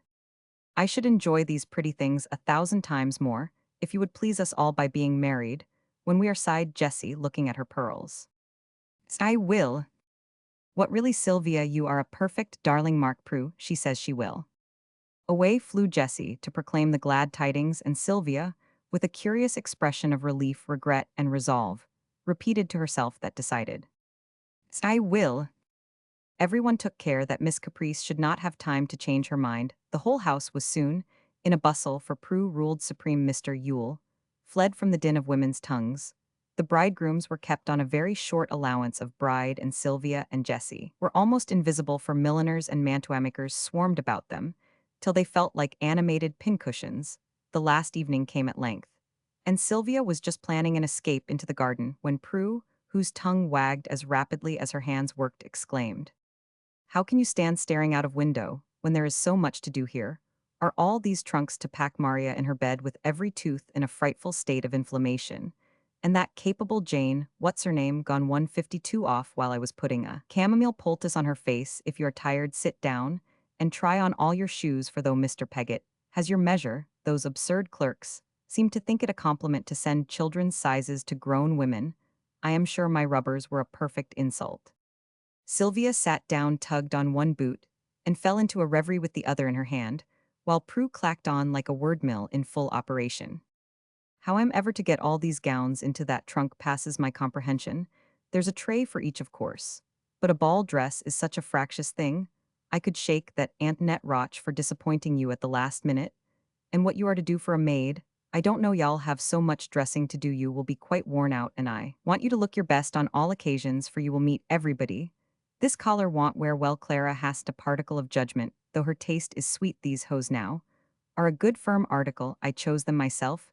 Do be sure you get all your things from the wash at those great hotels. There's a deal of pilfering, and you are so careless." Here Sylvia came out of her reverie with a sigh that was almost a groan. "Don't they fit? I knew they wouldn't," said Prue with an air of triumph. "The boots suit me, but the hotels do not. And if it was not ungrateful after all your trouble, I should like to make a bonfire of this roomful of haberdashery, and walk quietly away to my new home by the light of it." As if the bare idea of such an awful proceeding robbed her of all strength, Miss Yule sat suddenly down in the trunk, by which she was standing. Fortunately, it was 153, nearly full, but her appearance was decidedly ludicrous, as she sat with the collar in one uplifted hand, the hose in the other, and the ball dress laid over her lap like a fainting lady, while she said with imploring solemnity, which changed abruptly from the pathetic to the comic at the end of her speech. Sylvia, if I ever cherished a wish in this world of disappointment, it is that your wedding shall have nothing peculiar about it, because every friend and relation you've got expects it. Do let me have the comfort of knowing that everyone was surprised and pleased for if the expression was elegant, which it isn't, and only suggested by my trials with those dressmakers. I should say I was on pins and needles till it's all over, bless me. And so I am, for here are three on the floor, and one in my shoe. Prue paused to extract the appropriate figure of speech, which she had chosen, and Sylvia said, if we have everything else as you wish it, would you mind if we didn't go the journey? Of course, I should. Everyone goes a wedding trip, it's part of the ceremony. And if two carriages and two bridal pairs don't leave here tomorrow, I shall feel as if all my trouble had been thrown away. Ill go, Prue, ill go, and you shall be satisfied. But I thought we might go from here in style, and then slip off on some quieter trip. I am so tired. I dread the idea of frolicking for a whole month, as Mark and Jessie mean to do. It was Prue's turn to groan now, and she did so dismally. But Sylvia had never asked a favor in vain, and this was not the moment to refuse to her anything so worldly. Pride yielded to sisterly affection, and Prue said 154 with resignation, as she fell to work more vigorously than ever because she had wasted 5 good minutes. Do as you like, dear. You shall not be crossed on your last day at home, asked Geoffrey, and if you are happy, I am satisfied. Before Sylvia could thank her sister, there came a tap and a voice asking, might I come in? If you can get an, answered Prue, as reversing her plan in her hurry, she whisked the collar into a pizza bag and the hose into a bandbox. Moore paused on the threshold in a masculine maze that one small person could need so much drapery. May I borrow Sylvia for a little while? A breath of air will do her good, and I want her bright and blooming for tomorrow, else young Mrs. Yule will outshine young Mrs. Moore. What a thoughtful creature you are, Geoffrey. Take her, and welcome. Only pray put on a shawl, Sylvia, and don't stay out late, for a bride with a cold in her head is the saddest of spectacles. Glad to be released, Sylvia went away, and dropping the shawl as soon as she was out of Prue's sight, paced up and down the garden walks upon her lover's arm, having heard her wish and given a hearty assent. Moore asked, where shall we go? Tell me what you would like best, and you shall have it. You will not let me give you many gifts, but this pleasure you will accept from me, I know. You give me yourself, that is more than I deserve. But I should like to have you take me to the place you like best. Don't tell me beforehand. Let it be a surprise. 155. I will. It is already settled, and I know you will like it. Is there no other wish to be granted, no doubt to be set at rest, or regret withheld, that I should know? Tell me, Sylvia, for if ever there should be confidence between us, it is now. As he spoke, the desire to tell him of her love for Adam rose within her, but with the desire came a thought that modified the form in which impulse prompted her to make confession. Moore was both sensitive and proud. Would not the knowledge of the fact mar for him the friendship that was so much to both? From Warwick he would never learn it from her. He should have only a half confidence, and so love both friend and wife with an untroubled heart. Few of us can always control the rebellious nature that so often betrays and then reproaches. Few always weigh the moment and the act that bans or blesses it. And where is the life that has not known some turning point when a fugitive emotion has decided great issues for good or ill? Such an emotion came to Sylvia then, and another temptation wearing the guise of generosity urged her to another false step, for when the first is taken, a second inevitably follows. I have no wish, no regret, nothing, but the old doubt of my unstable self, and the fear that I may fail to make you happy. But I should like to tell you something. I don't know that you will care for it, or that there is any need to tell it, but when you said there should be confidence between us, I felt that I wanted you to know that I had loved someone before I loved you. He did not see her face, he only heard her quiet voice. He had no thought of Adam, whom she had known so short a time, who was already bound.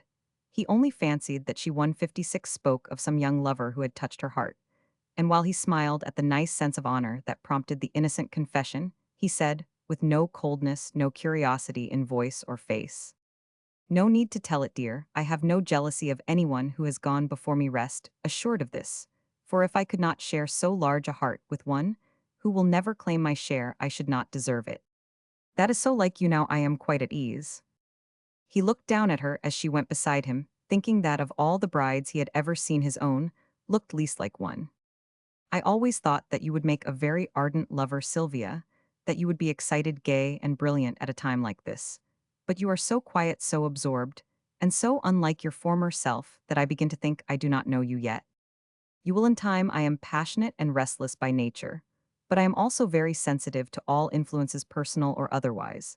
And were you different from your tranquil, sunshiny self, I too should change. I am quiet because I seem in a pleasant state, half waking, half dreaming, from which I never wish to wake. I am tired of the past, contented with the present, and to you I leave the future.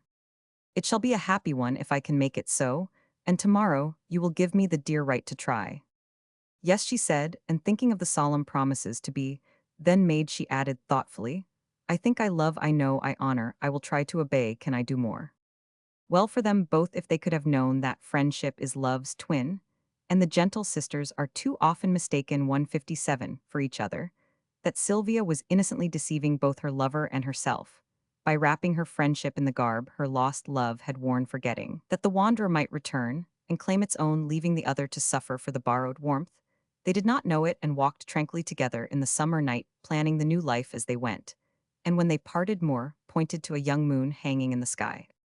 See, Sylvia, our honeymoon has risen. May it be a happy one. It will be, and when the anniversary of this glad night comes round, it shall be shining still. God bless my little wife. Chapter Roman 12 Wedding. Sylvia was awakened on her wedding morning by a 158 curious choking sound, and starting up found Prue crying over her as if her heart were broken. What has happened? Is Geoffrey ill? Is all the silver stolen? Can't the bishop come? She asked, wondering what calamity could move her sister to tears at such a busy time. Prue took Sylvia in her arms and rocking to and fro, as if she were still a baby, poured forth a stream of words and tears together. Nothing has happened. I came to call you, and broke down because it was the last time I should do it. I've been awake all night thinking of you, and all you've been to me since I took you in my arms 19 years ago, and said you should be mine, my little Sylvia. I've been neglectful of so many things, and now I see them all. I've fretted you with my ways, and haven't been patient enough with yours. I've been selfish, even about your wedding, and it won't be as you like it. You'll reproach me in your heart, and I shall hate myself for it when you are gone, never to be my care and comfort any more. And oh, my dear, what shall I do without you? This unexpected demonstration from her prosaic sister, 159, touched Sylvia more than the most sentimental lamentations from another. It brought to mind all the past devotion, the future solitude of Prue's life, and she clung about her neck, tearless but very tender. I never shall reproach you, never cease to love, and thank you for all you've been to me, my dear old girl. You mustn't grieve over me, or think I shall forget you, for you never shall be forsaken. And very soon I shall be back, almost as much your Sylvia as ever. Mark will live on one side, I shall live on the other, and well be merry and cozy together. And who knows, but when we are both out of your way you will learn to think of yourself, and marry also. At this Prue began to laugh hysterically, and exclaimed with more than her usual incoherency, I must tell you it was so very odd. I didn't mean to do so, because you children would tease me, but now I will, to make you laugh, for it's a bad omen to cry over a bride. They say, my dear, that gouty Mr. MacGregor, when I went in with some of my nice broth last week, Hugh slopped so, and he's such a fidget. I took it myself, after he had eaten every drop, before my eyes, wiped his mouth, and asked me to marry him. And you would not, Prue?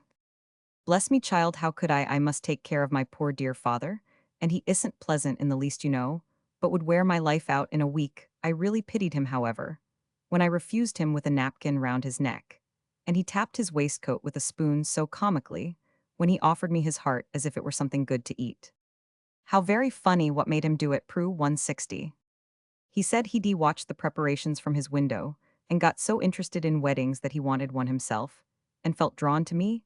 I was so sympathetic, that means a good nurse and cook, my dear. I understand these invalid gentlemen, and will be a slave to no man so fat and fussy as Mr. Mac, as my brother calls him. It's not respectful, but I like to refresh myself by saying it just now. Never mind the old soul, Prue, but go and have your breakfast comfortably, for there's much to be done, and no one is to dress me but your own dear self. At this Prue relapsed into the pathetic again, and cried over her sister, as if despite the omen brides were plants that needed much watering. The appearance of the afflicted Maria, with her face still partially eclipsed by the chamomile comforter, and an announcement that the waiters had come and were ordering round dreadful, caused Prue to pocket her handkerchief and descend, to turn the tables in every sense of the word. The prospect of the wedding breakfast made the usual meal a mere mockery. Everyone was in a driving hurry. Everyone was very much excited, and nobody but Prue and the colored gentleman brought anything to pass. Sylvia went from room to room bidding them goodbye, as the child who had played there so long, but each looked unfamiliar in its state and festival array, and the old house seemed to have forgotten her already. She spent an hour with her father, paid Mark a little call in the studio, where he was bidding adieu to the joys of bachelorhood and preparing himself for the jars of matrimony by a composing smoke, and then Prue claimed her.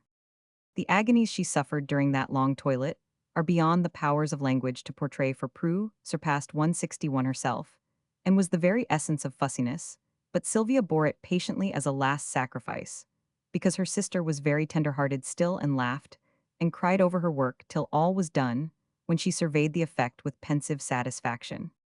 "You are very sweet, my dear, and so delightfully calm, you really do surprise me. I always thought you'd have hysterics on your wedding day. And got my vinaigrette all ready, keep your hands just as they are with the handkerchief. And bouquet, it looks very easy and rich, dear me, what a spectacle I've made of myself, but I shall cry no more, not even during the ceremony, as many do such displays of feeling, are in very bad taste. And I shall be firm, perfectly firm, so, if you hear anyone sniff, y'all know it isn't me now. I must go and scramble on my dress. First let me arrange you smoothly in a chair there. My precious, now think of soothing things, and don't stir, till Geoffrey comes for you." Too tired to care what happened just then, Sylvia sat, as she was placed, feeling like a fashion plate of a bride, and wishing she could go to sleep. Presently the sound of steps as fleet as Mark's, but lighter, waked her up, and forgetting orders, she rustled to the door with an expression which fashion plates have not yet attained. "Good morning, little bride." "Good morning, bonny bridegroom." Then they looked at one another and both smiled, but they seemed to have changed characters, for Moore's usually tranquil face was full of pale excitement, Sylvia's, usually vivacious, one full of quietude, and her eyes wore the unquestioning content of a child who accepts some friendly hand, sure that it will lead it right. 162. "Prue desires me to take you out into the upper hall, and when Mr. Dean beckons, we are to go down at once. The rooms are full, and Jessie is ready. Shall we go?" "One moment, Geoffrey, are you quite happy now?" "Supremely happy." "Then it shall be the first duty of my life to keep you so." And with a gesture soft, yet solemn, Sylvia laid her hand in his, as if endowing him with both gift and giver. He held it fast, and never let it go until it was his own.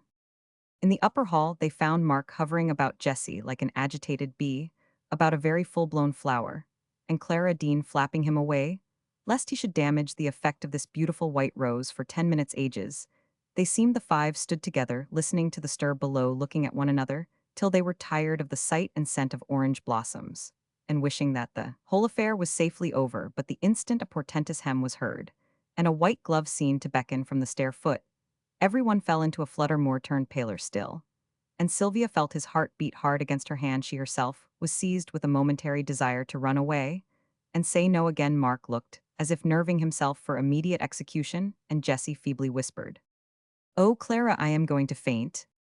"Good heavens, what shall I do with her, Mark? Support her, my darling girl. Smell this, and bear up, for mercy's sake. Do something, Sylvia, and don't stand there looking as if you'd been married every day for a year." In his excitement, Mark gave his bride a little shake. Its effect was marvelous. She rallied instantly, with a reproachful glance at her crumpled veil, and a decided, "Come quick, I can go now." 163. Down they went through a wilderness of summer silks, black coats, and bridal gloves. How they reached their places none of them ever knew. Mark said afterward that the instinct of self-preservation led him to the only means of extrication that circumstances allowed. The moment the bishop opened his book, Prue took out her handkerchief and cried steadily through the entire ceremony, for dear, as were the proprieties, the children were dearer still.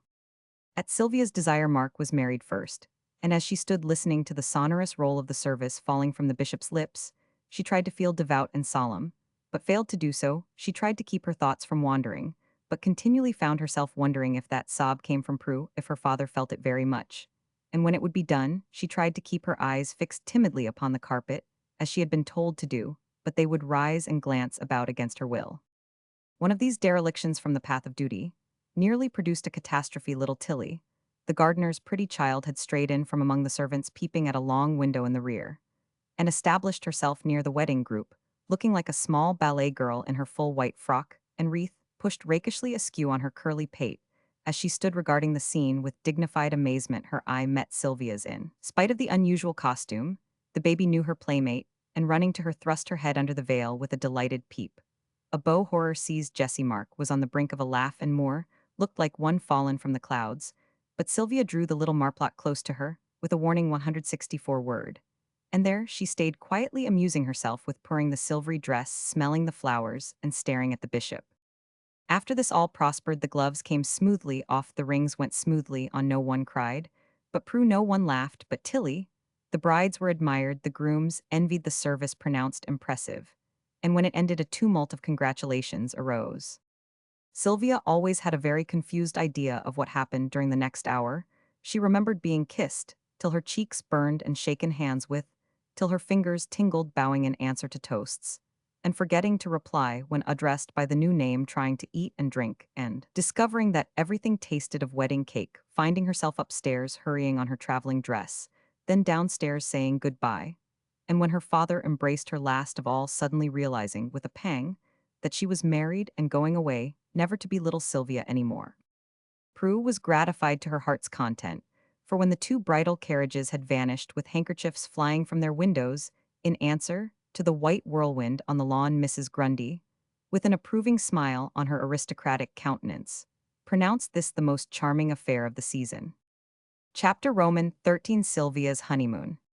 It began with a pleasant journey day after day. They 165 loitered along country roads that led them through many scenes of summer beauty, pausing at old-fashioned inns and wayside farmhouses, or gypsying at noon in some green nook, where their four-footed comrades dined off their tablecloth, while they made merry over the less simple fare their last hostess had provided for them, when the scenery was uninteresting.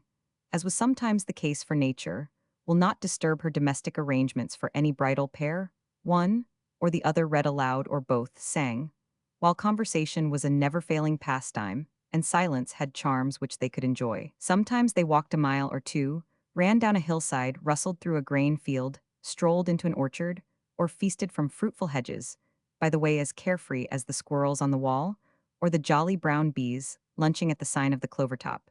They made friends with sheep in meadows, cows at the brook, travelers, morose or bland farmers full of a sturdy sense that made their chat as wholesome as the mold they delved in, school children barefooted, and blithe, and specimens of womankind, from the buxom housewife, who took them under her motherly wing at once, to the sour snuffy shoe 166 binding spinster, with no admittance written all over her face. To Moore the world was glorified with the purple light, which seldom touches it. But once for any of us, the journey was a wedding march made beautiful by summer victorious, by joy his young wife, the queen of women, and himself, an equal of the gods. Because no longer conscious of a want, Sylvia could not be otherwise than happy for finding unbounded liberty and love her portion. She had nothing to regret, and regarded marriage as an agreeable process, which had simply changed her name and given her protector, friend, and lover all in one. She was therefore her sweetest and sincerest self, miraculously docile and charmingly gay, interested in all she saw, and quite overflowing with delight when the last days of the week betrayed the secret that her destination was the mountains.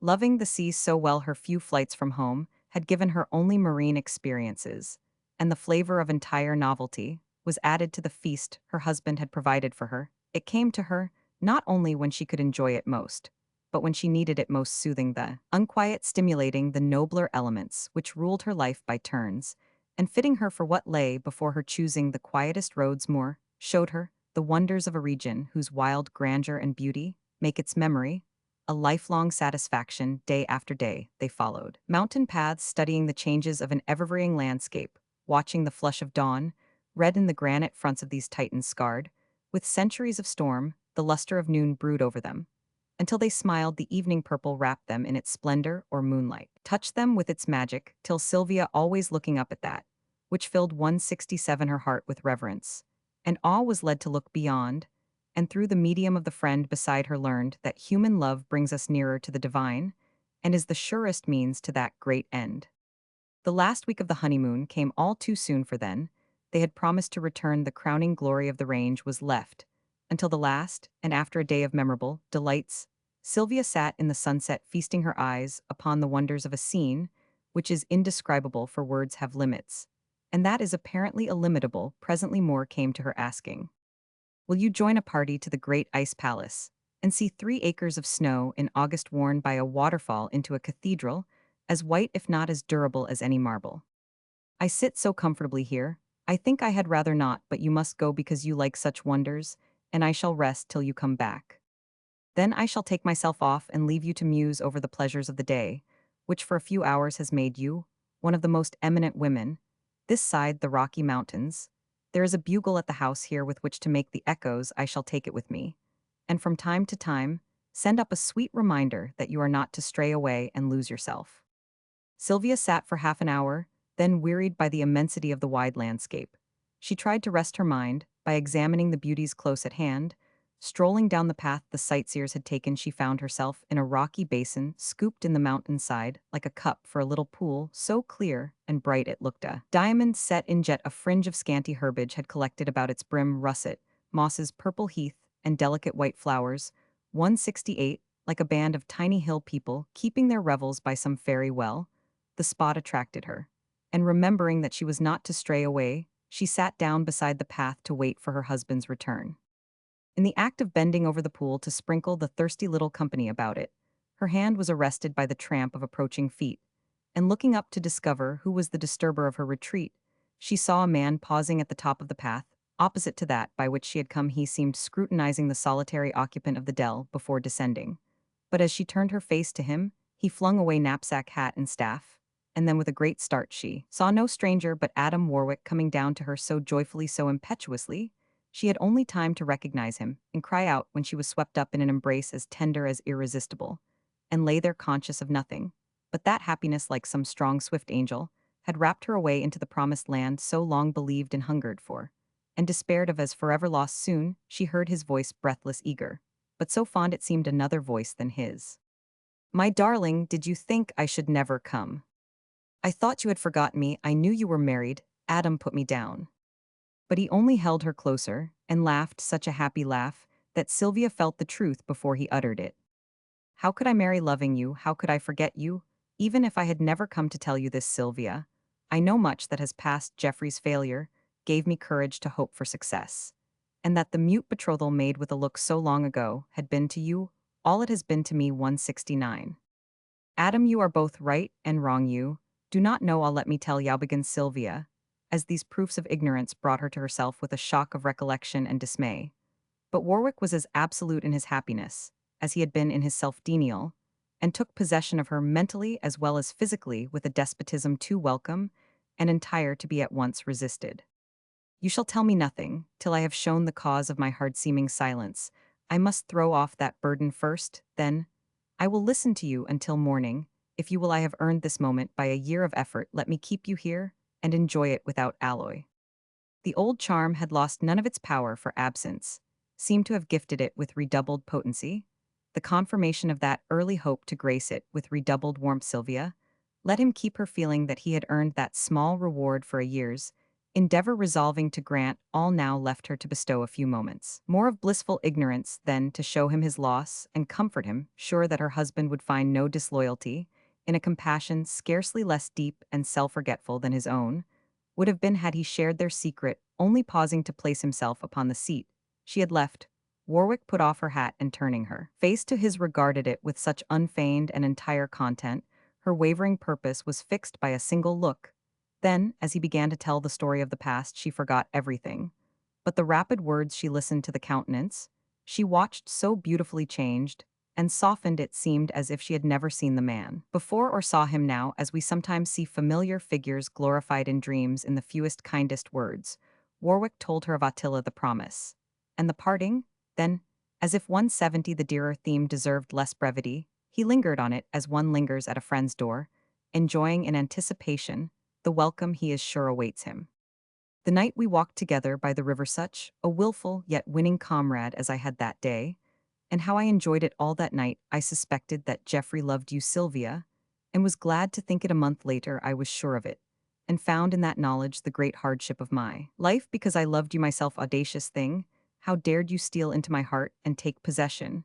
When I had turned my last guest out and barred the door, I thought I had done with the sentiment that had so nearly wrecked me once. But see how blind I was. False love only made me readier for the true. You never seemed a child to me, Sylvia, because you have an old soul in a young body. And your father's trials and temptations live again. In you this first attracted me. I liked to watch, to question, to study the human enigma to which I had found a clue from its maker's lips. I liked your candor and simplicity, your courage and caprice. Even your faults found favor in my eyes, for pride, will impetuosity were old friends of mine.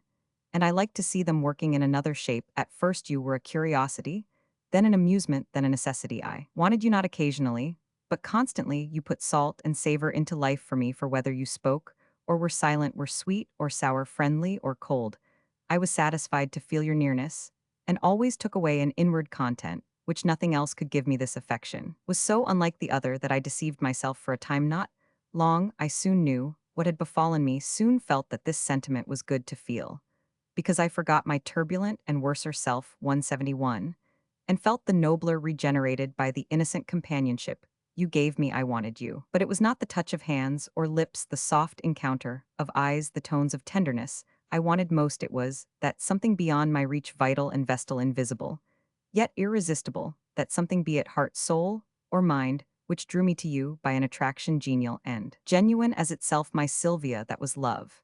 And when it came to me, I took it in sure that whether its fruition was granted or denied, I should be a manlier man for having harbored it even for an hour. Why turn your face away? Well, hide it, if you will but lean here as you did once so long ago. She let him lay it on his shoulder, still feeling that more was one to look below the surface of these things, and own that she did well in giving so pure a love a happy moment before its death, as she would have cherished Warwick had he laid dying. On that September evening, as I sat alone, I had been thinking of what might be, and what must be. Had decided that I would go away for Geoffrey's sake. He was fitter than I to have you, being so gentle, and in all ways ready to possess a wife. I was so rough, such a vagrant, so full of my own purposes and plans.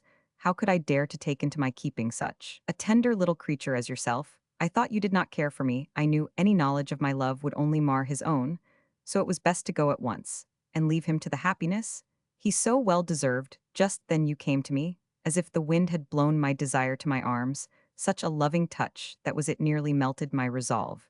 It seemed hard not to take the one thing I wanted when it came to me so opportunely. I yearned to break that idle promise 172 made when I was vain in my own conceit, and justly punished for its folly. But you said keep it, and I Roman 999, you could not understand my trouble. And when I sat before you so still, perhaps looking grim and cold, you did not know how I was wrestling with my unruly self. I am not truly generous, for the relinquishment of any cherished object always costs a battle. And I too often find I am worsted. For the first time I dared not meet your eyes, till you dived into mine with that expression wistful and guileless which has often made me feel as if we stood divested of our bodies, soul to soul.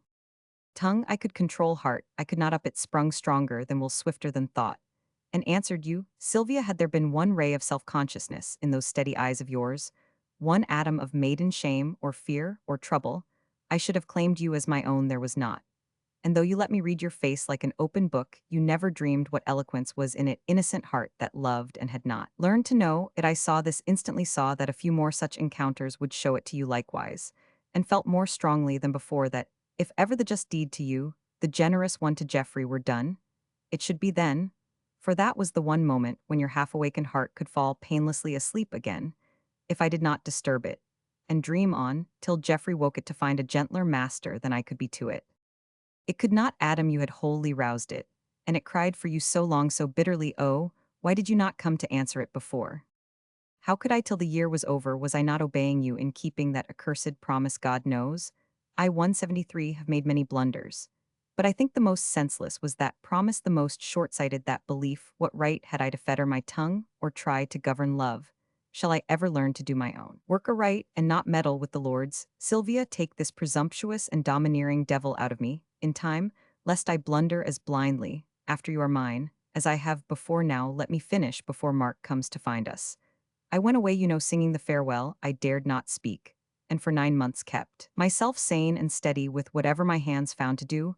If ever work of mine is blessed, it will be that, for into it I put the best endeavor of my life. Though I had renounced you, I kept my love, let it burn day and night, fed it with labor, and with prayer trusting that this selfish heart of mine might be recast and made a fitter receptacle for an enduring treasure in Mayfair at the West, I met a woman who knew Geoffrey had seen him lately, and learned that he had lost you. She was his cousin, I his friend, and through our mutual interest in him, this confidence naturally came about. When she told me this, hope blazed up, and all manner of wild fancies haunted me. Love is arrogant, and I nourished a belief that even I might succeed where Geoffrey failed. You were so young, you were not likely to be easily won by any other, if such a man had asked in vain, and a conviction gradually took possession of me that you had understood, had loved, and were yet waiting for me. A month seemed an eternity to wait, but I left myself no moment for despair, and soon turned my face to Cuba, finding renewed hope on the way. Gabriel went with me, told me how Attila had searched for me, and failing to find me had gone back to make ready for my coming, how she had tried to be all I desired, and 174 how unworthy I was of her. This was well, but the mention of your name was better, and much close questioning gave me the scene which he remembered, because Attila had chidden him sharply for his disclosures to yourself. Knowing you so well, I gathered much from trifles which were nothing in Gabriel's eyes. I felt that regard for me, if nothing warmer, had prompted your interest in them, and out of the facts given me by Faith and Gabriel, I built myself a home which I have inhabited as a guest, till now, when I know myself its master, and welcome its dear mistress. So, my darling. He bent to give her tender greeting, but Sylvia arrested him. Not yet, Adam, not yet. Go on, before it is too late to tell me as you wish. He thought it was some maidenly scruple, and though he smiled at it, he respected it, for this same coyness, in the midst of all her whims, had always been one of her attractions in his eye.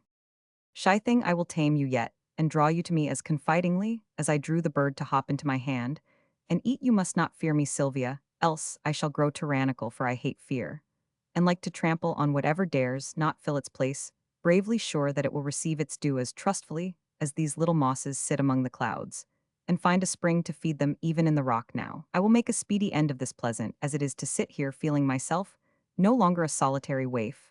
I shall spare you the stormy scenes I passed through with Attila, because I do not care to think of my Cleopatra.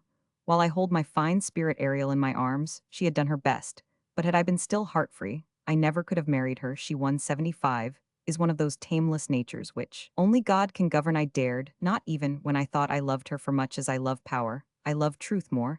I told her this, heard prayers, reproaches, threats, and denunciations, tried to leave her kindly, and then was ready for my fate with you. But I was not to have my will so easily. I had fallen into the net, and was not to leave it till the scourging had been given. So like that other wandering Christian, I cried out, submitted, and was the meeker for it. I had to wait a little before the ship sailed.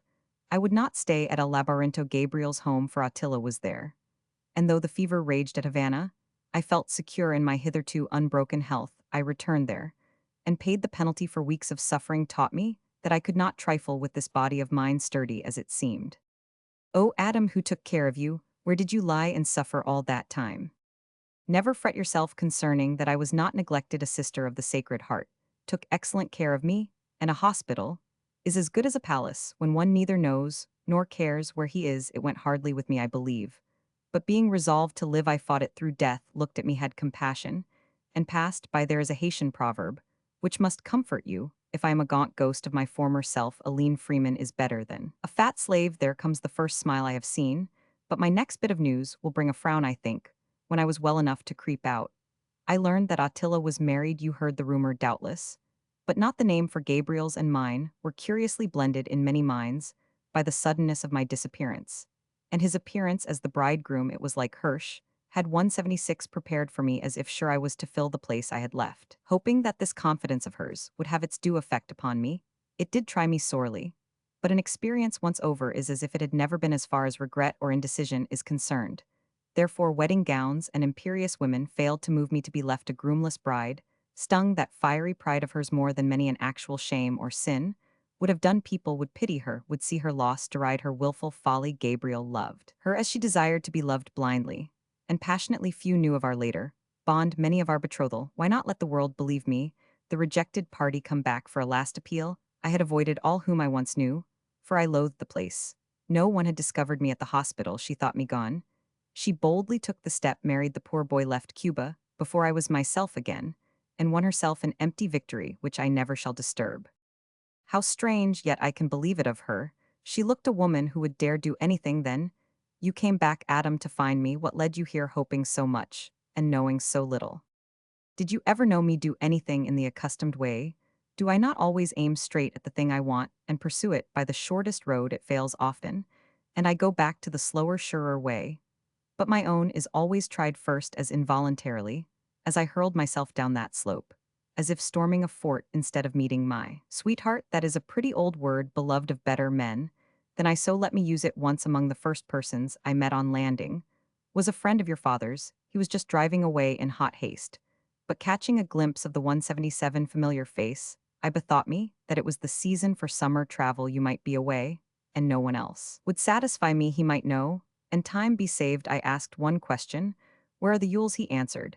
As he vanished, the young people are all at the mountains. That was enough. And congratulating myself on the forethought, which would save me some 100 miles of needless delay away, I went, and for days have been searching for you. Everywhere on that side of these hills, which I know so well, but no Yules had passed, and feeling sure you were on this side. I came not around, but straight over, for this seemed a royal road to my love, and here, I found her waiting for me by the way. Now, Sylvia, are your doubts all answered, your fears all laid, your heart at rest on mine? As the time drew nearer, Sylvia's task daunted her. Warwick was so confident, so glad and tender over her. It seemed like pronouncing the death doom, to say those hard words, it is too late, while she struggled to find some expression that should tell all kindly, yet entirely. Adam, seeming to read some hint of her trouble, asked with that gentleness, which now overlaid his former abruptness, and was the more alluring for the contrast. Have I been too arrogant, a lover too sure of happiness, too blind to my small deserts? Sylvia, have I misunderstood the greeting you have given me? Yes, Adam, utterly. He knit his brows, his eye grew anxious, his content seemed rudely broken, but still hopefully he said, you mean that absence has changed you, that you do not love me as you did? And pity made you kind. Well, I received the disappointment, but I do not relinquish my desire. What has been may be, let me try again to earn 178. You teach me to be humble, patient, all that I should be to make myself more dear to you. Something disturbs you, be frank with me. I have shown you all my heart, what have you to show me in return? Only this. She freed herself entirely from his hold and held up her hand before him. He did not see the ring. He thought she gave him all he asked, and with a glow of gratitude extended both his own to take it. Then she saw that delay was worse than weak, and though she trembled, she spoke out bravely, ending his suspense at once. Adam, I do not love you, as I did, nor can I wish or try to bring it back, because I am married. He sprung up as if shot through the heart, nor could a veritable bullet from her hand have daunted him with a more intense dismay than those three words, an instant's incredulity. Then conviction came to him, and he met it like a man, for though his face whitened, and his eye burned with an expression that wrung her heart, he demanded steadily, to whom? This was the hardest question of all, for well she knew the name would wound the deeper for its dearness. And while it lingered pitifully upon her lips, its owner answered for himself clear and sweet. Came up the music of the horn, bringing them a familiar air they all loved, and had often sung together. Warwick knew it, instantly felt the hard truth, but rebelled against it, and put out his arm as if to ward it off, as he exclaimed with real anguish in countenance and voice, "Oh, Sylvia, it is not Geoffrey." Yes, 179. Then, as if all strength had gone out of her, she dropped down upon the mossy margin of the spring and covered up her face, feeling that the first sharpness of a pain like this was not for human eyes to witness. How many minutes passed she could not tell. The stillness of the spot remained unbroken by any sound but the whisper of the wind, and in this silence Sylvia found time to marvel at the calmness which came to herself, had been forgotten in surprise and sympathy, and still her one thought was how to comfort Warwick. She had expected some outburst of feeling, some gust of anger or despair, but neither sigh, nor sob reproach, nor regret reached her, and soon she stole an anxious glance to see how it went with him. He was standing where she left him, both hands locked together, till they were white with the passionate pressure, his eyes fixed on some distant object with a regard as imploring as unseeing, and through those windows of the soul, he looked out darkly, not despairingly, but as if sure that somewhere there was help for him, and he waited for it with a stern patience, more terrible to watch than the most tempestuous grief. Sylvia could not bear it, and remembering that her confession had not yet been made, seized that instant for the purpose, prompted by an instinct which assured her that the knowledge of her pain would help him to bear his own. She told him all and ended saying, "Now, Adam, come to me, and let me try to comfort you." Sylvia was right, for through the sorrowful bewilderment that brought a brief eclipse of hope and courage, sympathy reached him like a friendly hand to uphold him, till he found the light again. While speaking, she had seen the immobility that frightened her break up, and Warwick's 180 whole face flush and quiver, with the rush of emotions, controllable no longer. But the demonstration which followed was one she had never thought to see from him, for when she stretched her hands to him with that tender invitation, she saw the deep eyes fill and overflow. Then he threw himself down before her, and for the first time in her short life showed her that sad type of human suffering, a man weeping like a woman. Warwick was one of those whose passions as his virtues were in unison with the powerful body they inhabited, and in such a crisis as the present, but one of two reliefs were possible to him, either wrathful denunciation, expostulation, and despair, or the abandon of a child. Against the former, he had been struggling dumbly, till Sylvia's words had turned the tide, and too entirely natural to feel a touch of shame at that which is not a weakness, but a strength too wise to reject so safe an outlet for so dangerous a grief. He yielded to it, letting the merciful magic of tears quench the fire, wash the first bitterness away, and leave reproaches only writ in water. It was better so.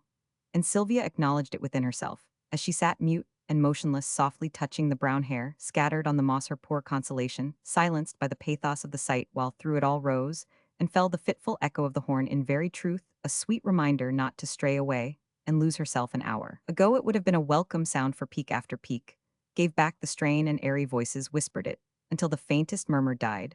But now she let it soar and sigh, half heard, for audible to her alone. Still came its sad accompaniment of bitter human tears. To Warwick it was far more for music. The comforter laid her balm on his sore heart, as no mortal pity could have done. 181, and wrought the miracle which changed the friend who seemed to have robbed him of his love to an unconscious Orpheus who subdued the savage and harmonized the man. Soon he was himself again, for to those who harbor the strong virtues with patient zeal, no lasting ill can come, no affliction can wholly crush, no temptation wholly vanquish.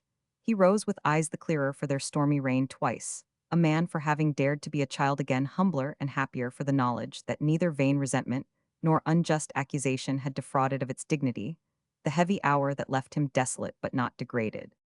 I am comforted, Sylvia, rest assured of that. And now there is little more to say, but one thing to do. I shall not see your husband yet, and leave you to tell him what seems best, for with the instinct of an animal, I always go away to outlive my hurts alone. But remember that I acquit you of blame, and believe that I will yet be happy in your happiness. I know, if Geoffrey were here, he would let me do this, because he has suffered as I suffer now. Bending, he gathered her to an embrace as different from that other as despair is from delight. And while he held her there, crowding into one short minute all the pain and passion of a year, she heard a low, but exceeding bitter cry, "O my Sylvia, it is hard to give you up." Then, with a solemn satisfaction, which assured her as it did himself, he spoke out clear and loud. "Thank God for the merciful hereafter, in which we may retrieve the blunders we make here." With that he left her, never turning, till the burden so joyfully cast down had been resumed. Then, staff and hat in hand, he paused on the margin of that granite cup to 180 to him a cup of sorrow, and looked into its depths again. Clouds were trooping eastward. But in that pause, the sun glanced full on Warwick's figure, lifting his powerful head into a flood of light as he waved his hand to Sylvia with a gesture of courage and good cheer. The look, the act, the memories they brought her made her heart ache with a sharper pang than pity, and filled her eyes with tears of impotent regret, as she turned her head as if to chide the blithe clamor of the horn. When she looked again, the figure and the sunshine were both gone, leaving her alone and in the shadow. Chapter Roman 14, A Fireside Fate. "No, Cousin Faith, tonight the rain has prevented her 183 from taking this boat, and she is not likely to come later, as she comes alone," said Moore, returning from a fruitless drive to meet his expected guest one October evening. "It always rains when I want anything very much. I seem to have a great deal of bad weather in my life," answered Sylvia despondingly. "Never mind the rain, let us make sunshine for ourselves, and forget it as children do. I wish I was a child again, they are always happy. Let us play at being children, then let us sit down upon the rug, parch corn, crack nuts, roast apples, and be merry in spite of wind or weather." Sylvia's face brightened, for the fancy pleased her, and she wanted something new and pleasant to divert her thoughts from herself. Glancing at her dress, which was unusually matronly in honor of the occasion, she said, smiling, "I don't look much like a child, but I should like to try and feel like one again if I can. Let us both look and feel so, as much as possible. You like masquerading? Go make a little girl of yourself. while I turn boy and prepare for our merry making 184. No lad could have spoken with a blither face for more had preserved much of the boy. In spite of his 30 years, his cheerfulness was so infectious that Sylvia already began to forget her gloom, and hurried away to do her part, putting on a short girlish gown, kept for scrambles among the rocks. She improvised a pinafore, and braided her long hair a la Morlina. Kenwigs with butterfly bows at the ends when she went down. She found her husband in garden jacket collar, turned over ribbon hair in a curly tumble and jackknife in hand, seated on the rug before a roaring fire, and a semicircle of apples whittling and whistling. Like a very boy, they examined one another with mirthful commendations, and Moore began his part by saying, "Isn't this jolly? Now come and cuddle down here beside me, and see which will keep it up the longest." What would Prue say, and who would recognize the elegant Mr. Moore in this big boy, putting dignity and broadcloth aside? "Makes you look about 18, and very charming. I find you," said Sylvia, looking about 12 herself, and also very charming. "Here is a wooden fork for you to tend the roast with while I see to the corn laws, and prepare a vegetable snowstorm. What will you have, little girl? You look as if you wanted something." "I was only thinking that I should have a doll to match your knife. I feel as if I should enjoy trotting a staring fright on my knee and singing hushaby. But I fancy even your magic cannot produce such a thinkin' it, my lad.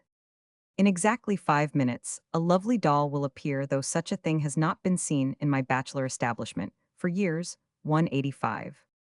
With which mysterious announcement Moore ran off, blundering over the ottomans and slamming the doors as a true boy should. Sylvia pricked chestnuts and began to forget her bosom trouble as she wondered what would appear with the impatient curiosity appropriate to the character she had assumed. Presently, her husband reappeared with much breeziness of aspect, raindrops in his hair, and a squirming bundle in his arms, triumphantly unfolding many wraps. He displayed little Tilly in her nightgown.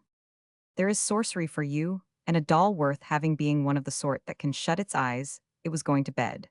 But its mamma relented, and lends it to us for the night. "I told Mrs. Dodd you wanted her, and couldn't wait, so she sent her clothes. But the room is so warm, let the dear play in her pretty bedgown."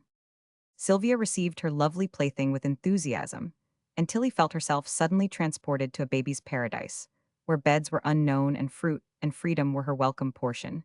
Merrily popped the corn, nimbly danced the nuts upon the shovel, lustily remonstrated the rosy martyrs on the hearth, and cheerfully the minutes slipped away. Sylvia sung every jubilant air she knew, Moore whistled astonishing accompaniments, and Tilly danced over the carpet with nutshells on her toes, and tried to fill her little gown with pitty flowers from its garlands and bouquets. Without, the wind lamented, the sky wept, and the sea thundered on the shore. But within, youth, innocence, and love held their blithe revel undisturbed. "How are the spirits now?" asked one playmate of the other. "Quite merry, thank you, and I should think I was little Sylvia again, but for the sight of this 186. She held up the hand that wore a single ornament, but the hand had grown so slender since it was first put on that the ring would have fallen had she not caught it at her fingertip. There was nothing of the boy in her companion's face, as he said with an anxious look, "If you go on thinning so fast, I shall begin to fear that the little wife is not happy with her old husband, is she, dear? She would be a most ungrateful woman if she were not. I always get thin as winter comes on, but I'm so careless ill. Find a guard for my ring tomorrow. No need to wait till then. Wear this to please me, and let Marian's cipher signify that you are mine." With a gravity that touched her more than the bestowal of so dear a relic, Moore unslung a signet ring from his watchguard, and with some difficulty pressed it to its place on Sylvia's finger, a most effectual keeper for that other ring whose tenure seemed so slight. She shrunk a little, and glanced up at him, because his touch was more firm than tender, and his face wore a masterful expression seldom seen there, for instinct subtler than perception prompted both act and aspect.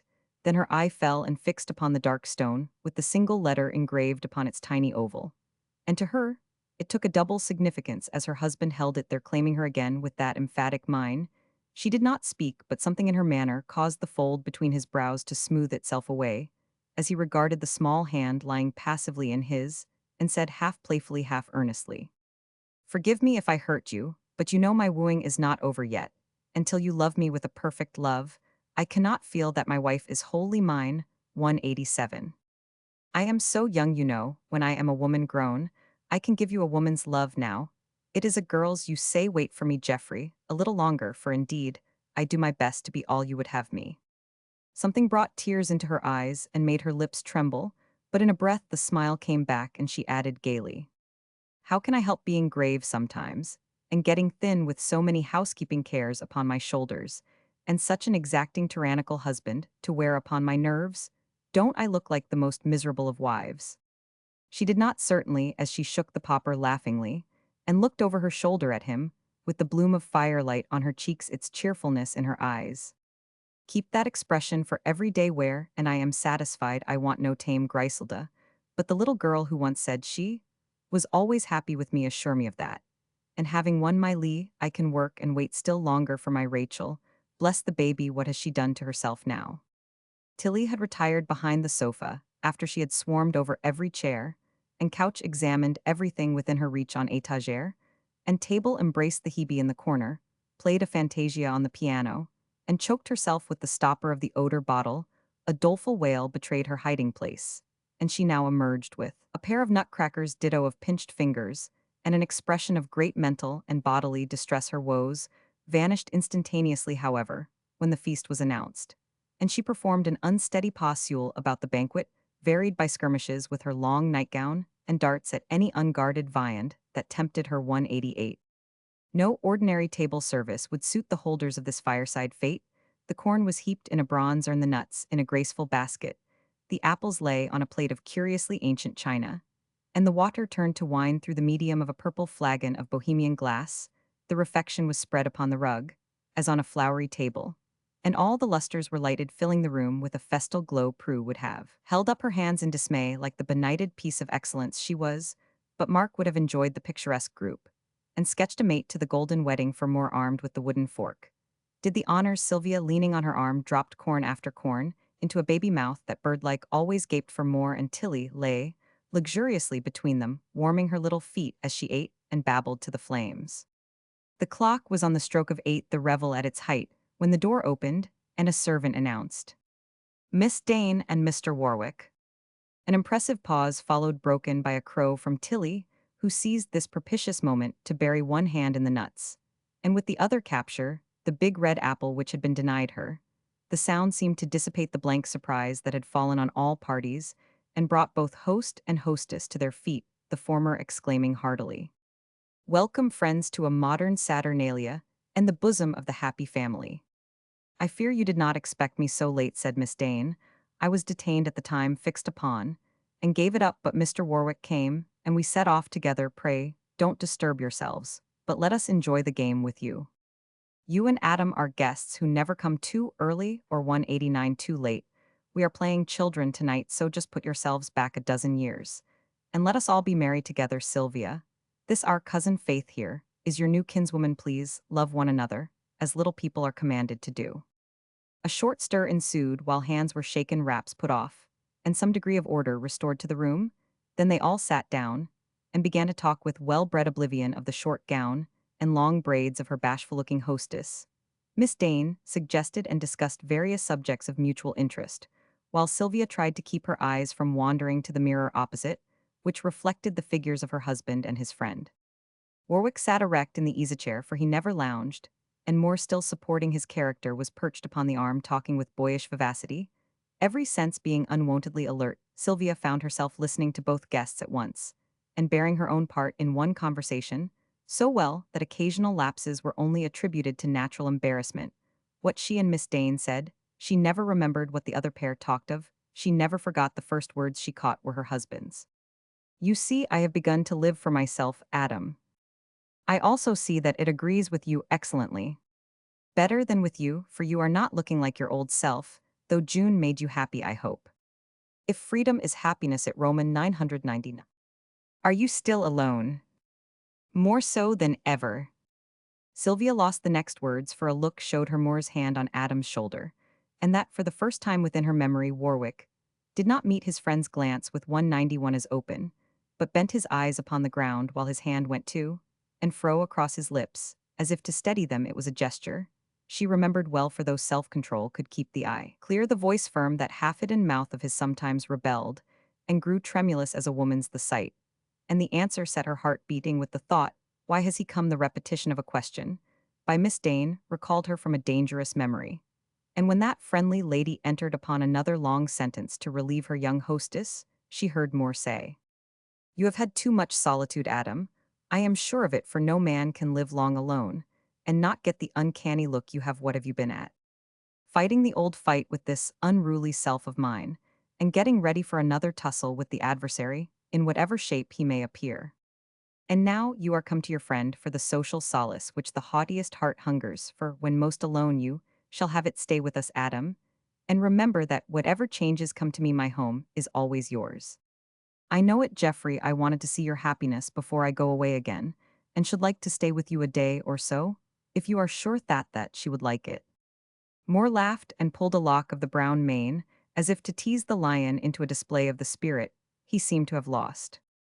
"How shy you are of speaking the new name. She will like it, I assure you, for she makes my friends her Sylvia come here. And tell Adam he is welcome. He dares 191 to doubt it. Come and talk over old times, while I do the same with Faith." She went trembling inwardly, but outwardly composed, for she took refuge in one of those commonplace acts, which in such moments we gladly perform and bless in our secret souls. She had often wondered where they would next meet, and how she should comport herself at such a trying time. She had never imagined that he would come in this way, or that a hearth-brush would save her from the betrayal of emotion. So it was, however, and an involuntary smile passed over her face, as she managed to say quite naturally, while brushing the nutshells tidily out of sight, "You know you are always welcome, Mr. Warwick. Adam's room, as we call it, is always ready, and Geoffrey was wishing for you only yesterday. I am sure of his satisfaction at my coming. Can I be equally sure of yours? May I, ought I to stay?" He leaned forward as he spoke with an eager yet submissive look that Sylvia dared not meet, and in her anxiety to preserve her self-possession, she forgot that to this listener, every uttered word became a truth because his own were always so.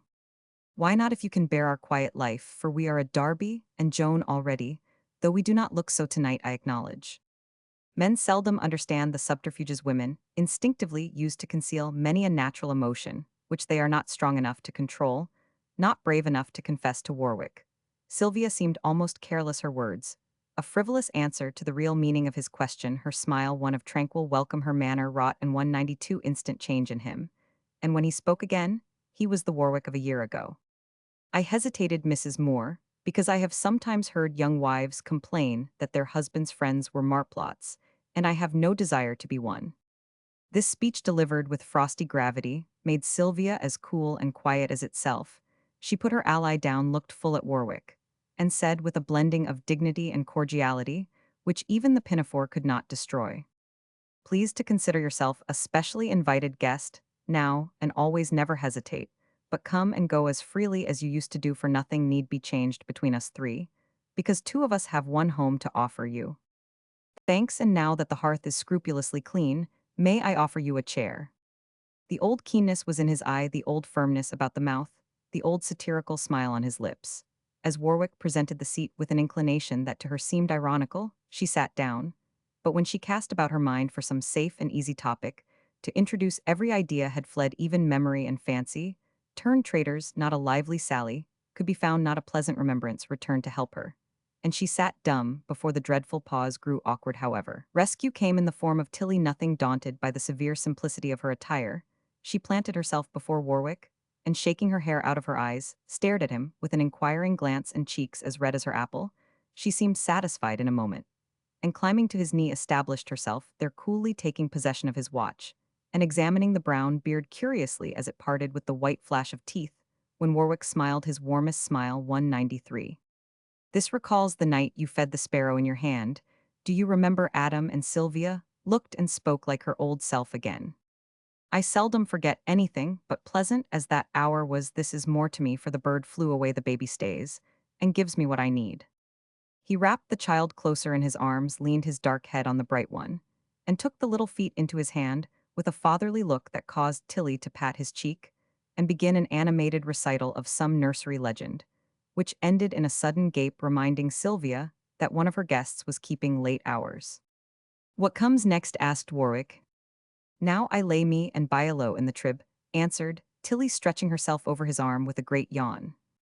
Warwick kissed the rosy half-open mouth, and seemed loth to part with the pious baby, for he took the shawl Sylvia brought and did up the drowsy bundle himself. While so busied, she stole a furtive glance at him, having looked without seeing before thinner and browner. But stronger than ever was the familiar face she saw, yet neither sad nor stern, for the grave gentleness which had been a fugitive expression, before now seemed habitual. This with the hand at the lips, and the slow dropping of the eyes, were the only tokens of the sharp experience he had been passing through, born for conflict and endurance. He seemed to have manfully accepted the sweet uses of adversity, and grown the richer for his loss.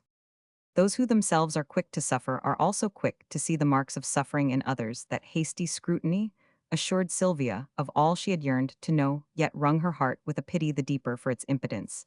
Tilly's 194 heavy head drooped between her bearer and the light as they left the room, but in the dusky hall, a few hot tears fell on the baby's hair, and her new nurse lingered long after the lullaby was done. When she reappeared, the girlish dress was gone, and she was Madame Moore again, as her husband called her. When she assumed her stately air, all smiled at the change, but he alone spoke of it. I win the applause, Sylvia, for I sustain my character to the end, while you give up before the curtain falls. You are not so good an actress as I thought you. Sylvia's smile was sadder than her tears as she briefly answered, "No, I find I cannot be a child again." Chapter Roman 15, early and late. One of Sylvia's first acts, when she rose, was most significant. 195. She shook down her abundant hair, carefully arranged apart in thick curls over cheeks and forehead, gathered the rest into its usual coil, and said to herself, as she surveyed her face half hidden in the shining cloud, "It looks very sentimental, and I hate the weakness that drives me to it. But it must be done, because my face is such a traitor. Poor Geoffrey, he said I was no actress. I am learning fast." Why, every faculty seemed sharpened, every object assumed an unwanted interest, and that quiet hour possessed an excitement that made her own room and countenance look strange to her. She would not ask herself, as she paused on the threshold of the door to ascertain if her guests were stirring. Nothing was heard but the sound of regular footfalls on the walk before the door, and with an expression of relief, she slowly went down. Moore was taking his morning walk, bareheaded in the sun. Usually, Sylvia ran to join him, but now, she stood musing on the steps until he saw and came to her. As he offered the flower always ready for her, he said, smiling, "Did the play last night so captivate you that you go back to the curls, because you cannot keep the braids?" 196. A sillier whim than that. Even I am afraid of those two people, and as I am so quick to show my feelings in my face, I intend to hide behind this veil if I get shy or troubled. Did you think I could be so artful? Your craft amazes me, but dearest child, you need not be afraid of Faith and Adam. Both already love you for my sake, and soon will for your own. Both are so much older that they can easily overlook any little shortcoming in consideration of your youth. Sylvia, I want to tell you something about Adam. I never spoke of it before because, although no promise of silence was asked or given, I knew he considered it a confidence. Now that it is all over, I know that I may tell my wife, and she will help me comfort him. Tell on, Geoffrey, I hear you. Well, dear, when we went gypsying long ago, on the night you and Adam lost the boat, as I sat drying your boots and privately adoring them, in spite of the mud, I made a discovery. Adam loved was on some sort of probation and would be married in June. He was slow to speak of it, but I understood, and last night when I went to his room with him, I asked how he had fared. Sylvia, it would have made your heart ache to have seen his face, as he said, in that brief way of his, "Geoffrey, the woman I loved is married. Ask me nothing more. I never shall, but I know by the change I see in him that the love was very dear, the wound very deep. Poor Adam, how can we help him? Let him do as he likes. I will take him to his old haunts and busy him with my affairs till he forgets his own. In the evenings, we will have Prue, Mark, and Jessie over here. We'll surround him with social influences. And 197 make the last hours of the day the cheerfulest. Then he won't lie awake and think all night, as I suspect he has been doing of late. Sylvia, I should like to see that woman, though I could find it in my heart to hate her for her perfidy to such a man." Sylvia's head was bent as if to inhale the sweetness of the flower she held, and all her husband saw was the bright hair blowing in the wind. "I pity her for her loss as well as hate her now. Let us talk of something else, or my telltale face will betray that we have been talking of him when we meet Adam."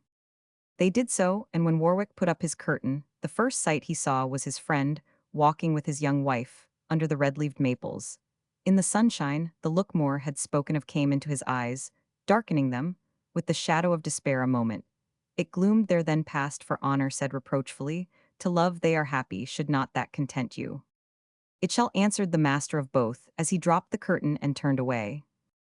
In pursuance of his kindly plan, Moore took Adam out for a long tramp soon after breakfast, and Sylvia and Miss Dane sat down to sew in the absence of the greater fear. Sylvia soon forgot the lesser one, and began to feel at ease to study her new relative and covet her esteem. Faith was past 30, shapely and tall, with much natural dignity of carriage, and a face never beautiful, but always singularly attractive from its mild and earnest character.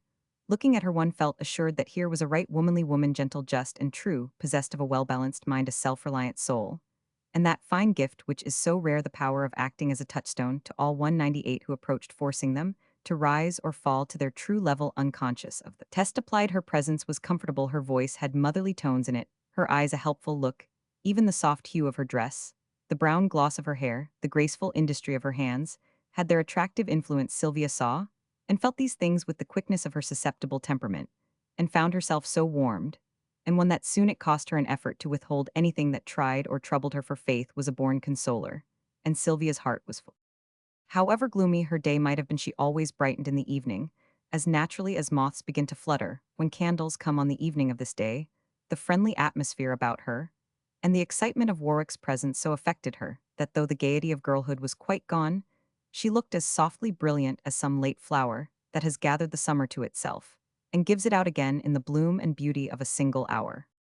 When tea was over, for heroes and heroines must eat if they are to do anything worth the paper on which their triumphs and tribulations are recorded, the women gathered about the library table, work in hand, as female tongues go easier when their fingers are occupied. Sylvia left Prue and Jessie to enjoy Faith, and while she fabricated some trifle with scarlet silk and an ivory shuttle, she listened to the conversation of the gentlemen who roved about the room, till a remark of Prue's brought the party together. Helen Chesterfield has run away from her husband in the most disgraceful manner. Mark and Moore drew near. Adam leaned on the chimney-piece. The workers paused, and having produced her Sensa 199 Tion, Prue proceeded to gratify their curiosity as briefly as possible, for all knew the parties in question, and all waited anxiously to hear particulars. She married a Frenchman old enough to be her father, but very rich. She thought she loved him, but when she got tired of her fine establishment and the novelties of Paris, she found she did not, and was miserable. Many of her new friends had lovers, so why should not she? And presently she began to amuse herself with this Louis Gustave Isidore Theodule de Raouville. There's a name for a Christian man. Well, she began, and play grew in earnest, and when she could bear her domestic trouble no longer, she just ran away, ruining herself for this life.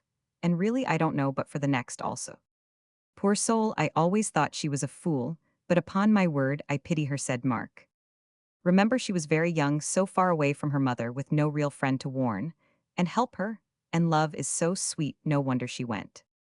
Sylvia, how can you excuse her in that way? She should have done her duty, whether she loved the old gentleman or not, and kept her troubles to herself in a proper manner.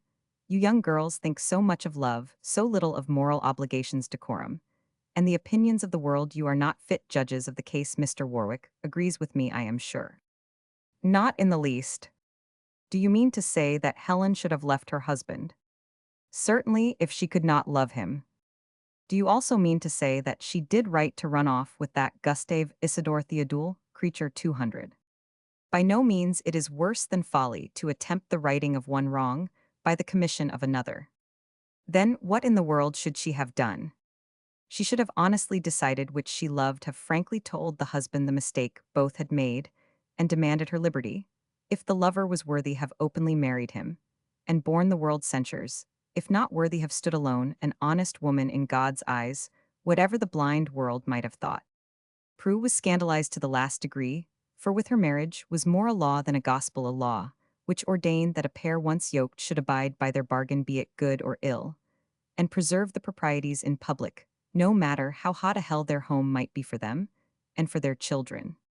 What a dreadful state society would be in if your ideas were adopted. People would constantly be finding out that they were mismatched and go running about as if playing that game where every one changes places. I'd rather die at once than live to see such a state of things, as that, said the worthy spinster. So would I, and recommend prevention rather than a dangerous cure. I really should like to hear your views, Mr. Warwick, for you quite take my breath away. Much to Sylvia's surprise, Adam appeared to like the subject, and placed his views at Prue's disposal with alacrity. I would begin at the beginning and teach young people that marriage is not the only aim and end of life, yet would fit them for it, as for a sacrament too high and holy to be profaned by a light word, or thought show them how to too a one be worthy of it, and how to wait for it give them a law of life both cheerful and sustaining a law that shall keep them hopeful, if single sure that here or hereafter they will find that other self, and be accepted by it, happy if wedded for their own integrity of heart, will teach them to know the true God when he comes, and keep them loyal to the last. That is all very excellent and charming, but what are the poor souls to do who haven't been educated in this fine way? Asked Prue. Unhappy marriages are the tragedies of our day, and will be till we learn that there are truer laws to be obeyed than those custom sanctions, other obstacles than inequalities of fortune, rank, and age. Because two persons love, it is not always safe or wise for them to marry, nor need it necessarily wreck their peace to live apart often. What seems the best affection of our hearts does more for us by being thwarted, than if granted its fulfillment, and prove a failure which embitters two lives instead of sweetening one. He paused there, but Prue wanted a clearer answer, and turned to Faith, sure that the woman would take her own view of the matter. Which of us is right, Miss Dane, in Helen's case? I cannot venture to judge the young lady, knowing so little of her character, or the influences that have surrounded her, and believing that a certain divine example is best for us to follow at such times. I agree with Mr. Warwick, but not wholly, for his summary mode of adjustment would not be quite just nor right in all cases. If both find that they do not love, the sooner they part the wiser. If one alone makes the discovery, the case is sadder still and harder for either to decide. But as I speak from observation, only my opinions are of little worth. 202. Of great worth, Miss Dane, for to women like yourself observation often does the work of experience, and despite your modesty, I wait to hear the opinions. Warwick spoke and spoke urgently, for the effect of all this upon Sylvia was too absorbing a study to be relinquished, yet as he turned to her, Faith gave him an intelligent glance, and answered like one speaking with intention, and to some secret but serious issue. We shall have them let us suppose that Helen was a woman possessed of a stronger character, a deeper nature, the husband a younger, nobler man, the lover truly excellent, and above even counseling the step this pair have taken in a case like that, the wife having promised to guard another's happiness, should sincerely endeavor to do so, remembering that in making the joy of others, we often find our own, and that having made so great a mistake, the other should not bear all the loss if there be a strong attachment. Husband's part, and he a man worthy of affection and respect, who has given himself confidingly, believing himself beloved by the woman he so loves, she should leave no effort unmade, no self-denial unexacted, till she has proved beyond all doubt that it is impossible to be a true wife then, and not till then has she the right to dissolve the tie that has become a sin, because where no love lives inevitable suffering and sorrow enter, in falling not only upon guilty parents, but the innocent children who may be given them. And the lover, what of him? Asked Adam, still intent upon his purpose, for though he looked steadily at Faith, he knew that Sylvia drove the shuttle in and out with a desperate industry that made her silence significant to him. 203. I would have the lover suffer and wait, sure that, however it may fare with him, he will be the richer and the better for having known the joy and pain of love. Thank you. And to Mark's surprise, Warwick bowed gravely, and Miss Dane resumed her work with a preoccupied air. Well, for a confirmed celibate, it strikes me you take a remarkable interest in matrimony, said Mark. Or is it merely a base desire to speculate upon the tribulations of your fellow beings, and congratulate yourself upon your escape from them? Neither. I not only pity and long to alleviate them, but have a strong desire to share them, and the wish and purpose of my life for the last year has been to marry. Outspoken as Warwick was at all times, and on all subjects, there was something in this avowal that touched those present, for with the words a quick rising light and warmth illuminated his whole countenance, and the energy of his desire tuned his voice to a key, which caused one heart to beat fast, one pair of eyes to fill with sudden tears. Moore could not see his friend's face, but he saw Mark's divine the indiscreet inquiry hovering on his lips, and arrested it with a warning gesture.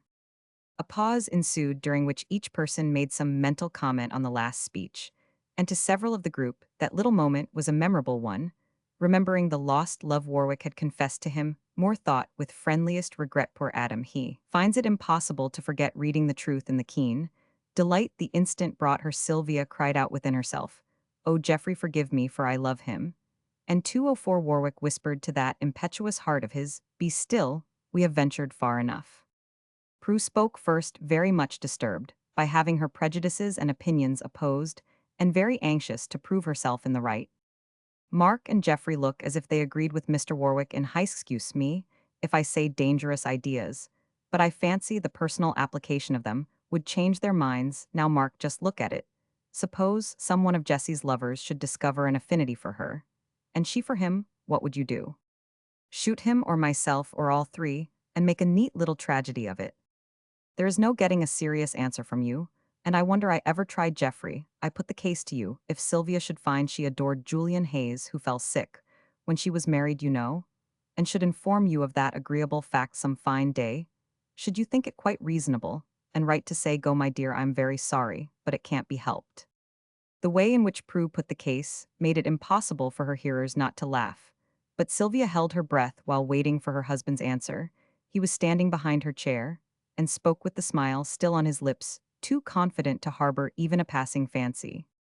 "Perhaps I ought to be generous enough to do so, but not being a Jax with a convenient glacier to help me out of the predicament, I am afraid. I should be hard to manage. I love but few, and those few are my world, so do not try me too hardly, Sylvia." "I shall do my best, Geoffrey." She dropped her shuttle as she spoke and, stooping to 205, pick it up down, swept the long curls over either cheek thus. When she fell to work again, nothing of her face was visible, but a glimpse of forehead, black lashes, and faintly smiling mouth. Moore led the conversation to other topics and was soon deep in an art discussion with Mark and Miss Dane, while Prue and Jessie chatted away on that safe subject, dress. But Sylvia worked silently, and Warwick still leaned there watching the busy hand, as if he saw something more than a pretty contrast between the white fingers and the scarlet silk. When the other guests had left and Faith and himself had gone to their rooms, Warwick, bent on not passing another sleepless night, full of unprofitable longings, went down again to get a book.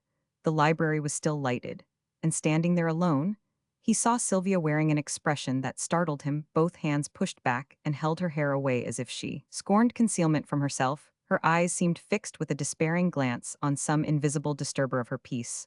All the light and color that made her beautiful were gone, leaving her face worn and old, and the language of both countenance and attitude was that of one suddenly confronted with some hard fact, some heavy duty that must be accepted and performed. This revelation lasted, but a moment more's step came down the hall, the hair fell, the anguish passed, and nothing but a wan and weary face remained, but Warwick had seen it, and as he stole away unperceived, he pressed his hands together, saying mournfully within himself, "I was mistaken, God help us all." Chapter Romans 16. In the twilight. If Sylvia needed another trial to make that hard week 6 harder, it soon came to her in the knowledge that Warwick watched her. She well knew why, and vainly endeavored to conceal from him that which she had succeeded in concealing entirely from others. But he possessed the key to her variable moods. He alone knew that now painful forethought not. Caprice dictated many of her seeming whims, and ruled her simplest action. To others she appeared busy, gay, and full of interest in all about her. To him, the industry was a preventive of forbidden thoughts, the gaiety, a daily endeavor to forget the interest and anxiety concerning the looks and words of her companions, because she must guard her own. Sylvia felt something like terror in the presence of this penetrating, this daring will, for the vigilance was unflagging and unobtrusive, and with all her efforts she could not read his heart, as she felt her own was being read. Adam could act no part, but bent on learning the truth for the sake of all, he surmounted the dangers of the situation by no artifice, no rash indulgence, but by simply shunning solitary interviews with Sylvia, as carefully as the courtesy due his hostess would allow in walks and drives and general conversation. He bore his part surprising, and 207 delighting those who knew him best by the genial change, which seemed to have softened his rugged nature. But the instant the family group fell apart, and Moore's devotion to his cousin left Sylvia alone, Warwick was away into the wood or out upon the sea, lingering there, till some meal, some appointed pleasure, or the evening lamp brought all together. Sylvia understood this, and loved him for it, even while she longed to have it otherwise. But Moore reproached him for his desertion, doubly felt, since the gentler requirements made him dearer to his friend. Hating all disguises, Warwick found it hard to withhold the fact which was not his own to give, and sparing no blame to himself, answered Moore's playful complaint with a sad sincerity that freed him from all further pleadings. Geoffrey, I have a heavy heart which even you cannot heal, leave it to time, and let me come and go as of old, enjoying the social hour, when I may flying to solitude when I must. Much as Sylvia had longed to see these friends, she counted the hours of their stay, for the presence of one was a daily disquieting, because spirits would often flag, conversation fail, and an utter weariness creep over her, when she could least account for or yield to it. More than once during that week, she longed to lay her head on Faith's kind bosom and ask help. Deep as was her husband's love, it did not possess the soothing power of a woman's sympathy. And though it cradled her as tenderly as if she had been a child, Faith's compassion would have been like motherly arms to fold and foster, but friendly as they soon became, frank as was Faith's regard for Sylvia, earnest as was Sylvia's affection for Faith, she never seemed to reach that deeper place, where she desired to be always 208, when she thought she had found the innermost that each of us seek for in our friend. She felt that Faith drew back, and a reserve as delicate as inflexible barred her approach. With chilly gentleness, this seemed so foreign to Faith's nature that Sylvia pondered and grieved over it, till the belief came to her that this woman, so truly excellent and loveworthy, did not desire to receive her confidence. And sometimes a bitter fear assailed her that Warwick was not the only reader of her secret trouble. All things have an end, and the last day came none too soon for one dweller under that hospitable roof. Faith refused all entreaties to stay, and looked somewhat anxiously at Warwick, as Moore turned from herself to him with the same urgency. Adam, you will stay, promise me another week. I never promised. Geoffrey, believing that as no denial came, his request was granted, Moore gave his whole attention to Faith, who was to leave them in an hour. Sylvia, while I help our cousin to select and fasten up the books and prints she likes to take with her, will you run down into the garden and fill your prettiest basket with our finest grapes? You will like that better than fumbling with folds and string, and you know one's servants should not perform these pleasant services for one's best friends. Glad to be away, Sylvia ran through the long grape walk to its sunniest nook, and standing outside the arch began to lay the purple clusters in her basket. Only a moment was she there alone. Warwick's shadow, lengthened by the declining sun, soon fell black along the path. He did not see her nor seem intent on following her. He walked slowly, hat in hand, so slowly that he was but midway down 209 the leafy lane when Faith's voice arrested him. She was in haste as her hurried step and almost breathless words betrayed, and losing not an instant, she cried before they met. Adam, you will come with me. I cannot leave you here. Do you doubt me, Faith? No, but loving women are so weak. So strong, you mean men are weakest when they love. Adam, will you come? I will follow you. I shall speak with Geoffrey first. Must you tell him so soon? I must. Faith's hand had been on Warwick's arm as he spoke the last words. She bent her head upon it for an instant, then, without another word, turned and hurried back as rapidly as she had come, while Warwick stood where she left him, motionless, as if buried in some absorbing thought. All had passed in a moment too short, too full of intense surprise to leave Sylvia time for recollection and betrayal of her presence, half hidden and wholly unobserved.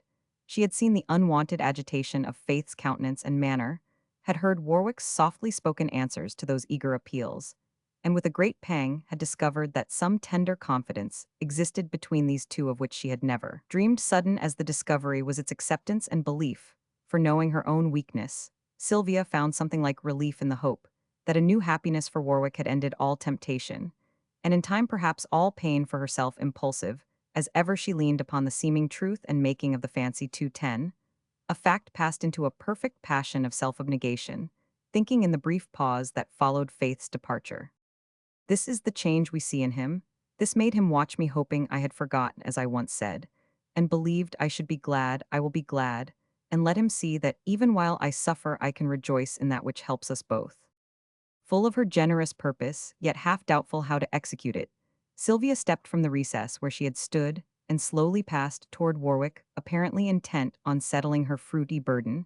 As she went at the first sound of her light step on the gravel, he turned, feeling at once that she must have heard and eager to learn what significance that short dialogue possessed for her. Only a hasty glance did she give him as she came, but it showed him flushed cheeks, excited eyes, and lips a little tremulous as they said, "These are for Faith. Will you hold the basket while I cover it with leaves?" He took it, and as the first green covering was deftly laid, he asked below his breath, "Sylvia, did you hear us?" To his unutterable amazement, she looked up clearly, and all her heart was in her voice, as she answered with a fervency he could not doubt. Yes, and I was glad to hear to know that a nobler woman filled the place. I cannot fill believe it, Adam, and be sure that the knowledge of your great content will lighten the terrible regret, which you have seen as nothing else ever could have done. Down fell the basket at their feet, and taking her face between his hands, Warwick bent and searched with a glance too 11 that seemed to penetrate to her heart's core for a moment.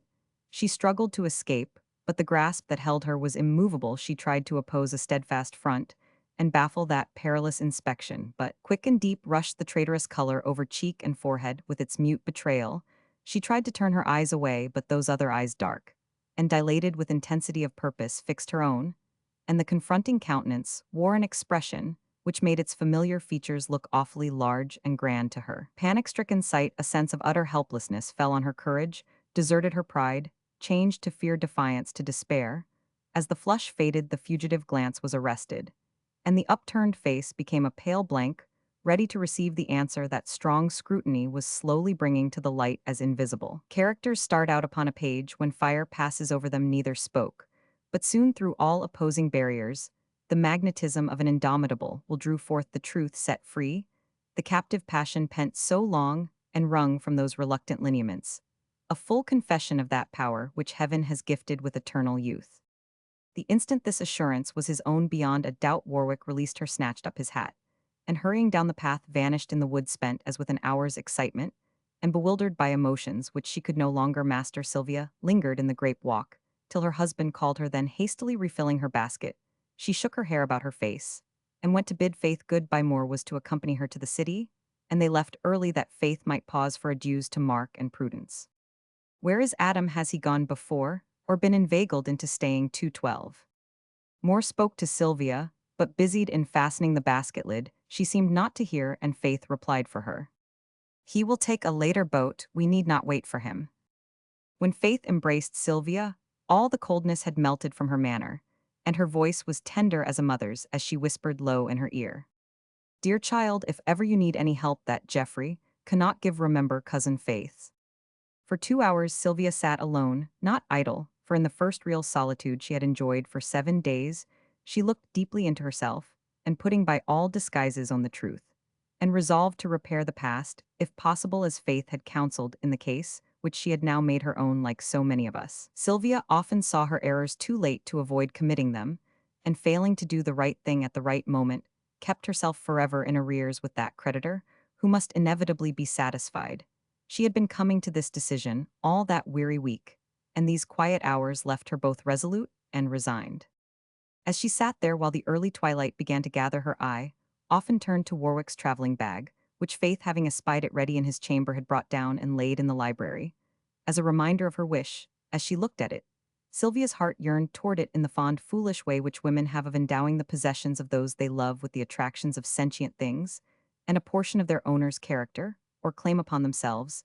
It was like Warwick's simple and strong no key, and every mark of the long use which had tested its capabilities, and proved them durable. A pair of gloves lay beside it on the chair, and though she longed to touch anything of his, she resisted the temptation, till pausing 213 near them in one of her journeys to the window, she saw a rent in the glove that lay uppermost. That appeal was irresistible. Poor Adam, there has been no one to care for him so long, and Faith does not yet know how surely I may perform so small a service for him, if he never knows how tenderly I do it. Standing ready to drop her work at a sound, Sylvia snatched a brief satisfaction, which solaced her more than an hour of idle lamentation. And as she kissed the glove with a long, sad kiss, and put it down with eyes that dimly saw where it should be, perhaps there went as much real love and sorrow into that little act as ever glorified some greater deed. Then she went to lie in the refuge, as she had named, an ancient chair with her head on its embracing arm, not weeping, but quietly watching the flicker of the fire which filled the room with warm duskiness, making the twilight doubly pleasant, till a sudden blaze leaped up, showing her that her watch was over. And Warwick come, she had not heard him enter. But there, he was close before her, his face glowing with the frosty air, his eye clear and kind, and in his aspect that nameless charm which won for him the confidence of whosoever read his countenance. Scarce knowing why, Sylvia felt reassured that all was well, and looked up with more welcome in her heart than she dared betray in words. Come at last, where have you been so long, Adam? Round the island I suspect for I lost my way, and had no guide, but instinct to lead me home again. I like to say that word for though it is not home, it seems so to me, now may I sit here before I go and warm myself at your fire, Sylvia. Sure of his answer, he established himself on the stool at 2:14. Her feet stretched his hands to the grateful blaze, and went on with some inward resolution, lending its power and depth to his voice. I had a question to settle with myself, and went to find my best counselors in the wood, often when I am harassed by some perplexity or doubt, to which I can find no wise or welcome answer. I walk myself into a belief that it will come then. It appears I stoop to break a handsome flower to pick up a cone or watch some little creature happier than I, and there lies my answer like a good luck penny, ready to my hand. Faith has gone, but Geoffrey hopes to keep you for another week, said Sylvia, ignoring the unsafe topic. Shall he have his wish? Faith expects you to follow her. And you think I ought? I think you will.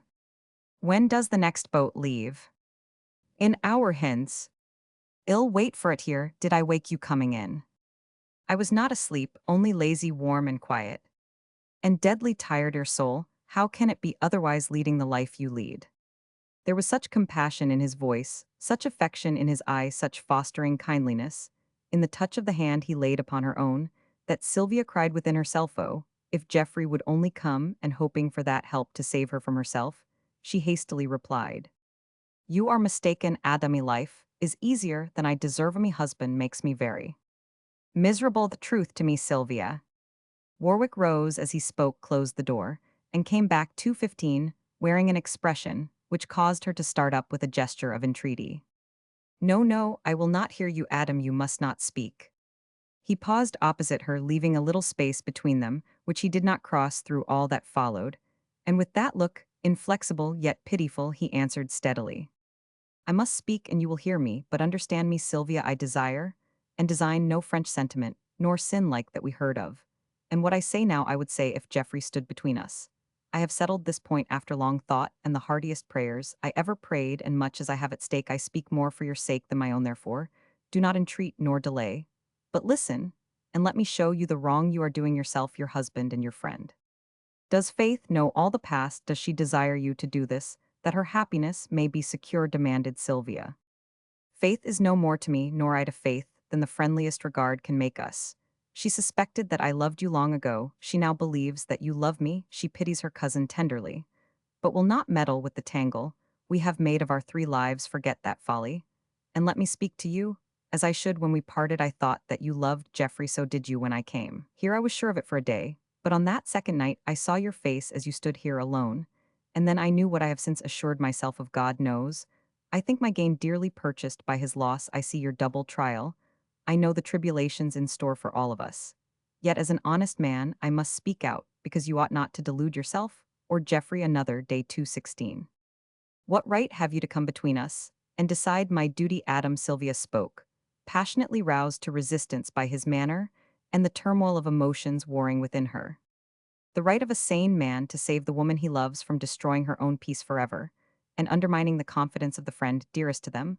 Both I know this is not the world's way in such matters. But I care not, because I believe one human creature has a right to speak to another in times like these, as if they two stood alone. I will not command, I will appeal to you. And if you are the candid soul, I think your own words shall prove the truth of what I say. Sylvia, do you love your husband? Yes, Adam, dearly. More than you love me. I wish I did, I wish I did. Are you happy with him? I was till you came, I shall be when you are gone. Never. It is impossible to go back to the blind tranquility you once enjoyed. Now a single duty lies before you. Delay is weak deceit, is wicked. Utter sincerity alone can help us tell Geoffrey all. Then, whether you live your life alone, or one day come to me, there is no false dealing to repent of, and looking the hard fact in the face robs it of one half its terrors. Will you do this, Sylvia? No, Adam, remember what he said that night. I love but few, and those few are my world. I am chief in that world. Shall I destroy it for my selfish pleasure? He waited for me very long, is waiting still. Can I for a second time disappoint the patient heart that would find it easier 2:17 to give up life than the poor possession, which I am? No, I ought not, dare not do it yet. If you dare not speak the truth to your friend, you do not deserve him, And the name is a lie you ask me to remember what he said that night. I ask you to recall the look with which he begged you not to try him too hardly. Put it to yourself which is the kinder justice, a full confession, now, or a late one hereafter when longer. Subterfuge has made it harder for you to offer, bitterer for him to receive. I tell you, Sylvia, it were more merciful to murder him outright than to slowly wear away his faith, his peace and love, by a vain endeavor to perform as a duty what should be your sweetest pleasure, and what will soon become a burden heavier than you can bear. You do not see as I see, you cannot understand what I am to him, nor can I tell you what he is to me. It is not as if I could dislike or despise him for any unworthiness of his own, nor as if he were a lover. Only then I could do much which now is worse than impossible, for I have married him, and it is too late. Oh, Sylvia, why could you not have waited? Why? Because I am what I am, too easily led by circumstances, too entirely possessed by whatever hope, belief, or fear rules me for the hour. Give me a steadfast nature like your own, and I will be as strong. I know I am weak, but I am not willfully wicked. And when I ask you to be silent, it is because I want to save him from the pain of doubt and try to teach myself to love him. As I should, I must have time, but I can bear much and endeavor more persistently than you believe. If I forgot you once, can I not again? And should I not, I am all in all to him, while you so strong, so self-reliant, can do without my love 218 as you have done till now, and will soon outlive your sorrow for the loss of that which might have made us happy had I been more patient. Yes, I shall outlive it, else I should have little faith in myself, but I shall not forget, and if you would remain forever what you now are to me, you will so act that nothing may mar this memory. If it is to be no more, I doubt your power to forget an affection, which has survived so many changes, and withstood assaults such as Geoffrey must unconsciously have made upon it. But I have no right to condemn your beliefs, to order your actions, or force you to accept my code of morals. If you are not ready for it, you must decide, but do not again deceive yourself. And through whatever comes, hold fast to that which is better worth preserving than husband, happiness, or friend. His words fell cold on Sylvia's ear, for with the inconsistency of a woman's heart, she thought he gave her up too readily, yet honored him more truly for sacrificing both himself and her to the principle that ruled his life, and made him what he was. His seeming resignation steadied her, for now he waited her decision, while before he was only bent on executing the purpose wherein he believed salvation lay. She girded up her strength, collected her thoughts, and tried to show him what she believed to be her duty. Let me tell you how it is with me, Adam, and be patient if I am not wise and brave like you, but far too young, too ignorant to bear such troubles well. I am not leaning on my own judgment now, but on Faith's, and though you do not love her as I hoped, you feel she is one to trust. She said the wife in that fictitious case, which was so real to us, the wife should leave no effort unmade, no self-denial 219, unexacted, till she had fairly proved that she could not be what she had promised then, and then only had she a right to undo the tie that had bound her. I must do this before I think of your love, or my own, for on my marriage morning, I made a vow within myself that Geoffrey's happiness should be the first duty of my life. I shall keep that vow as sacredly as I will those I made before the world, until I find that it is utterly beyond my power, then I will break altogether. You have tried that once and failed. No, I have never tried it as I shall now. At first I did not know the truth, then I was afraid to believe, and struggled blindly to forget. Now I see clearly, I confess it, I resolve to conquer it, and I will not yield until I have done my best. You say you must respect me. Could you do so? If I no longer respected myself, I should not. If I forgot all Geoffrey had borne and done for me, and could not bear and do this thing for him, I must make the effort and make it silently, for he is very proud with all his gentleness, and would reject the seeming sacrifice, though he would make one doubly hard for love of me. If I am to stay with him, it spares him the bitterest pain he could suffer. If I am to go, it gives him a few more months of happiness, and I may so prepare him that the parting will be less hard. How others would act I cannot tell. I only know that this seems right to me, and I must fight my fight alone, even if I die in doing it. She was so earnest, yet so humble, so weak in all but the desire to do well, so young to be tormented with such fateful issues, and withal so steadfast in the grateful yet remorseful tenderness. She bore her husband, that though sorely disappointed, and not one whit convinced, Warwick 220, could only submit to this woman-hearted child and love her with redoubled love, both for what she was and what she aspired to be. Sylvia, what would you have me do? You must go away, and for a long time, Adam, because when you are near me my will is swayed by yours, and what you desire I long to give you. Go quite away, and through faith you may learn whether I succeed or fail. It is hard to say this, yet you know it is a truer hospitality in me to send you from my door than to detain, and offer you temptation for your daily bread. How strangely Attila came back to him, and all the scenes he had passed through with Hera perilous contrast. Just then, yet despite his pride in the loving little creature who put him from her that she might be worthy of him, one irrepressible lament swelled his heart and passed his lips. Ah, Sylvia, I thought that parting on the mountain was the hardest I could ever know, but this is harder, for now I have but to say, come to me, and you would come. But the bitter moment had its drop of honey, whose sweetness nourished him. When all else failed, Sylvia answered with a perfect confidence in that integrity, which even her own longing could not bribe. Yes, Adam, but you will not say it, because feeling as I feel, you know, I must not come to you. He did know it and confessed his submission, by folding fast the arms half open for her, and standing dumb with the words trembling on his lips.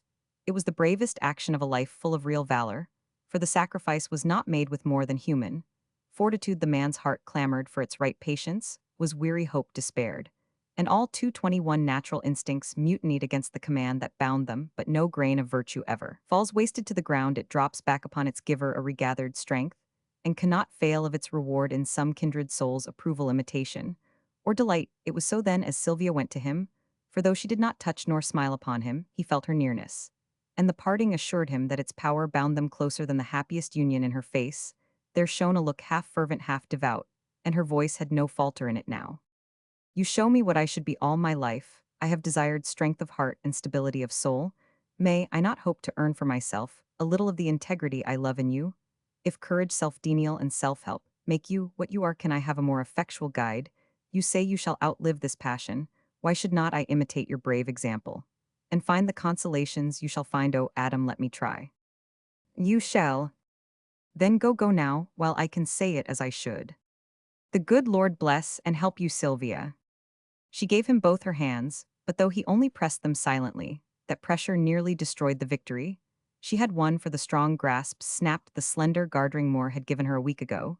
She heard it drop with a golden tinkle on the hearth, saw the dark oval with its doubly significant character roll into the ashes, and felt Warwick's hold tighten as if he echoed the emphatic word uttered when the ineffectual gift was first bestowed. Superstition flowed in Sylvia's blood, and was as unconquerable as the imagination which supplied its food.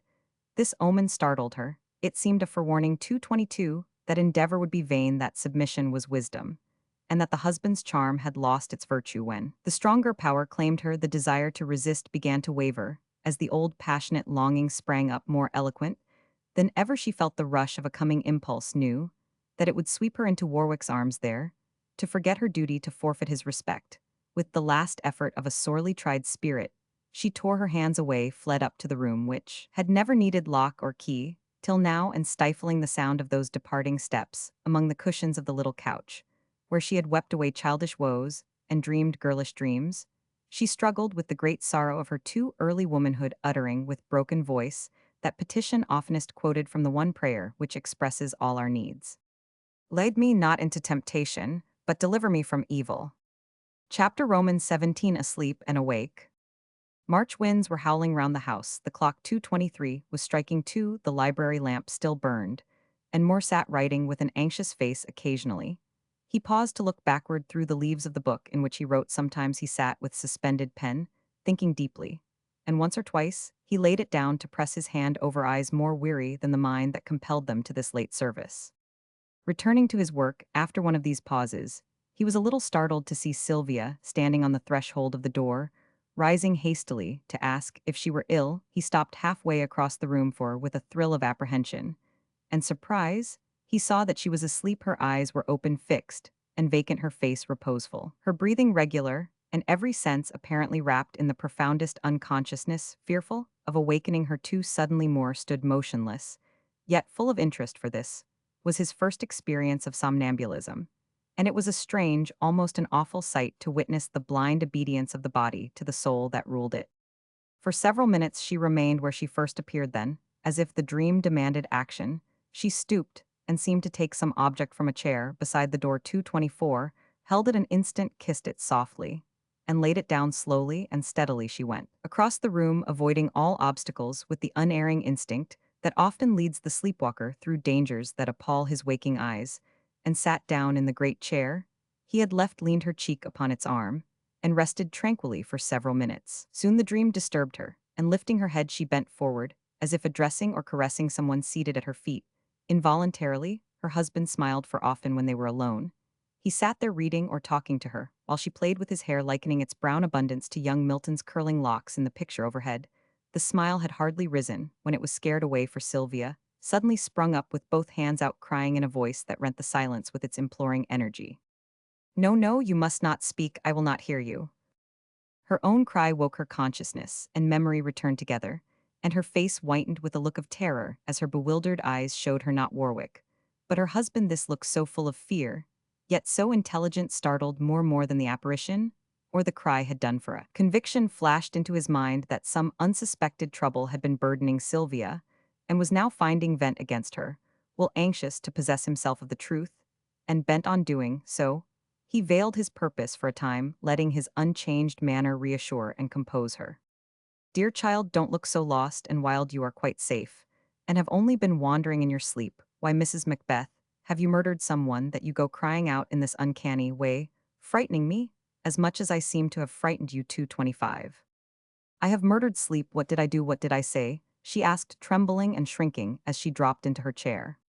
Hoping to quiet her, he took his place on the footstool and told her what had passed. At first, she listened with a divided mind, for so strongly was she still impressed with the vividness of the dream. She half expected Warwick to rise like Banquo and claim the seat that single occupancy seemed to have made his own. An expression of intense relief replaced that of fear when she had heard all, and she composed herself with the knowledge that her secret was still hers for dreary bosom guest. As it was, she had not yet resolved to end her trial. "What set you walking, Sylvia?" "I recollect hearing the clock strike one, and thinking I would come down to see what you were doing so late, but must have dropped off and carried out my design asleep. You see, I put on wrapper and slippers, as I always do when I take nocturnal rambles. Awake, how pleasant the fire feels, and how cozy you look here. No wonder you like to stay and enjoy it." She leaned forward, warming her hands in unconscious imitation of Adam, on the night which she had been recalling. Before she slept, Moore watched her with increasing disquiet, for never had he seen her in a mood like this. She evaded his question, she averted her eyes, she half hid her face, and with a gesture that of late had grown habitual seemed to try to hide. Her heart often had she baffled him, sometimes grieved him, but never before showed that she feared him. This wounded both his love and pride, and this fixed his resolution to wring from her an explanation of the changes which had passed over her 226 within those winter months, for they had been many and mysterious. As if she feared silence, Sylvia soon spoke again. "Why are you up so late? This is not the first time I have seen your lamp burning. When I woke, what are you studying so deeply?" "My wife." Leaning on the arm of her chair, he looked up wistfully, tenderly, as if inviting confidence, suing for affection. The words, the look smote Sylvia to the heart, and but for the thought, "I have not tried long enough," she would have uttered the confession that leaped to her lips once spoken. It would be too late for secret effort or success, and this man's happiest hopes would vanish in a breath. Knowing that his nature was almost as sensitively fastidious as a woman's, she also knew that the discovery of her love for Adam, innocent as it had been, self-denying as it tried to be, would forever mar the beauty of his wedded life. For more, no hour of it would seem sacred, no act, look, or word of hers entirely his own, nor any of the dear delights of home remain undarkened by the shadow of his friend. She could not speak yet, and turning her eyes to the fire, she asked, "Why study me? Have you no better book?" "None that I love to read so well, or have such need to understand, because though nearest and dearest as you are to me, I seem to know you less than any friend. I do not wish to wound you, dear, nor be exacting. But since we were married, you have grown more shy than ever, and the act which should have drawn us tenderly together seems to have estranged us. You never talk now of yourself, or ask me to explain the working of that busy mind of yours, 227. And lately you have sometimes shunned me, as if solitude were pleasanter than my society. Is it, Sylvia?" "Sometimes I always like to be alone, you know," she answered as truly as she could, feeling that his love demanded every confidence, but the one cruel one which would destroy its peace past help. "I knew I had a most tenacious heart, but I hoped it was not a selfish one," he sorrowfully said. "Now I see that it is, and deeply regret that my hopeful spirit, my impatient love, has brought disappointment to us. Both I should have waited longer, should have been less confident of my own power to win you, and never let you waste your life in vain endeavors to be happy when I was not. All to you that you expected I should not have consented to your wish to spend the winter here so much alone with me. I should have known that such a quiet home and studious companion could not have many charms for a young girl like you. Forgive me. I will do better, and this one-sided life of ours shall be changed, for while I have been supremely content you have been miserable. It was impossible to deny it, and with a tearless sob, she laid her arm about his neck, her head on his shoulder, and mutely confessed the truth of what he said. The trouble deepened in his face. But he spoke out more cheerfully, believing that he had found the secret sorrow. Thank heaven nothing is past mending, and we will yet be happy. An entire change shall be made. You shall no longer devote yourself to me, but I to you. Will you go abroad and forget this dismal home until its rest grows inviting? Sylvia. No, Geoffrey, not yet. I will learn to make the home pleasant. I will work harder and leave no time for ennui. 228. And discontent I promise to make your happiness. And I can do it better here than anywhere. Let me try again. No, Sylvia, you work too hard already. You do everything with such vehemence, you wear out your body before your will is weary. And that brings melancholy. I am very credulous. But when I see that acts belie words, I cease to believe. These months assure me that you are not happy. Have I found the secret thorn that frets you? She did not answer, for truth she could not, and falsehood she would not give him. He rose, went walking to and fro, searching memory, heart, and conscience for any other cause, but found none, and saw only one way out of his bewilderment. He drew a chair before her, sat down, and looking at her with the masterful expression dominant in his face, asked briefly, Sylvia, have I been tyrannical, unjust, unkind, since you came to me? Oh, Geoffrey, too generous, too just, too tender. Have I claimed any rights, but those you gave me, entreated, or demanded any sacrifices knowingly and willfully? Never. Now I do claim my right to know your heart. I do entreat, and demand one thing, your confidence. Then she felt that the hour had come, and tried to prepare to meet it, as she should by remembering that she had endeavored prayerfully, desperately, despairingly, to do her duty, and had failed. Warwick was right, she could not forget him. There was such vitality in the man and in the sentiment he inspired that it endowed his memory with a power more potent than the visible presence of her husband. The knowledge of his love now undid the work that Igno 229 rants had helped patience and pride to achieve before the more.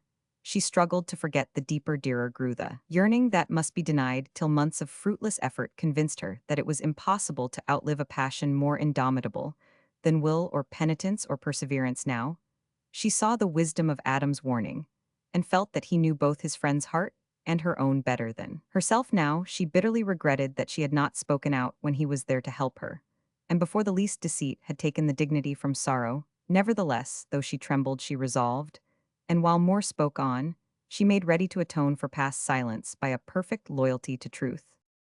My wife, concealment is not generosity, for the heaviest trouble shared together could not so take the sweetness from my life, the charm from home, or make me more miserable than this want of confidence. It is a double wrong, because you not only mar my peace, but destroy your own by wasting health and happiness in vain endeavors to bear some grief alone. Your eye seldom meets mine now. Your words are measured, your actions cautious, your innocent gaiety all gone. You hide your heart from me. You hide your face. I seem to have lost the frank girl whom I loved, and found a melancholy woman who suffers silently, till her honest nature rebels, and brings her to confession in her sleep. There is no page of my life which I have not freely shown you. Do I do not deserve an equal candor? Shall I not receive it? Yes. Sylvia, what stands between us? Adam Warwick. Earnest as a prayer, brief as a command, had been the 2:30 question. Instantaneous was the reply, as Sylvia knelt down before him, put back the veil that should never hide her from him any more, looked up into her husband's face without one shadow in her own, and steadily told all. The revelation was too utterly unexpected, too difficult of belief, to be at once accepted or understood. More started at the name, then leaned forward, breathless and intent, as if to seize the words before they left her lips, words that recalled incidents and acts dark and unmeaning, till the spark of intelligence fired a long train of memories and enlightened him with terrible rapidity. Blinded by his own devotion, the knowledge of Adam's love and loss seemed gauges of his fidelity. The thought that he loved Sylvia never had occurred to him, and seemed incredible even when her own lips told it. She had been right in fearing the effect this knowledge would have upon him. It stung his pride, wounded his heart, and forever marred his faith in love and friendship, as the truth broke over him cold and bitter, as a billow of the sea she saw gathering in his face. The still white grief and indignation of an outraged spirit, suffering with all a woman's pain, with all a man's intensity of passion, his eye grew fiery. And stern, the veins rose dark upon his forehead. The lines about the mouth showed hard and grim, the whole face altered terribly. As she looked, Sylvia thanked heaven that Warwick was not there to feel the sudden atonement for an innocent offense, which his friend might have exacted before this natural, but unworthy temptation had passed by. Now I have given all my confidence, though I may have broken both our hearts in doing it. I do not hope for pardon yet, but I am sure of pity, and I leave my fate in your hands, Geoffrey. What shall I do? 231. Wait for me, and putting her away more left the room. Suffering too much in mind to remember that she had a body, Sylvia remained where she was, and leaning her head upon her hands, tried to recall what had passed to nerve herself for what was to come. Her first sensation was one of unutterable relief. The long struggle was over, the haunting care was gone. There was nothing now to conceal. She might be herself again, and her spirit rose with something of its old elasticity. As the heavy burden was removed a moment, she enjoyed this hard-won freedom. Then the memory that the burden was not lost, but laid on other shoulders, filled her with an anguish too sharp to find vent in, tears too deep to leave any hope of cure except in action. But how act? She had performed the duty so long, so vainly delayed, and when the first glow of satisfaction passed, found redoubled anxiety, regret, and pain before her, clear and hard. The truth stood there, and no power of hers could recall the words that showed it to her husband, could give them back the early blindness or the later vicissitudes of hope and fear. In the long silence that filled the room, she had time to calm her perturbation and comfort her remorse by the vague but helpful belief, which seldom deserts sanguine spirits, that something as yet unseen and unsuspected would appear to heal the breach, to show what was to be done, and to make all happy in the end. Where Moore went or how long he stayed, Sylvia never knew, but when at length he came, her first glance showed her that pride is as much to be dreaded as passion.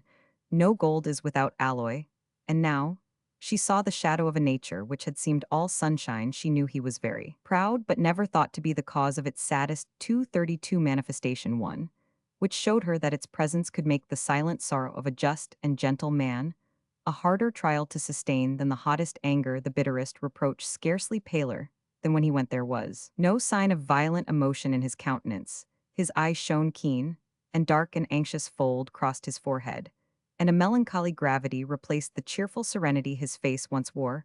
Wherein the alteration lay, Sylvia could not tell, but over the whole man some subtle change had passed. The sudden frost which had blighted the tenderest affection of his life seemed to have left its chill behind, robbing his manner of its cordial charm, his voice of its heartsome ring, and giving him the look of one who sternly said, I must suffer, but it shall be alone. Cold and quiet he stood, regarding her with a strange expression, as if endeavoring to realize the truth and see in her not his wife, but Warwick's lover. Oppressed by the old fear, now augmented by a measureless regret, she could only look up at him, feeling that her husband had become her judge. Yet as she looked, she was conscious of a momentary wonder at the seeming transposition of character in the two. So near and dear to her strong-hearted, Warwick wept like any child, but accepted his disappointment without complaint, and bore it manfully. More, from whom she would sooner have expected such demonstration, grew stormy first, then stern, as she once believed his friend would have done. She forgot that Moore's pain was the sharper, his wound the deeper, for the patient hope cherished so long, the knowledge that he never had been, never could be loved, as he loved the sense of wrong that could not but burn even in the meekest heart at such a late discovery, such an entire loss. 233. Sylvia spoke first, not audibly, but with a little gesture of supplication, a glance of sorrowful submission. He answered both, not by lamentation or reproach, but by just enough of his accustomed tenderness in touch and tone to make her tears break forth. As he placed her in the ancient chair, so often occupied together, took the one opposite, and sweeping a clear space on the table between them, looked across it with the air of a man bent on seeing his way, and following it at any cost. Now, Sylvia, I can listen as I should. Oh, Geoffrey, what can I say? Repeat all you have already told me. I only gathered one fact. Then, now I want the circumstances, for I find this confession difficult of belief.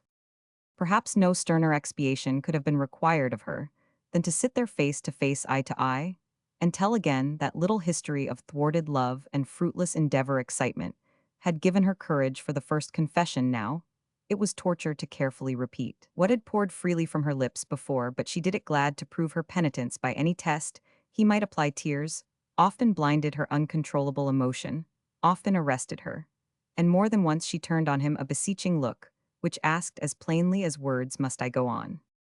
Intent on learning all more, was unconscious of the trial he imposed, unaware that the change in himself was the keenest reproach he could have made, and still, with a persistency as gentle as inflexible, he pursued his purpose to the end. When great drops rolled down her cheeks, he dried them silently. When she paused, he waited till she calmed herself. And when she spoke, he listened with few interruptions, but a question now, and then occasionally a 234 sudden flush of passionate pain swept across his face as some phrase, implying rather than expressing Warwick's love or Sylvia's longing, escaped the narrator's lips. And when she described their parting on that very spot, his eye went from her to the hearth. Her words seemed to make desolate with a glance she never could forget. But when the last question was answered, the last appeal for pardon brokenly uttered nothing, but the pale pride remained, and his voice was cold and quiet as his mien. Yes, it is this which has baffled and kept me groping in the dark so long, for I wholly trusted what I wholly loved. Alas, it was that very confidence that made my task seem so necessary, and so hard. How often I longed to go to you with my great trouble, as I used to do with lesser ones.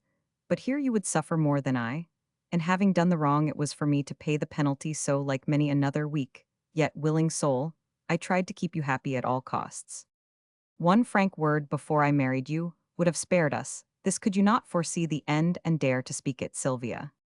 I see it now. I did not then, else I would have spoken as freely as I speak tonight. I thought I had outlived my love for Adam. It seemed kind to spare you a knowledge that would disturb your friendship. So though I told the truth, I did not tell it all. I thought temptations came from without. I could withstand such, and I did, even when it wore Adam's shape.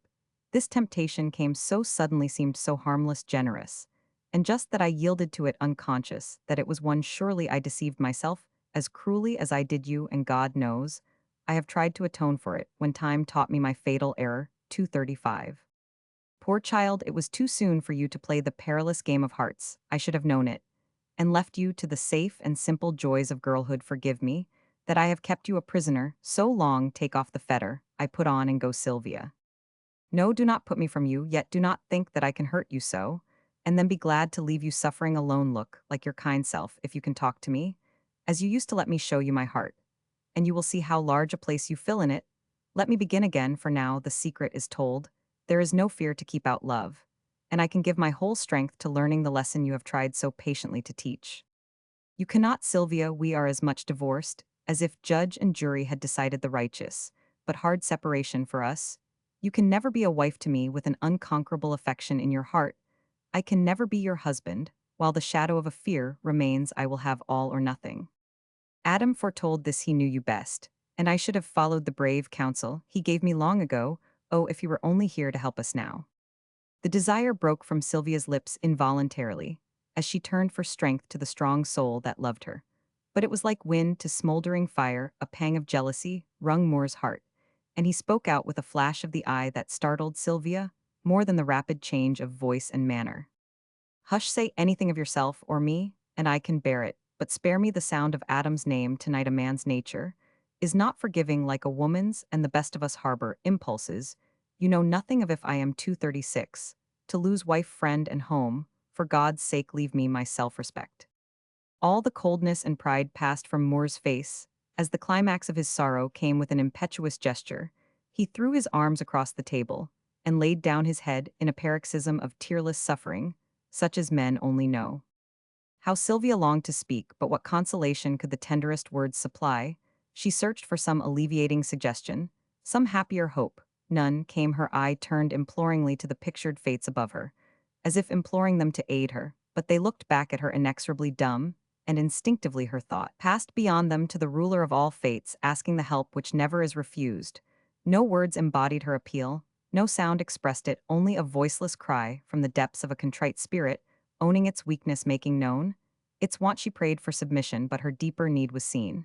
And when she asked for patience to endure, heaven sent her power to act, and out of this sharp trial brought her a better strength and clearer knowledge of herself than years of smoother experience could have bestowed. A sense of security, of stability, came to her, as that entire reliance assured her by its all-sustaining power that she had found what she most needed to make life clear to her and duty sweet. With her face in her hands, she sat forgetful that she was not alone, as in that brief but precious moment, she felt the exceeding comfort of a childlike faith in the one friend who, when we are deserted by all even by ourselves, puts forth his hand and gathers us tenderly to himself. Her husband's voice recalled her, and looking up, she showed him such an earnest, patient countenance, it touched him like an unconscious rebuke.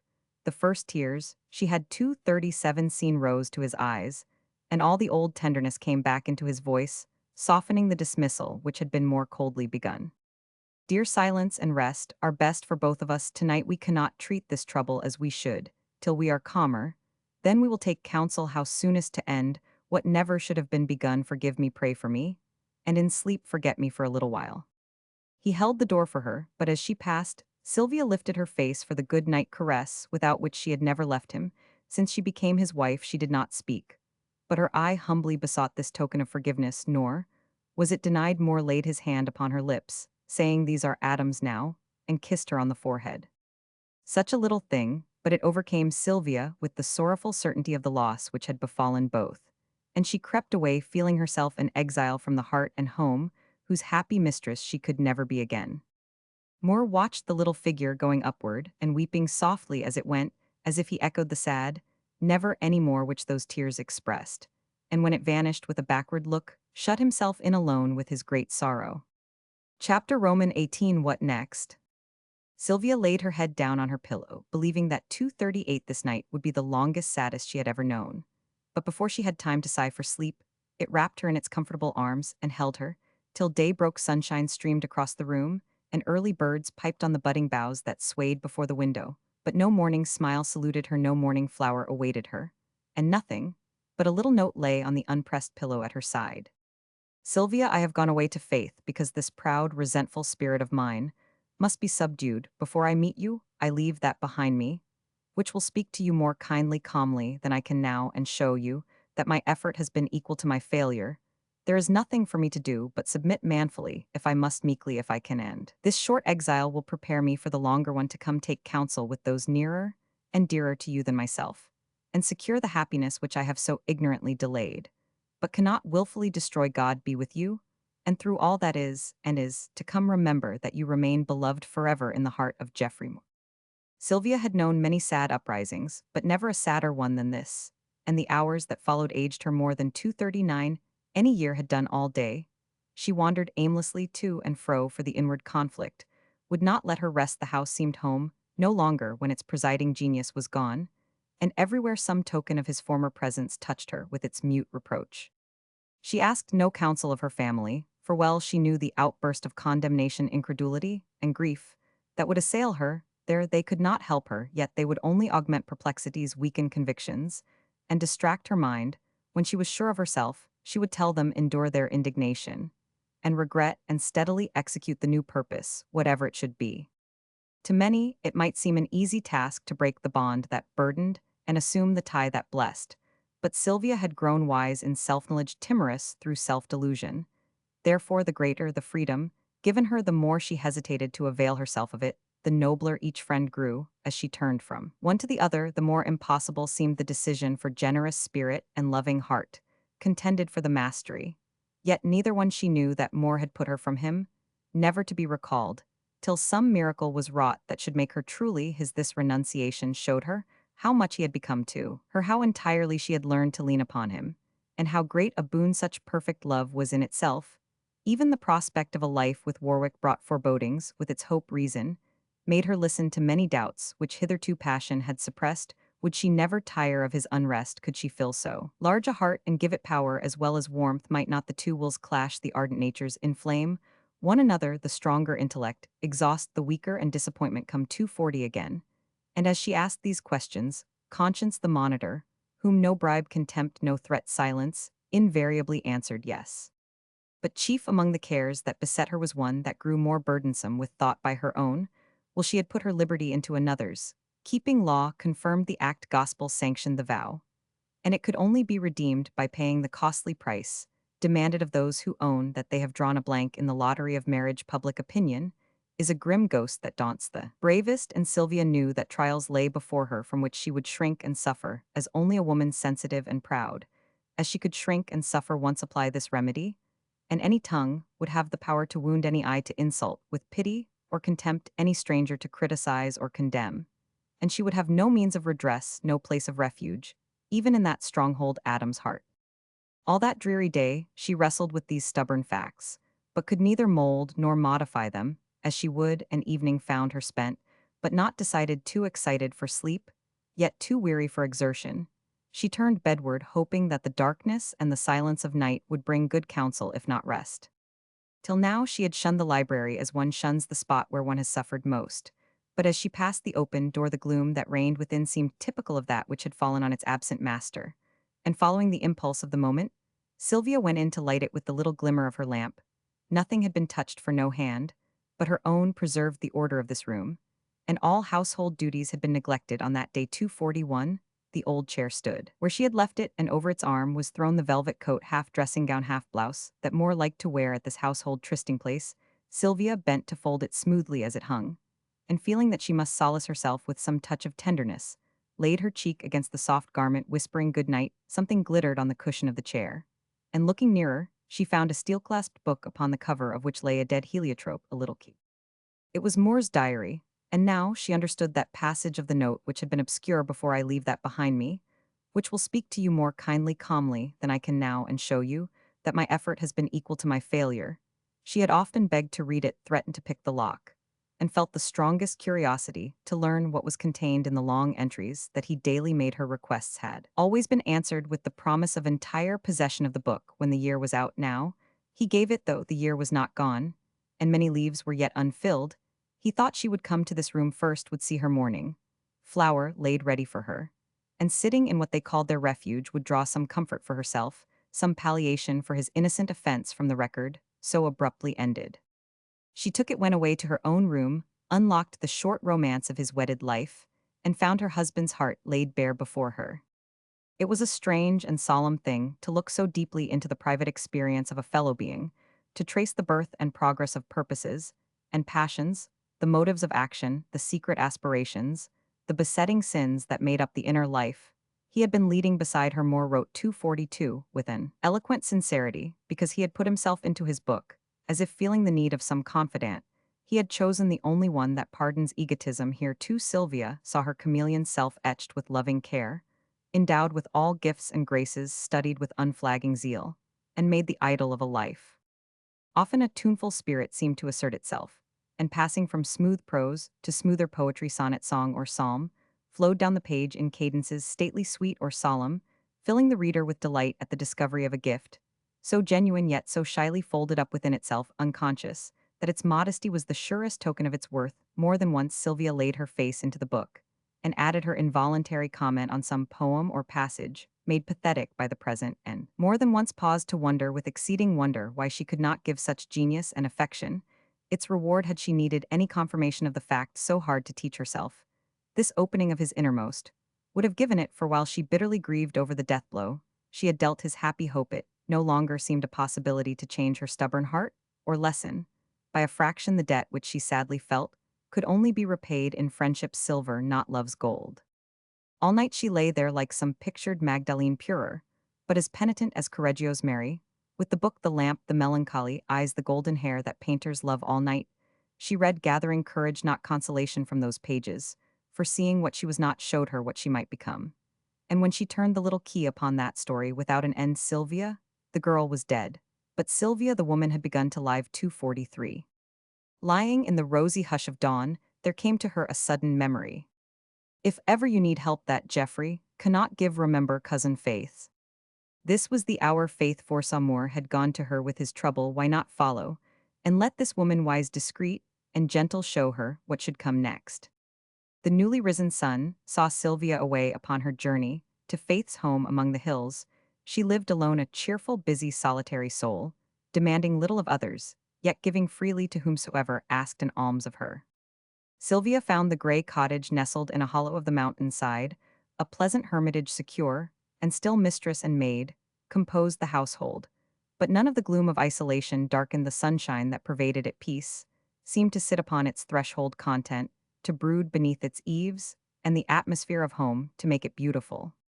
When some momentous purpose or event absorbs us, We break through fears and formalities, act out ourselves forgetful of reserve, and use the plainest phrases to express emotions, which need no ornament and little aid from language. Sylvia illustrated this fact. Then, for without hesitation or embarrassment, she entered Miss Dane's door, called no servant to announce her, but went as if by instinct straight to the room where Faith sat alone, and with the simplest greeting asked, "Is Geoffrey here?" "He was an hour ago, and will be an hour hence. I sent him out to rest, for he cannot sleep. I am glad you came to him. He has not learned to do without you yet." With no bustle of surprise or sympathy, Faith put away 244 her work, took off the hat and cloak, drew her guest beside her on the couch, before the one deep window looking down the valley, and gently chafing the chilly hands in warm ones, said nothing more till Sylvia spoke. "He has told you all the wrong I have done him." "Yes, and found a little comfort here. Do you need consolation also?" "Can you ask? But I need something more, and no one can give it to me so well as you. I want to be set right, to hear things called by their true names, to be taken out of myself, and made to see why I am always doing wrong while trying to do well. Your father, sister, or brother are fitter for that task than Roman one. Have you tried them?" "No, and I will not. They love me, but they could not help me, for they would beg me to conceal. If I cannot forget, to endure. If I cannot conquer and abide by my mistake at all costs, that is not the help I want. I desire to know the one just thing to be done, and to be made brave enough to do it. Though friends lament, gossips clamor, and the heavens fall, I am in earnest. Now rate me sharply, drag out my weaknesses, shame my follies, show no mercy to my selfish hopes. And when I can no longer hide from myself, put me in the way I should go, and I will follow it, though my feet bleed at every step." She was in earnest now, terribly so, but still Faith drew back, though her compassionate face belied her hesitating words. "Go to Adam, who wiser or more just than he?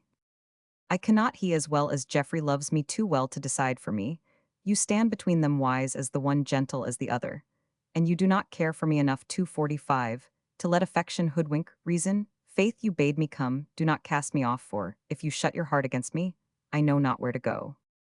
Despairing, she spoke, disconsolate she looked, and Faith's reluctance vanished. The maternal aspect returned, her voice resumed its warmth, her eye its benignity, and Sylvia was reassured before a word was spoken. "I do not cast you off, nor shut my heart against you. I only hesitated to assume such responsibility, and shrunk from the task, because of compassion, not coldness. Sit here, and tell me all your troubles, Sylvia.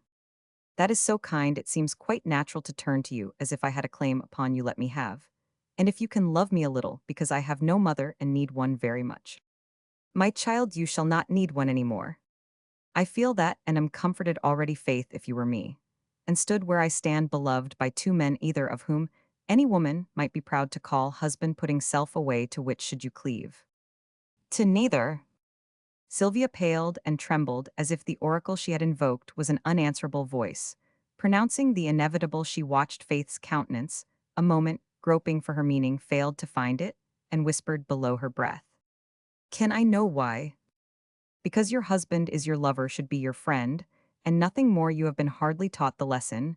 Many have to learn that friendship cannot fill love's place, yet should be kept inviolate, and served as an austerer mistress, who can make life very beautiful to such as feel her 246 worth, and deserve her delights. Adam taught me this, for though Geoffrey took you from him, he still held fast his friend, letting no disappointment sour, no envy alienate, no resentment destroy the perfect friendship years of mutual fidelity have built up between them."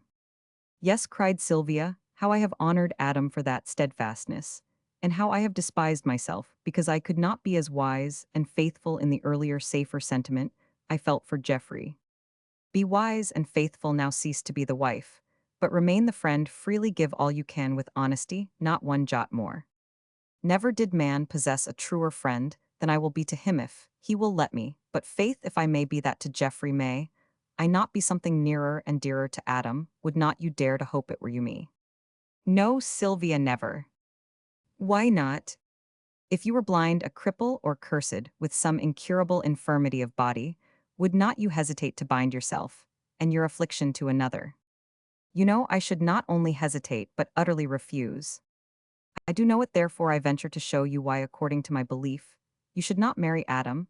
I cannot tell you as I ought, but only try to show you where to seek the explanation of my seeming harsh advice.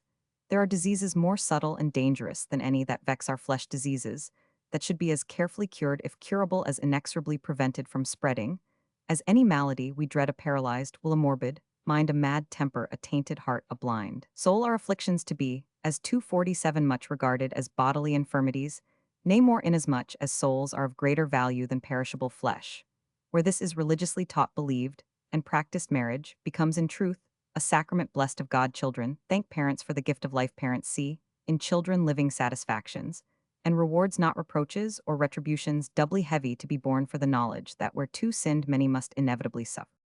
You try to tell me gently, Faith, but I see that you consider me one of the innocent unfortunates who have no right to marry, till they be healed perhaps. Never I have dimly felt this during the past year. Now I know it, and thank God that I have no child to reproach me hereafter for bequeathing it. The mental ills I have not yet outlived. Dear Sylvia, you are an exceptional case in all respects, because an extreme one, the ancient theology of two contending spirits in one body, is strangely exemplified in you, for each rules by turns and each helps or hinders. As moods and circumstances lead even in the great event of a woman's life, you were thwarted by conflicting powers, impulse and ignorance, passion, and pride, hope and despair. Now, you stand at the parting of the ways looking wistfully along the pleasant one, where Adam seems to beckon, while I point down the rugged one where I have walked. And though my heart aches as I do it, counsel you, as I would a daughter of my own. I thank you, I will follow you, but my life looks very barren if I must relinquish my desire. Not as barren as if you possessed your desire, and found in it another misery and mistake. Could you have loved Geoffrey, it might have been safe and well with you. Loving Adam, it is neither. Let me show you why he is 248, an exception like yourself, perhaps. That explains your attraction for each other in him. The head rules in Geoffrey the heart. The one criticizes, the other loves mankind. Geoffrey is proud and private in all that lies nearest him, clings to persons, and is faithful. As a woman, Adam has only the pride of an intellect which tests all things and abides by its own insight. He clings to principles. Persons are but animated facts or ideas. He seizes, searches, uses them. And when they have no more for him, drops them like the husk whose kernel he has secured, passing on to find and study other samples without regret. But with unabated zeal, for life to him is perpetual progress, and he obeys the law of his nature as steadily as sun or sea. Is not this so? All true. What more, Faith? Few women, if wise, would dare to marry this man, noble and loveworthy as he is, till time has tamed and experience developed him. Even then the risk is great, for he demands and unconsciously absorbs into himself the personality of others, making large returns, but of a kind which only those as strong, sagacious, and steadfast as himself can receive and adapt to their individual uses without being overcome, and possess that none of us should be except by the spirit stronger than man, purer than woman. You feel, though you do not understand this power, you know that his presence excites, yet wearies you, that while you love you fear him. And even when you long to be all in all to him, you doubt your ability to make his happiness. Am I not right? I must say yes. Then it is scarcely necessary for me to tell you that I think this unequal marriage would be but a brief one. For 249, you bright at its beginning, dark at its end. With him, you would exhaust yourself in passionate endeavors. To follow where he led, he would not know this, you would not confess it. But too late you might both learn that you were too young, too ardent, too frail, in all but the might of love, to be his wife. It is like a woodbird mating with an eagle, straining its little wings to scale the sky with him, blinding itself with gazing at the sun, striving to fill and warm the wild eyrie, which becomes its home, and perishing in the stern solitude the other loves, yet too fond and faithful to regret the safer nest among the grass. The gentler mate, it might have had the summer life, and winter flitting to the south for which it was designed. Faith, you fright me, you seem to see, and show me all the dim forebodings I have hidden away within myself, because I could not understand or dared not face them. How have you learned so much? How can you read me so well? And who told you these things of us all? I had an unhappy girlhood in a discordant home. Early cares and losses made me old in youth, and taught me to observe how others bore their burdens. Since then solitude has led me to study and reflect upon the question toward which my thoughts inevitably turned concerning yourself. And your past. Geoffrey told me much, but Adam more. Have you seen him? Has he been here? When light and color flashed back into Sylvia's face, and the glad eagerness of her voice was a pleasant sound to hear after the despairing accents gone before. Faith sighed, but answered fully, carefully, while the compassion of her look deepened as she spoke. I saw him but a week ago, vehement and vigorous. As 250 ever he has come hither often during the winter, has watched you unseen, and brought me news of you, which made Geoffrey's disclosure scarcely a surprise. He said you bade him hear of you through me, that he preferred to come not write for letters were often false interpreters. But face to face one gets the real thought of one's friend by look as well as word, and the result is satisfactory. That is Adam, but what more did he say? How did you advise him? I know he asked counsel of you as we all have done. He did, and I gave it as frankly as to you and Geoffrey. He made me understand you, judge you leniently, see in you the virtues you have cherished despite drawbacks, such as few have to struggle with your father. Made Adam his confessor during the happy month when you first knew him. I need not tell you how he received and preserved such a trust. He betrayed no confidence, but in speaking of you I saw that his knowledge of the father taught him to understand the daughter. It was well and beautifully done. And did we need anything to endear him to us? This trait of character would do it, for it is a rare endowment, the power of overcoming all obstacles of pride age, and the sad reserve self-condemnation brings us, and making confession a grateful healing.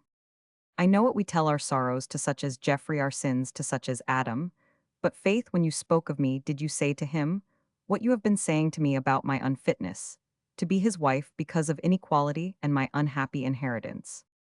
Could I do otherwise when he fixed that commanding eye of his upon me, asking, is my love as wise as it is 251 warm? He is one of those who force the hardest truths from us, by the simple fact that they can bear it, and would do the same for us he needed it.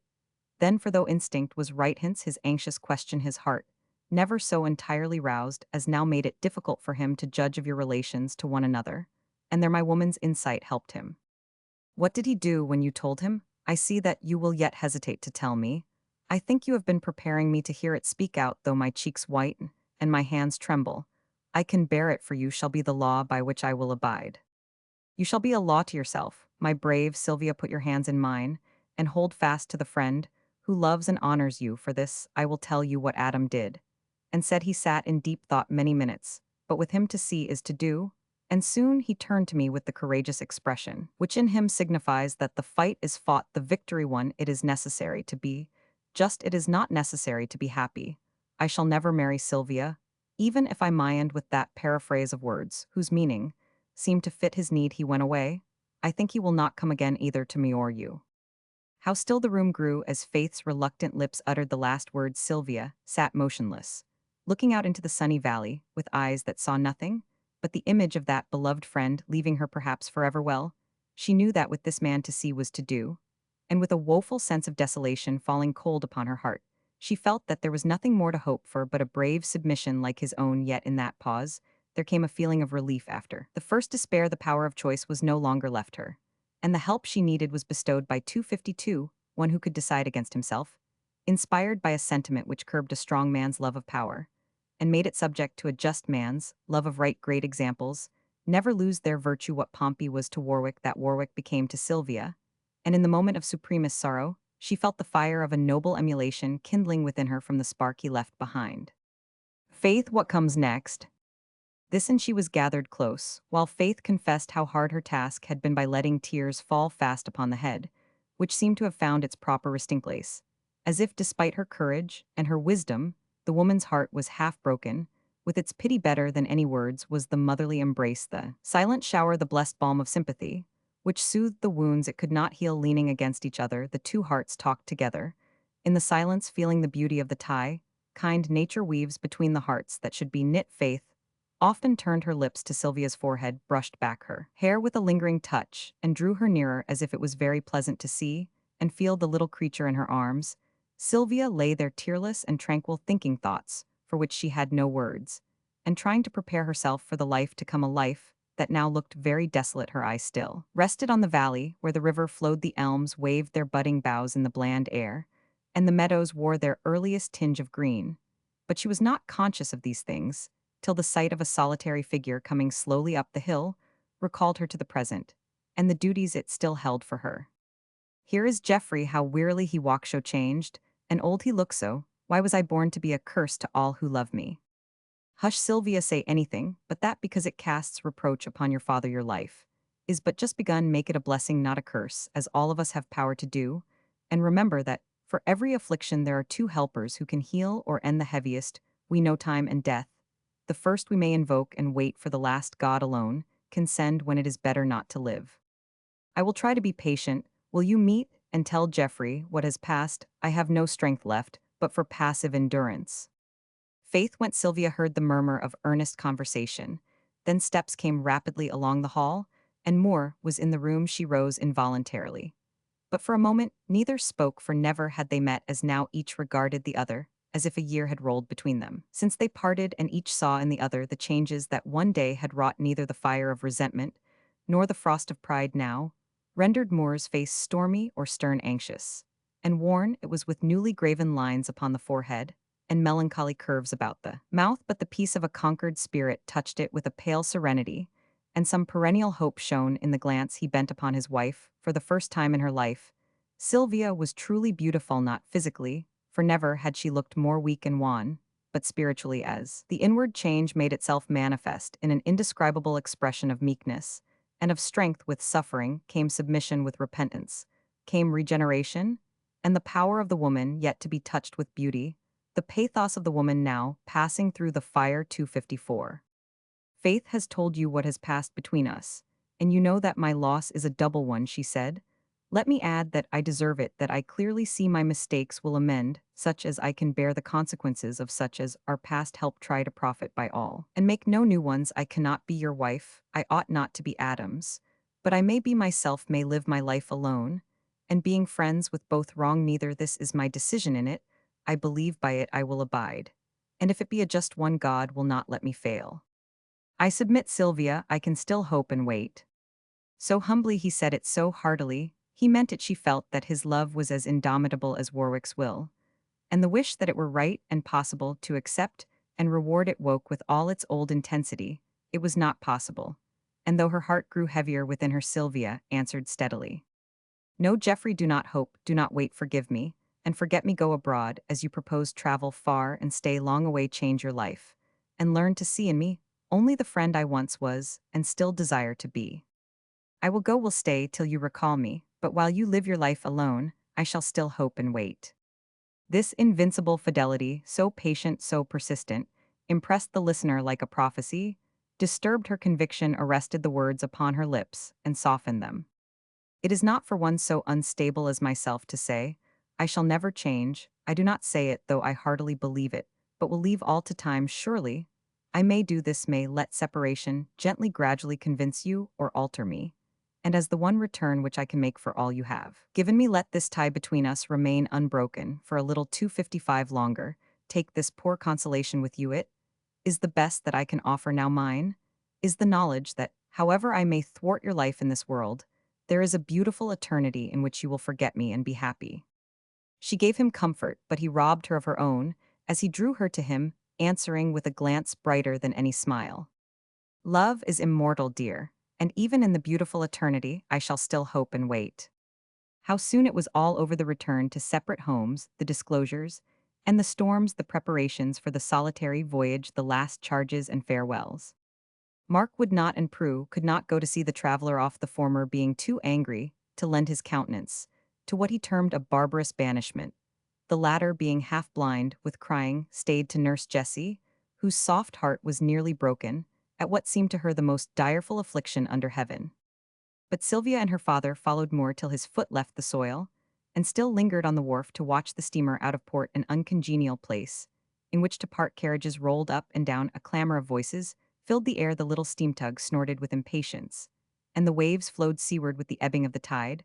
But father and daughter saw only one object, heard only one sound, Moore's face, as it looked down upon them from the deck. Moore's voice, as he sent cheery messages to those left behind. Mr. Yule was endeavoring to reply as cheerily, and Sylvia was gazing with eyes that saw very dimly through their tears, when both were aware of an instantaneous change. In the countenance they watched something. 256 beyond themselves seemed to arrest Moore's eye. A moment he stood intent and motionless, then flushed to the forehead. With the dark glow, Sylvia remembered well, waved his hand to them, and vanished down the cabin stairs. Papa, what did he see? There was no need of any answer. Adam Warwick came striding through the crowd, saw them, paused with both hands out, and a questioning glance. As if uncertain of his greeting, with one impulse the hands were taken. Sylvia could not speak, her father could, and did approvingly. Welcome, Warwick, you are come to say good-bye to Geoffrey. Rather to you, sir, he needs none, I go with him. With him echoed both hearers. I that I will did you think I would let him go away alone feeling, bereaved of wife and home and friend. We should have known you better, but Warwick he will shun you he hid himself just now, as you approached he has tried to forgive, but he cannot so soon forget. All the more need of my helping him to do both, he cannot shun me long with no hiding place to fly to, but the sea and I will so gently constrain him, by the old-time love we bore each other, that he must relent, and take me back into his heart again. Oh, Adam, go with him, stay with him, and bring him safely back to me, when time has helped us all. I shall do it, God willing. Unmindful of all else, Warwick bent, and took her to him, as he gave the promise seemed to put his whole heart into a single kiss, and left her trembling with the stress of his 257 farewell. She saw him cleave his way through the throng, leap the space left by the gangway just withdrawn, and vanish in search of that lost friend. Then she turned her face to her father's shoulder, conscious of nothing but the fact that Warwick had come and gone. A cannon boomed, the crowd cheered, the last cable was flung off, and the steamer glided from her moorings with the surge of water and the waft of wind like some sea monster eager to be out upon the ocean free again. Look up, Sylvia, she will soon pass from sight. Are they there? No. Then I do not care to see. Look for me, father, and tell me when they come. They will not come, dear, both have said goodbye, and we have seen the last of them for many a long day. They will come, Adam will bring Geoffrey to show me, they are friends again. I know it, you shall see it, lift me to that block, and watch the deck with me that we may see them the instant they appear. Up she sprung, eyes clear now, nerves steady, faith strong, leaning forward, so utterly forgetful of herself. She would have fallen into the green water, tumbling there below, had not her father held her fast. How slowly the minutes seemed to pass, how rapidly the steamer seemed to glide away, how heavily the sense of loss weighed on her heart, as wave after wave rolled between her and her heart's desire. Come down, Sylvia, it is giving yourself useless pain to watch and wait. Come home, my child, and let us comfort one another. She did not hear him, for as he spoke the steamer swung 258 slowly round to launch itself into the open bay, and with a cry that drew many eyes upon the young figure with its face of pale expectancy, Sylvia saw her hope fulfilled. I knew they would come. See, father, see, Geoffrey is smiling, as he waves his handkerchief and Adam's hand is on his shoulder. Answer them. Oh, answer them, I can only look. The old man did answer them enthusiastically, and Sylvia stretched her arms across the widening space, as if to bring them back again side by side. The friend stood now, Moore's eye upon his wife, while from his hand the little flag of peace streamed in the wind, but Warwick's glance was turned upon his friend, and Warwick's hand already seemed to claim the charge he had accepted. Standing thus they passed from sight, never to come sailing home together, as the woman on the shore was praying God to let her see them come. Chapter Roman 19 6 months. The ensuing half-year seemed fuller of duties and events 259 than any Sylvia had ever known. At first, she found it very hard to live her life alone, for inward solitude oppressed her, and external trials were not wanting. Only to the few, who had a right to know, had the whole trouble been confided. They were discreet from family pride, if from no tenderer feeling, but the curious world outside of that small circle was full of shrewd surmises, of keen eyes for discovering domestic breaches, and shrill tongues for proclaiming them. Warwick escaped suspicion, being so little known, so seldom seen. But for the usual 9 days, matrons and venerable maids wagged their caps, lifted their hands, and sighed as they sipped their dish of scandal and of tea. Poor young man, I always said how it would be. She was so peculiar, my dear creature. Haven't you heard that Mrs. Moore isn't happy with her husband, and that he has gone abroad quite broken-hearted? Sylvia felt this deeply, but received it as her just punishment and bore herself so meekly that public opinion soon turned a somersault, and the murmur changed to, "Poor young thing, what could she expect, my dear? I have it from the best authority that Mr. Moore has made her miserable for a year, and now left her broken-hearted 260. After that the gossips took up some newer tragedy, and left Mrs. Moore to mend her heart as best she could, a favor very gratefully received. As Hester Prynne seemed to see some trace of her own sin in every bosom, by the glare of the scarlet letter, burning on her own, so Sylvia, living in the shadow of a household grief, found herself detecting various phases of her own experience in others. She had joined that sad sisterhood called disappointed women, a larger class than many deem it to be, though there are few of us who have not seen members of it, unhappy wives, mistaken or forsaken lovers, meek souls who make life a long penance for the sins of others. Gifted creatures kindled into fitful brilliancy by some inward fire that consumes, but cannot warm. These are the women who fly to convents, write bitter books, sing songs full of heartbreak, act splendidly the passion they have lost or never won, who smile and try to lead brave, uncomplaining lives, but whose tragic eyes betray them, whose voices, however sweet or gay, contain an undertone of hopelessness, whose faces sometimes startle one with an expression which haunts the observer long after it is gone. Undoubtedly, Sylvia would have joined the melancholy chorus and fallen to lamenting that ever she was born had she not possessed a purpose that took her out of herself and proved her salvation. Faith's words took root and blossomed, intent on making her life a blessing, not a reproach to her father. She lived for him. Entirely, he had taken her back to him, as if the burden of her unhappy past should be upon his shoulders. The expiation of her faults come from him alone. Sylvia understood this now, and nestled to him so gladly, so confidingly. He seemed to 261 have found again the daughter he had lost, and be almost content to have her all his own. How many roofs cover families or friends who live years together, yet never truly know each other, who love and long, and try to meet yet fail to do so, till some unexpected emotion or event performs the work. In the weeks that followed the departure of the friends, Sylvia discovered this, and learned to know her father. No one was so much to her, as he no one so fully entered into her thoughts and feelings, for sympathy drew them tenderly together, and sorrow made them equals. As man and woman they talked, as father and daughter they loved, and the beautiful relation became their truest solace and support. Miss Yule both rejoiced at and rebelled against this, was generous, yet mortally jealous, made no complaint, but grieved in private, and one fine day amazed her sister by announcing that, being of no farther use at home, she had decided to be married. Both Mr. Yule and Sylvia had desired this event, but hardly dared to expect it in spite of sundry propitious signs and circumstances. A certain worthy widower had haunted the house of late, evidently on matrimonial thoughts, intent. A solid gentleman, both physically and financially speaking, possessed of an ill-kept house, bad servants, and 9 neglected children.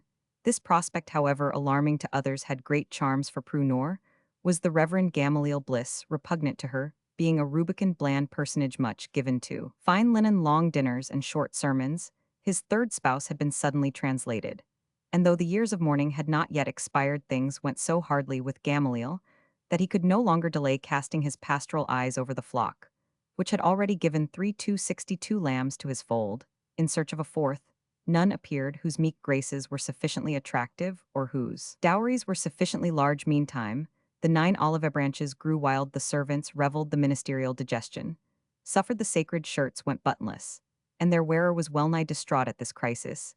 He saw prudence and fell into a way of seating himself before the well-endowed spinster, with a large cambric pocket-handkerchief upon his knee, a frequent tear meandering down his florid countenance and volcanic sighs agitating his capacious waistcoat, as he poured his woes into her ear. Prue had been deeply touched by these moist appeals, and was not much surprised when the reverend gentleman went ponderously down upon his knee before her, in the good old-fashioned style, which frequent use had endeared to him, murmuring with an appropriate quotation and a subterranean sob, "Miss Yule, a good wife is a crown to her husband, be such an one to me unworthy, as I am, and a mother to my bereaved babes who suffer for a tender woman's care." She merely upset her suitable with an appropriate start, but speedily recovered, and with a maidenly blush murmured in return, "Dear me, how very unexpected! Pray speak to Papa, rise, I beg. Call me Gamaliel, and I obey," gasped the stout lover, divided between rapture and doubts of his ability to perform the feat alone. Gamaliel sighed, Prue surrendering her hand. "My prudence blessed among women," responded the blissful Bliss, and having saluted the fair member, allowed it to help him rise, when after a few decorous endearments, 263, he departed to Papa, and the bride-elect rushed up to Sylvia with the incoherent announcement, "My dearest child, I have accepted him. It was such a surprise, though so touchingly done, I was positively mortified. Maria had swept the room so ill his knees were white with lint, and I am a very happy woman, bless you, love." "Sit down and tell me all about it," cried her sister. "Don't try to sew, but cry if you like, and let me pet you, for indeed I am rejoiced." But Prue preferred to rock violently and boggle down a seam as the best quietus for her fluttered nerves, while she told her romance, received congratulations, and settled a few objections made by Sylvia, who tried to play the prudent matron. I am afraid he is too old for you, my dear. Just the age a man should always be 10 years older than his wife. A woman of 35 is in the prime of life. And if she hasn't arrived at years of discretion, then she never will shall I wear pearl-colored silk and a white bonnet, or just a very handsome traveling dress. Whichever you like, but Prue, isn't he rather stout, I want say corpulent. Sylvia, how can you, because Papa is a shadow you call a fine manly person, like gam Mr. Bliss corpulent. I always said I would not marry an invalid. MacGregor died of apoplexy last week, I heard at a small dinner. Party fell forward with his head upon the cheese and expired without a groan. And where can you find a more robust and healthy man than Mr. Bliss, not a gray hair? And gout his only complaint, so aristocratic. You know I've loads of fine old flannel. Just the thing for him. 264. Sylvia commanded her countenance with difficulty and went on with her maternal inquiries. He is a personable man, and an excellent one, I believe, yet I should rather dread the responsibility of 9 small children if I were you. They are my chief inducement to the match. Just think of the state those dears must be in with only a young governess and half a dozen giddy maids to see to them. I long to be among them. And named an early day because measles and scarlatina are coming round again, and only Fanny and the twins Gus and Gam have had either. I know all their names and ages, dispositions and characters, and love them like a mother already. He perfectly adores them, and that is very charming in a learned man like Mr. Bliss. If that is your feeling, it will all go well, I have no doubt. But Prue, I don't wish to be unkind. Deardo, you quite like the idea of being the 4th Mrs. Bliss. Bless me, I never thought of that poor man. It only shows how much he must need consolation, and proves how good a husband he must have been. No, Sylvia, I don't care a particle. I never knew those estimable ladies, and the memory of them shall not keep me from making Gamaliel happy. If I can, what he goes through now is almost beyond belief, my child. Just think, the coachman drinks, the cook has tea parties whenever she likes, and supports her brother's family out of her perquisites, as she calls her barefaced thefts. The housemaids romp with the indoor man, and have endless followers. 3 old maids set their caps at him. And that hussy, I must use a strong expression, that hussy of a governess, makes love to him. 265 before the children. It is my duty to marry him. I shall do it, and put an end to this fearful state of things. Sylvia asked but one more question. Now seriously, do you love him very much? Will he make you as happy as my dear old girl should be? Prue dropped her work and, hiding her face on Sylvia's shoulder, answered with a plaintive sniff or two, and much real feeling. Yes, my dear, I do. I tried to love him, and I did not fail. I shall be happy, for I shall be busy. I am not needed here any more. And so I am glad to go away into a home of my own, feeling sure that you can fill my place. And Maria knows my ways too well to let things go amiss. Now kiss me, and smooth my collar, for Papa may call me down. The sisters embraced and cried a little, as women usually find it necessary to do at such interesting times, then fell to planning the wedding outfit and deciding between the light silk and white bonnet or the handsome traveling suit. Miss Yule made a great sacrifice to the proprieties by relinquishing her desire for a stately wedding, and much to Sylvia's surprise and relief, insisted that, as the family was then situated, it was best to have no stir or parade, but to be married quietly at church and slip unostentatiously out of the old life into the new. Her will was law, and as the elderly bridegroom felt that there was no time to spare and the measles continued to go about seeking whom they might devour, Prue did not keep him waiting long. 3 weeks is very little time, and nothing will be properly done, for one must have everything new when one is married, of course, and mantuamakers are but mortal women, exorbitant in their charges. This season, I assure. 266, you so be patient, Gamaliel, and spend the time in teaching my little ones to love me before I come. My dearest creature, I will. And well did the enamored gentleman perform his promise. Prue kept hers so punctually that she was married with the bastings in her wedding gown, and 2 dozen pocket handkerchiefs, still unhemmed facts, which disturbed her even during the ceremony, a quiet time throughout, and after a sober feast, a tearful farewell. Mrs. Gamaliel Bliss departed, leaving a great void behind, and carrying joy to the heart of her spouse, comfort to the souls of the excited 9, destruction to the high life below stairs, and order, peace and plenty to the realm over which she was to know a long and prosperous reign.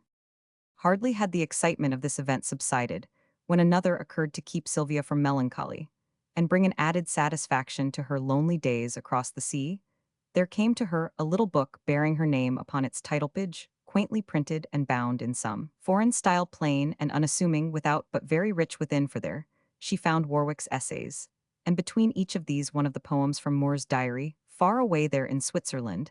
They had devised this pleasure for her, and done honor to the woman whom they both loved by dedicating to her the first fruits of their lives. Alpen Rosen was its title, and none could have better suited it in Sylvia's eyes, for to her Warwick was the Alps, and more the roses. Each had helped the other. Warwick's rugged prose gathered grace from Moore's poetry, and Moore's smoothly flowing lines acquired power from Warwick's prose. Each had given her his best, and very proud was Sylvia of the little book, over which she pored 267 day after day, living on, and in it, eagerly collecting all praises, resenting all censures, and thinking it the one perfect volume in the world.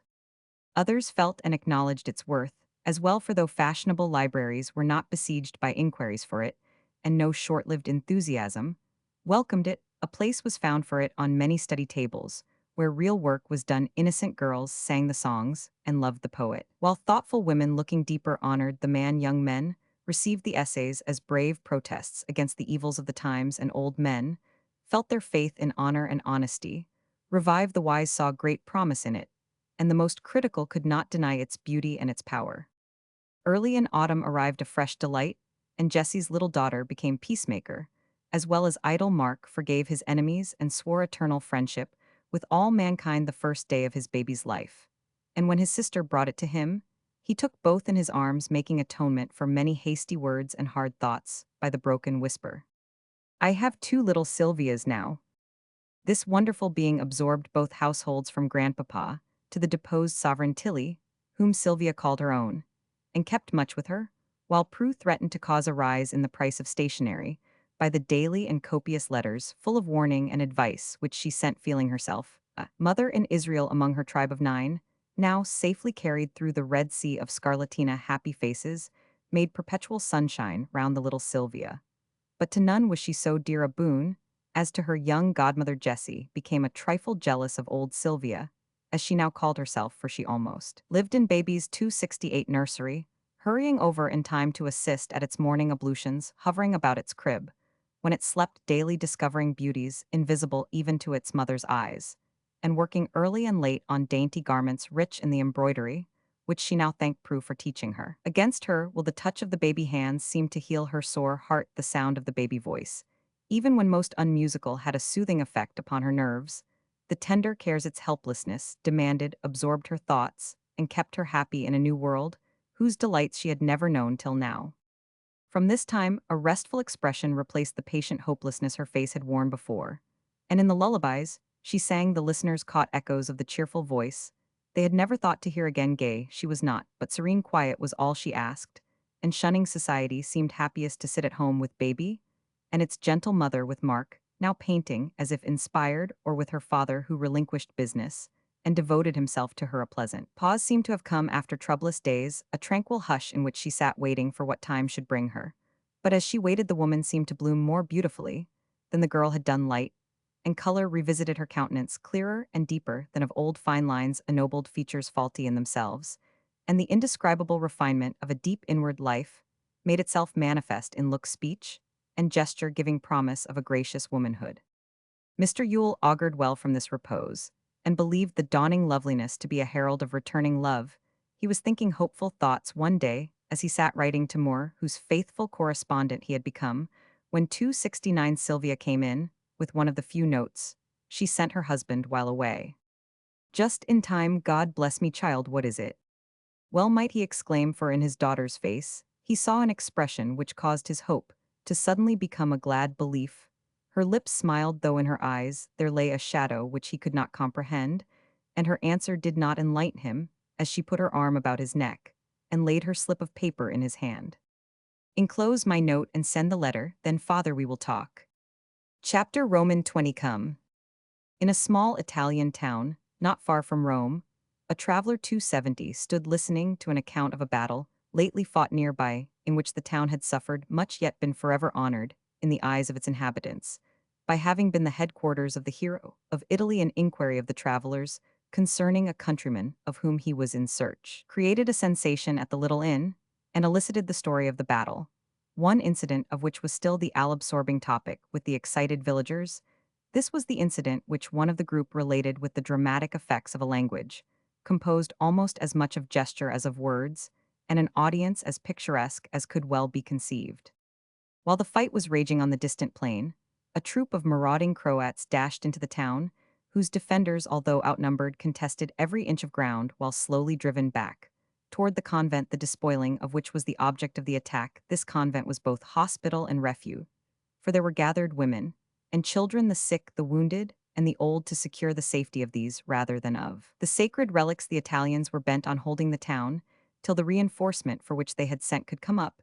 It was a 271 question of time, and every moment brought nearer the destruction of the helpless garrison, trembling behind the convent walls. A brutal massacre was in store for them, if no help came, and remembering this, the red-shirted Garibaldians fought, as if they well deserved their sobriquet of scarlet demons.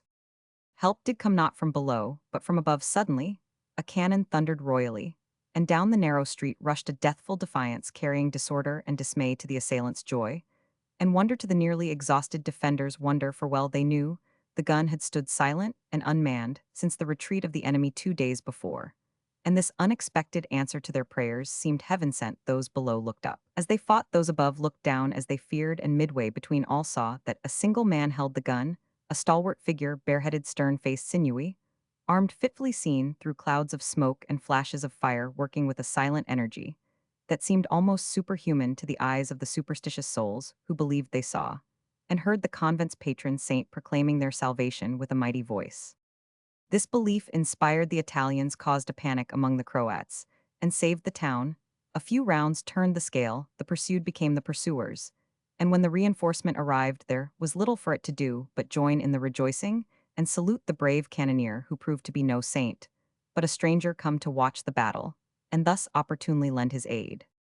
Enthusiastic were the demonstrations, vivas, blessings, tears, hand-kissing, and invocation of all the saints in the calendar, till it was discovered that the unknown gentleman 272 had a bullet in his breast, and was in need of instant help, whereupon the women, clustering about him like bees, bore him away to the wounded ward, where the inmates rose up in their beds to welcome him, and the clamorous crowd were with difficulty persuaded to relinquish him to the priest, the surgeon, and the rest he needed. Nor was this all. The crowning glory of the event to the villagers was the coming of the chief at nightfall, and the scene about the stranger's bed. Here the narrator glowed with pride. The women in the group began to sob, and the men took off their caps with black eyes glittering through their tears. Excellenza, he who had fought for us like a tempest and angel of doom, lay there beside my cousin Beppo, who was past help, and is now in holy paradise. Speranza was washing the smoke and powder from him. The wound was Ezidath of my soul. May he who gave it die unconfessed. See you, I am. There I watch him, the friend of Excellenza, the great still man who smiled, but said no word to us. Then comes the chief Silenzio. Till I finish it comes, they have told him. He stays at the bed, he looks down, the fine eye shines, he takes the hand, he says low, I think, yow, lays his cloak, the grey cloak, we know and love so well, over the wounded breast. And so goes on, we cry out, but what does the friend behold? He lifts himself, he lays the cloak upon my Beppo. He says in that so broken way of his comrade, the honor is for you who gave your life for him. I give but a single hour. Beppo saw, heard, comprehended, thanked him with a glance, and rose up to die, crying, Viva Italia, Viva Garibaldi. The cry was caught up by all the listeners in a whirlwind of enthusiastic loyalty, and the stranger joined in it, thrilled with an equal love and honor for the patriot soldier, whose 273 name upon Italian lips means liberty. Where is he now, this friend of mine, so nearly lost, so happily found? A dozen hands pointed to the convent, a dozen brown faces lighted up, and a dozen eager voices poured out directions, messages, and benedictions, in a breath ordering his carriage to follow presently. The traveler rapidly climbed the steep road, guided by signs. He could not well mistake. The convent gate stood open, and he paused for no permission to enter, for looking through it down the green vista of an orchard path, he saw his friend and sprang to meet him. Adam, Geoffrey, truant that you are to desert me for 10 days, and only let me find you when you have no need of me. I always need you, but am not always needed. I went away, because the old restlessness came upon me. In that dead city Rome you were happy there. But I scented war, followed, and found it by instinct, and have had enough of it. Look at my hands. He laughed as he showed them, still bruised and blackened with the hard usage. They had received nothing else but a paler shade of color from loss of blood, showed that he had passed through any suffering or danger. Brave hands, I honor them for all their grime. Tell me about it. Adam, show me the wound, described the scene. I want to hear it in calm English. But Warwick was slow to do so, being the hero of the tale, and very brief was the reply Moore got. I came to watch but found work ready for me. It is 274, not clear to me even now what I did nor how I did it. One of my berserker rages possessed me. I fancy my nerves and muscles seemed made of steel and gutta, percha the smell of powder intoxicated. And the sense of power was grand, the fire, the smoke, the din were all delicious. And I felt like a giant as I wielded that great weapon, dealing many deaths with a single pair of hands. The savage in you got the mastery. Just then I've seen it, and have often wondered how you managed to control it so well. Now it has had a holiday, and made a hero of you. The savage is better out than in, and any man may be a hero if he will. What have you been doing since I left you poring over pictures in a moldy palace? You think to slip away from the subject, do you? And after facing death at a cannon's breech, expect me to be satisfied with an ordinary greeting? I won't have it. I insist upon asking as many questions as I like hearing about the wound, and seeing if it is doing well. Where is it? Warwick showed it a little purple spot above his heart. Moore's face grew anxious as he looked, but cleared again as he examined it, for the ball had gone upward, and the wholesome flesh was already healing fast. Too near, Adam, but thank God it was no nearer, a little lower, and I might have looked for you in vain. This heart of mine is a tough organ, bulletproof, I dare say, though I wear no breastplate. But this involuntarily Moore's eye asked the question his lips did not utter, as he touched a worn and faded case hanging on the broad breast before him. Silently Warwick opened it, showing not Sylvia's face, but that of an old woman rudely drawn in sepia, the brown tints bringing out the marked features as no softer hue could have 275 done, and giving to each line a depth of expression that made the serious countenance singularly lifelike and attractive. Now Moore saw where Warwick got both keen eyes and tender mouth, as well as all the gentler traits that softened his strong character, and felt that no other woman ever had or ever would hold so dear a place as the old mother whose likeness he had drawn and hung where other men wear images of mistress or of wife. With a glance as full of penitence as the other had been of disquiet, Moore laid back the little case, drew bandage and blouse over both wound and picture, and linked his arm in Warwick's as he asked, "Who shot you?" How can I tell? I knew nothing of it till that flock of women fell to kissing these dirty hands of mine. Then I was conscious of a stinging pain in my shoulder, and a warm stream trickling down my side. I looked to see what was amiss, whereat the good souls set up a shriek, took possession of me, and for half an hour wept and wailed over me in a frenzy of emotion and goodwill that kept me merry in spite of the surgeon's probes. And the priest's prayers, the appellations showered upon me, would have startled even your ears, accustomed to soft words. Were you ever called core of my heart, son of my soul, or cup of gold? Cannonading suits your spirits excellently. I remember your telling me that you had tried and liked it, but there is to be no more of it. I have other plans for you before I mention them. Tell me of the interview with Garibaldi. That now is a thing to ask one about, a thing to talk 276 of, and take pride in. All one's days I was half asleep, and thought myself dreaming, till he spoke, a right noble face, Jeffrey, full of thought and power, the look of one born to command others. Because master of himself, a square strong frame, no decorations, no parade dress like his men, yet as much the chief as if he wore a dozen orders on his scarlet shirt. Where is the cloak? I want to see and touch it. Surely you kept it as a relic. Not Roman one, having seen the man, what do I care for the garment that covered him? I keep the hand, shake the grazia, for my share poor Beppo lies buried in the hero's cloak. I grudge it to him, every inch of it, for not having seen the man. I do desire the garment, who, but you would have done it. Warwick smiled, knowing that his friend was well pleased with him. For all his murmuring they walked in silence, till Moore abruptly asked, "When can you travel, Adam?" "I was coming back to you tomorrow." "Are you sure it is safe?" "Quite sure. 10 days is enough to waste upon a scratch like this." "Come now, I cannot wait till tomorrow." "Very good. Can you stop till I get my hat?" "You don't ask me why I am in such haste." Moore's tone caused Warwick to pause and look at him. Joy, impatience, anxiety contended with each other in his countenance, and as if unable to tell the cause himself, he put a little paper into the other's hand. Only 3 words were contained in it, but they caused Warwick's face to 277 kindle with all the joy betrayed in that of his friend, none of the impatience nor anxiety. "What can I say to show you my content? The months have seemed very long to you, but now comes the reward." The blessed little letter, so like herself, the slender slip, the delicate handwriting, the three happy words, Geoffrey come home. Moore did not speak but still looked up anxiously, inquiringly, and Warwick answered with a glance he could not doubt. Have no fears for me, I share the joy as heartily as I shared the sorrow, neither can separate us any more. Thank heaven for that, but Adam, may I accept this good gift, and be sure I am not robbing you again? You never speak of the past, how is it with you now?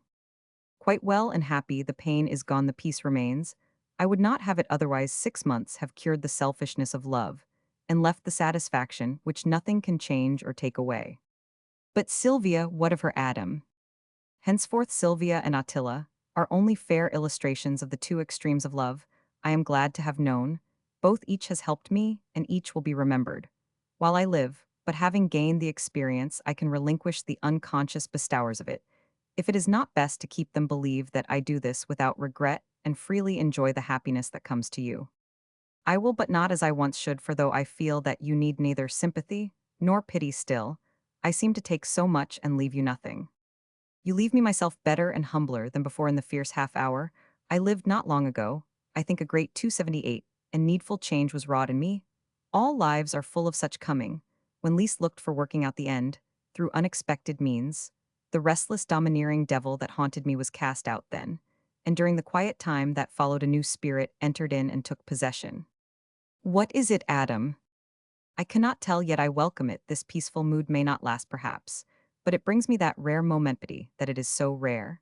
And but a moment when we seem to see temptation at our feet, when we are conscious of a willingness to leave all in God's hand ready for whatever he may send, feeling that, whether it be suffering or joy, we shall see the giver in the gift, and when he calls can answer cheerfully, Lord, here am. Roman 1.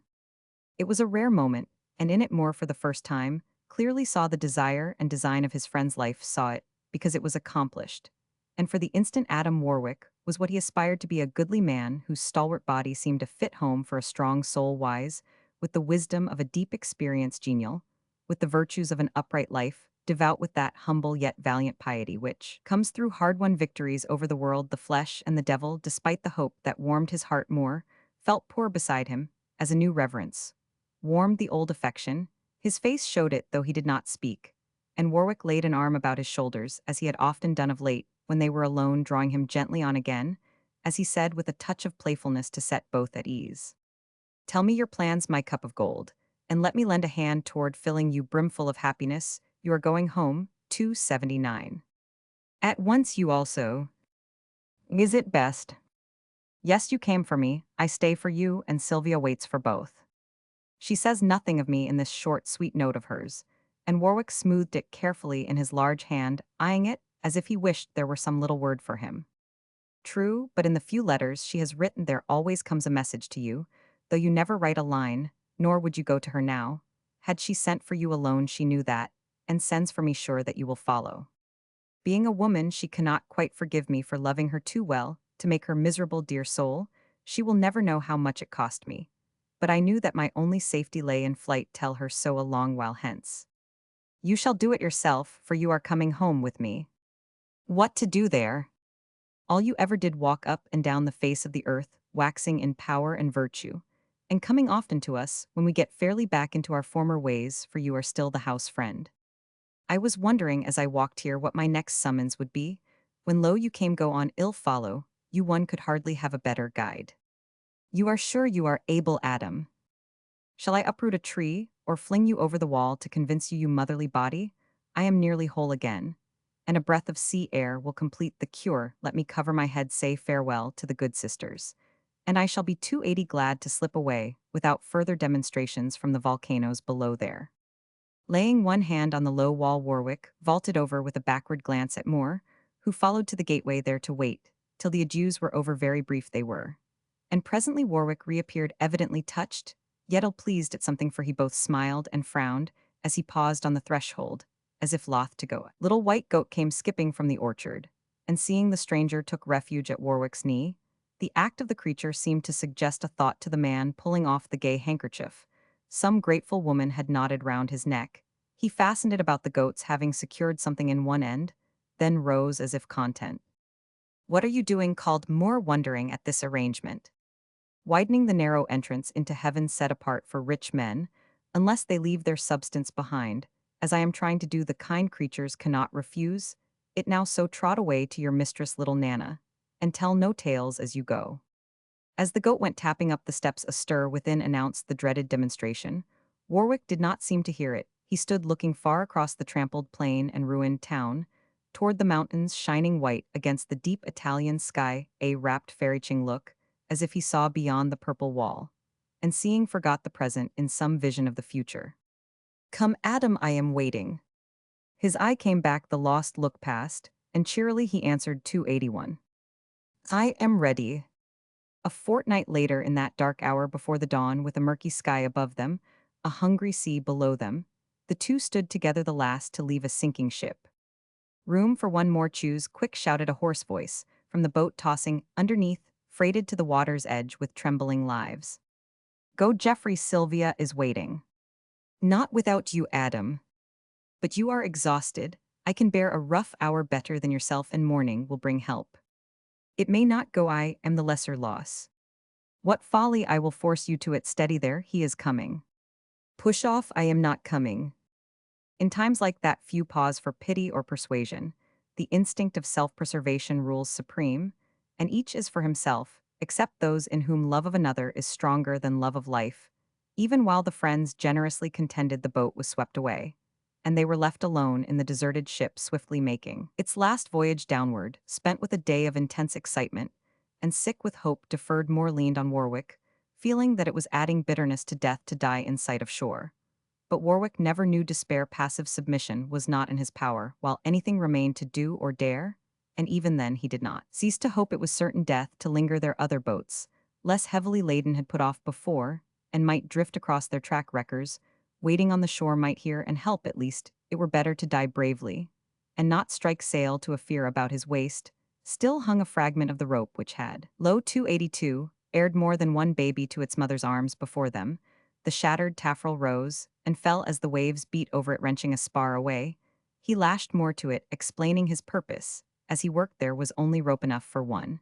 And in the darkness, Moore believed that Warwick had taken equal precautions for himself.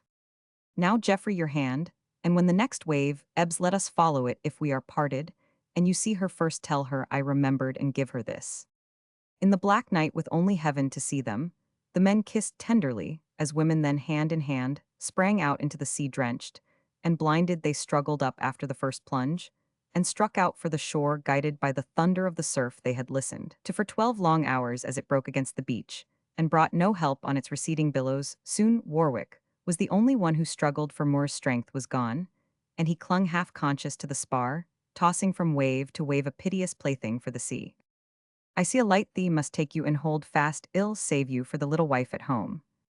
Moore heard but two words, wife and home, strained his dim eyes to see the light, spent his last grain of strength to reach it, and in the act lost consciousness, whispering she will thank you, as his head fell against Warwick's breast, and lay there heavy and still, lifting himself above the spar.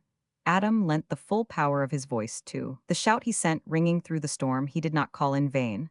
A friendly wind took the cry to human ears, a relenting wave swept them within the reach of human aid.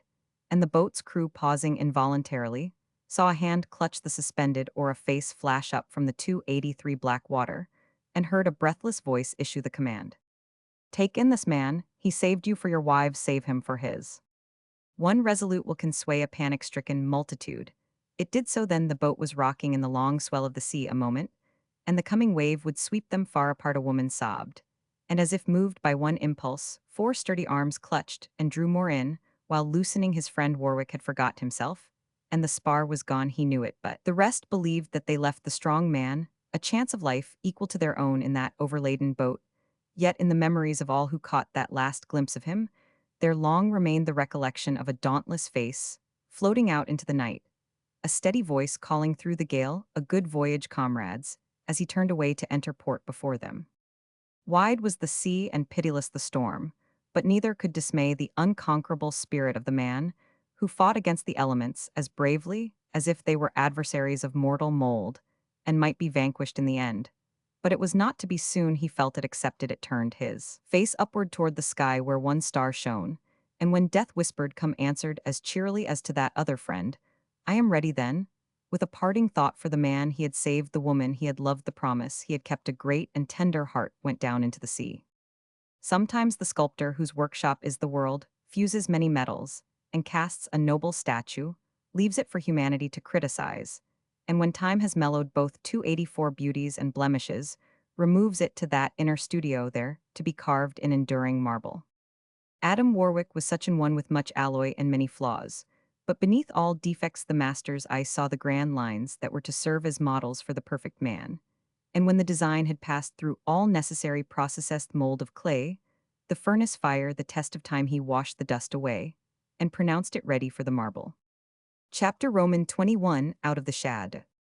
They had been together for an hour, the husband, and 285 the wife. The first excitement was now over, and Sylvia stood behind him tearless and tranquil, while Moore, looking like a man out of whom the sea had drenched both strength and spirit, leaned his weary head against her, trying to accept the great loss, enjoy the great gain, which had befallen him. Hitherto all their talk had been of Warwick, and as Moore concluded the history of the months, so tragically ended, for the first time he ventured to express wonder at the calmness with which his hearer received the sad story. How quietly you listen to words which it wrings my heart to utter. Have you wept your tears dry, or do you still cling to hope? No, I feel that we shall never see him any more, but I have no desire to weep, for tears and lamentations do not belong to him. He died a beautiful, a noble death. The sea is a fitting grave for him, and it is pleasant to think of him asleep there, quiet at last. I cannot feel, so I find it hard to think of him as dead. He was so full of life, so fit to live, and therefore fit to die. Imagine him, as I do, enjoying the larger life he longed for, and growing to be the 286 strong sweet soul, whose foreshadowing we saw and loved so here. Sylvia, I have told you of the beautiful change which befell him in those last days, and now I see the same in you. Are you too about to leave me, when I have just recovered you? I shall stay with you all my life. Then Adam was less to you than you believed, and I am more. Nothing is changed. Adam is all he ever was to me. You are all you ever can be, but I. Then why send for me? Why say you will stay with me all your life? Sylvia, for God's sake, let there be no more delusion or deceit. Never again, I will tell you. I meant to do it at once, but it is so hard. She turned her face away, and for a moment neither stirred. Then, drawing his head to its former resting place, she touched it very tenderly, seeing how many white threads shone among the brown, and as her hand went to and fro with an inexpressibly soothing gesture, she said in a tone whose quietude controlled his agitation like a spell.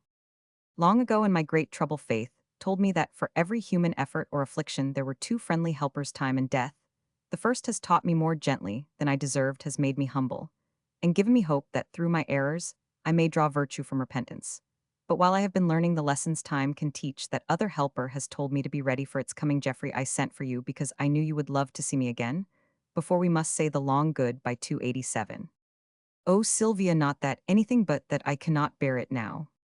Dear heart, be patient, lean on me, and let me help you bear it, for it is inevitable.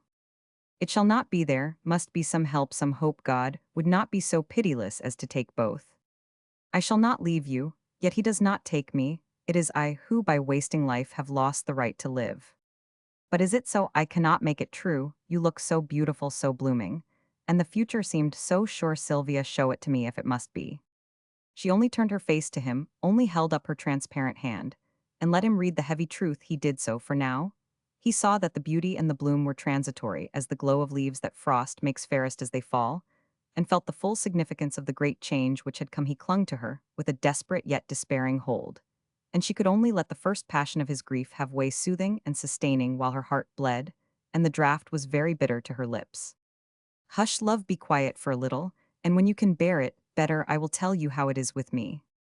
Tell me now, let me hear everything at once. When did you know? How are you sure? Why keep it from me all this time?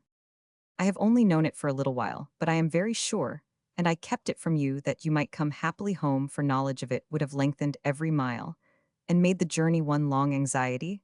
I could not know that Adam would go first, and so make my task doubly hard. Come to me, Sylvia, let me keep you, while I may. I 288 will not be violent, I will listen patiently, and through everything remember you. He did remember her so thoughtfully, so tenderly, that her little story flowed on uninterrupted by sigh or sob, and while he held his grief in check, the balm of submission comforted his sore heart. Sitting by him, sustaining and sustained, She told the history of the last 6 months, till just before the sending of the letter.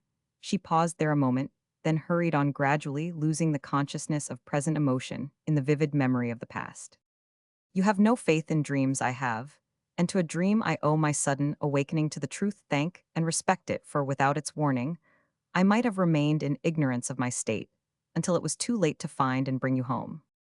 God bless the dream and keep the dreamer. This was a strange and solemn vision, one to remember, and to love for its beautiful interpretation of the prophecy that used to awe and sadden me, but never can again. I dreamed that the last day of the world had come. I stood on a shadowy housetop in a shadowy city, and all around me, far as eye could reach, thronged myriads of people, till the earth seemed white with human faces. All were mute and motionless, as if fixed in a trance of expectation, for none knew how the end would come. Utter silence filled the world, and across the sky a vast curtain of the blackest cloud was falling, blotting out face after face, and leaving the world a blank in that universal gloom and stillness. Far above me in the heavens, I saw the pale outlines of a word stretching from horizon to horizon. Letter after letter came out full and clear, till all across the sky burning, with a ruddy glory stronger than the sun, shone 289, the great word Amen. As the last letter reached its bright perfection, a long waft of wind broke over me like a universal sigh of hope from human hearts. For far away on the horizon's edge, all saw a line of light that widened as they looked, and through that rift between the dark earth and the darker sky rolled, in a softly flowing sea, wave after wave came on, so wide, so cool, so still. None trembled at their approach, none shrunk from their embrace, but all turned toward that ocean with a mighty rush. All faces glowed in its splendor, and million after million vanished with longing eyes, fixed on the arch of light through which the ebbing sea would float them when its work was done. I felt no fear, only the deepest awe, for I seemed such an infinitesimal atom of the countless host that I forgot myself. Nearer and nearer came the flood, till its breath blew on my cheeks, and I too leaned to meet it, longing to be taken. A great wave rolled up before me, and through its soft glimmer I saw a beautiful, benignant face regarding me. Then I knew that each and all had seen the same, and losing fear and love, were glad to go. The joyful yearning woke me, as the wave seemed to break at my feet, and ebbing leave me still alive. And that is all only a dream, a foreboding fancy, Sylvia. When I woke, my hair was damp on my forehead, my breath quite still, my heart so cold I felt as if death had indeed been near me, and left its chill behind. So strong was the impression of the dream, so perfect was the similitude between the sensations I had experienced then and more than once awake, that I felt that something was seriously wrong with me. You had been ill then, 290. Not consciously, not suffering any pain, but consumed with an inward fever that would not burn itself away. I used to have a touch of it in the evenings, you remember. But now it burned all day, making me look strong and rosy, yet leaving me so worn out at night that no sleep seemed to restore me. A few weak and weary hours, then the fire was rekindled, and the false strength, color, spirits returned to deceive myself and those about me for another day. Did you tell no one of this, Sylvia? Not at first, because I fancied it a mental Roman 99. I had thought so much, so deeply it seemed, but natural that I should be tired. I tried to rest myself by laying all my cares and sorrows in God's hand and waiting patiently to be shown the end. I see it now. But for a time I could only sit and wait, and while I did so my soul grew strong, but my illused body failed. The dream came, and in the stillness of that night I felt a strange assurance that I should see my mother soon. Dear, what did you do? I determined to discover if I had deceived myself with a superstitious fancy, or learned a fateful fact in my own mysterious way. If it were false, no one would be made anxious by it. If true, possessing the first knowledge of it would enable me to comfort others. I went privately to town, and consulted the famous physician who has grown gray in the study of disease. Did you go alone, Sylvia? Yes, alone. I am braver than I used to be, and have learned never to feel quite alone. I found a grave, stern-looking man. I told him that I wished to know the entire truth, whatever it might be, and that he need not fear to tell me, because I was prepared for it. He asked many 291 questions, thought a little, and was very slow to speak. Then I saw how it would be, but urged him to set my mind at rest. His stern old face grew very pitiful as he took my hand and answered gently, "My child, go home and prepare to die." Good God, how cruel, Sylvia! How did you bear it? At first the earth seemed to slip away from under me and time to stand still. Then I was myself again, and could listen steadily to all he said. It was only this: I had been born with a strong nature in a feeble frame, had lived too fast, wasted health ignorantly, and was past help. Could he do nothing for you? Nothing but tell me how to husband my remaining strength, and make the end easy by the care that would have kept me longer had I known this sooner. And no one saw your danger, no one warned you of it, and I was away. Father could not see it, for I looked well, and tried to think I felt so Mark and Jessie were absorbed in baby Sylvia, and Prue was gone, you might have seen, and helped me, for you have the intuitions of a woman in many things. But I could not send for you then, because I could not give you what you asked. Was it wrong to call you when I did, and try to make the hard fact easier to bear by telling it myself? Heaven bless you for it, Sylvia, it was truly generous, and kind. I never could have forgiven you, had you denied me the happiness of seeing you again, and you have robbed the truth of half its bitter pain by telling it yourself. A restful expression came into her face, and a sigh of satisfaction proved how great was the relief of feeling that for once her heart had prompted her aright more. Let her 292 rest a little, then asked, with a look more pathetic than his words. What am I to you now? Where is my home to be? My friend forever, no more, no less, and your home is here with us, until I leave my father to your care. All this pain and separation were in vain, if we have not learned that love can neither be forced nor feigned. While I endeavored to do so, God did not help me, and I went deeper and deeper into sorrow and wrongdoing, when I dropped all self-delusion and desperate striving and stood still asking to be shown the right. Then he put out his hand, and through much tribulation, led me to convictions that I dare not disobey. Our friendship may be a happy one if we accept, and use it as we should let it be so. And for the little while that I remain, let us live honestly before heaven, and take no thought for the world's opinion. Adam might have owned the glance she bent upon her husband, so clear, so steadfast was it, but the earnestness was all her own, and blended with it a new strength, that seemed a late compensation for lost love and waning life. Remembering the price both had paid for it, more gratefully accepted the costly friendship offered him, and soon acknowledged both its beauty and its worth. One question more, Sylvia, how long? It was very hard to answer, but folding the sharp fact in the gentlest fancy that appeared to her, she gave him the whole truth. I shall not see the spring again, but it will be a pleasant time to lay me underneath the flowers.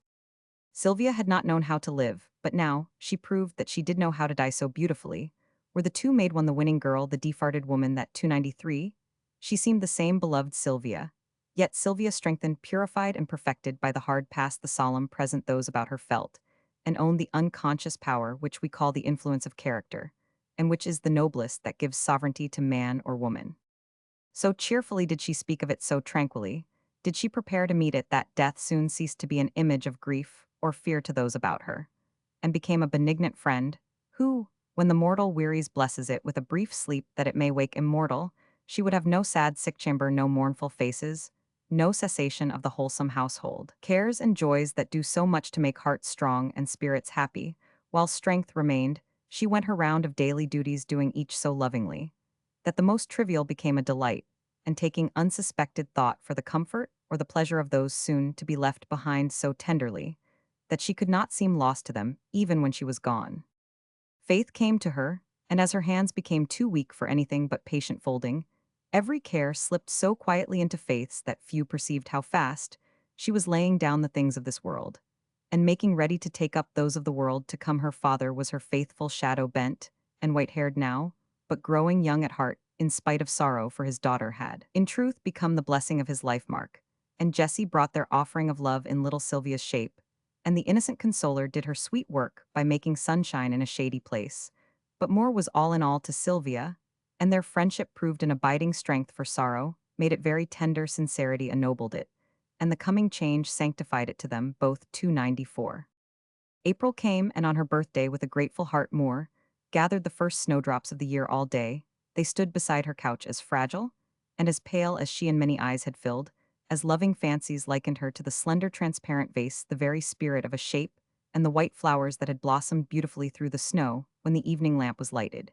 She took the little posy in her hand, and lay with her eyes upon it, listening to the book more read, for this hour always soothed the unrest of the day. Very quiet was the pleasant room, with no sounds in it but the soft flicker of the fire, the rustle of Faith's needle, and the subdued music of the voice that patiently went reading on long after Sylvia's eyes had closed, lest she should miss its murmur. For an hour she seemed to sleep, so motionless, so colorless, that her father, always sitting at her side, bent down at last to listen at her lips, The lips smiled, the eyes unclosed, and she looked up at him with an expression as tender as tranquil. "A long sleep and pleasant dreams that wake you smiling," he asked. "Beautiful and happy thoughts, father. Let me tell you some of them. As I lay here, I fell to thinking of my life. And at first it seemed the sorrowfulest failure I had ever known. Whom had I made happy? What had I done worth the doing? Where was the humble satisfaction that should come hand in hand with death? At first I could find no answers to my questions. And though my 1 and 20 years do not seem long to live, I felt as if it would have been better for us all if I had died a newborn baby in my mother's arms. My child, say anything, but that because it is I who have made your life a failure. 295. Wait a little, father, and you will see that it is a beautiful success. I have given happiness, have done something worth the doing. Now I see a compensation for all seeming loss, and heartily thank God that I did not die till I had learned the true purpose of all lives. He knows that I say these things humbly, that I claim no virtue for myself, and have been a blind instrument in His hand to illustrate truths that will endure when I am forgotten. I have helped Mark and Jesse for remembering me. They will feel how blessed they are in truly loving one another. They will keep little Sylvia from making mistakes like mine, and the household joys and sorrows we have known together will teach Mark to make his talent a delight to many by letting art interpret nature. Her brother, standing behind her, stooped and kissed her, saying through his tears, "I shall remember, dear. I have helped Geoffrey. I believe he lived too much in the affections, till through me he learned that none may live for love alone. Genius will be born of grief, and he will put his sorrow into song to touch and teach other hearts more gently than his own has been, so growing a nobler and a richer man for the great cross of his life. Calm with the calmness of a grief too deep for tears, and strong in a devout belief, more gave his testimony as she paused. I shall endeavor, and now I am as grateful for the pain as for the joy, because together they will show me how to live. And when I have learned that, I shall be ready to come to you. I think I have served Adam. He needed gentleness as Geoffrey needed strength, and I unworthy as I am woke 296 that deep heart of his, and made it a fitter mate for his great soul to us.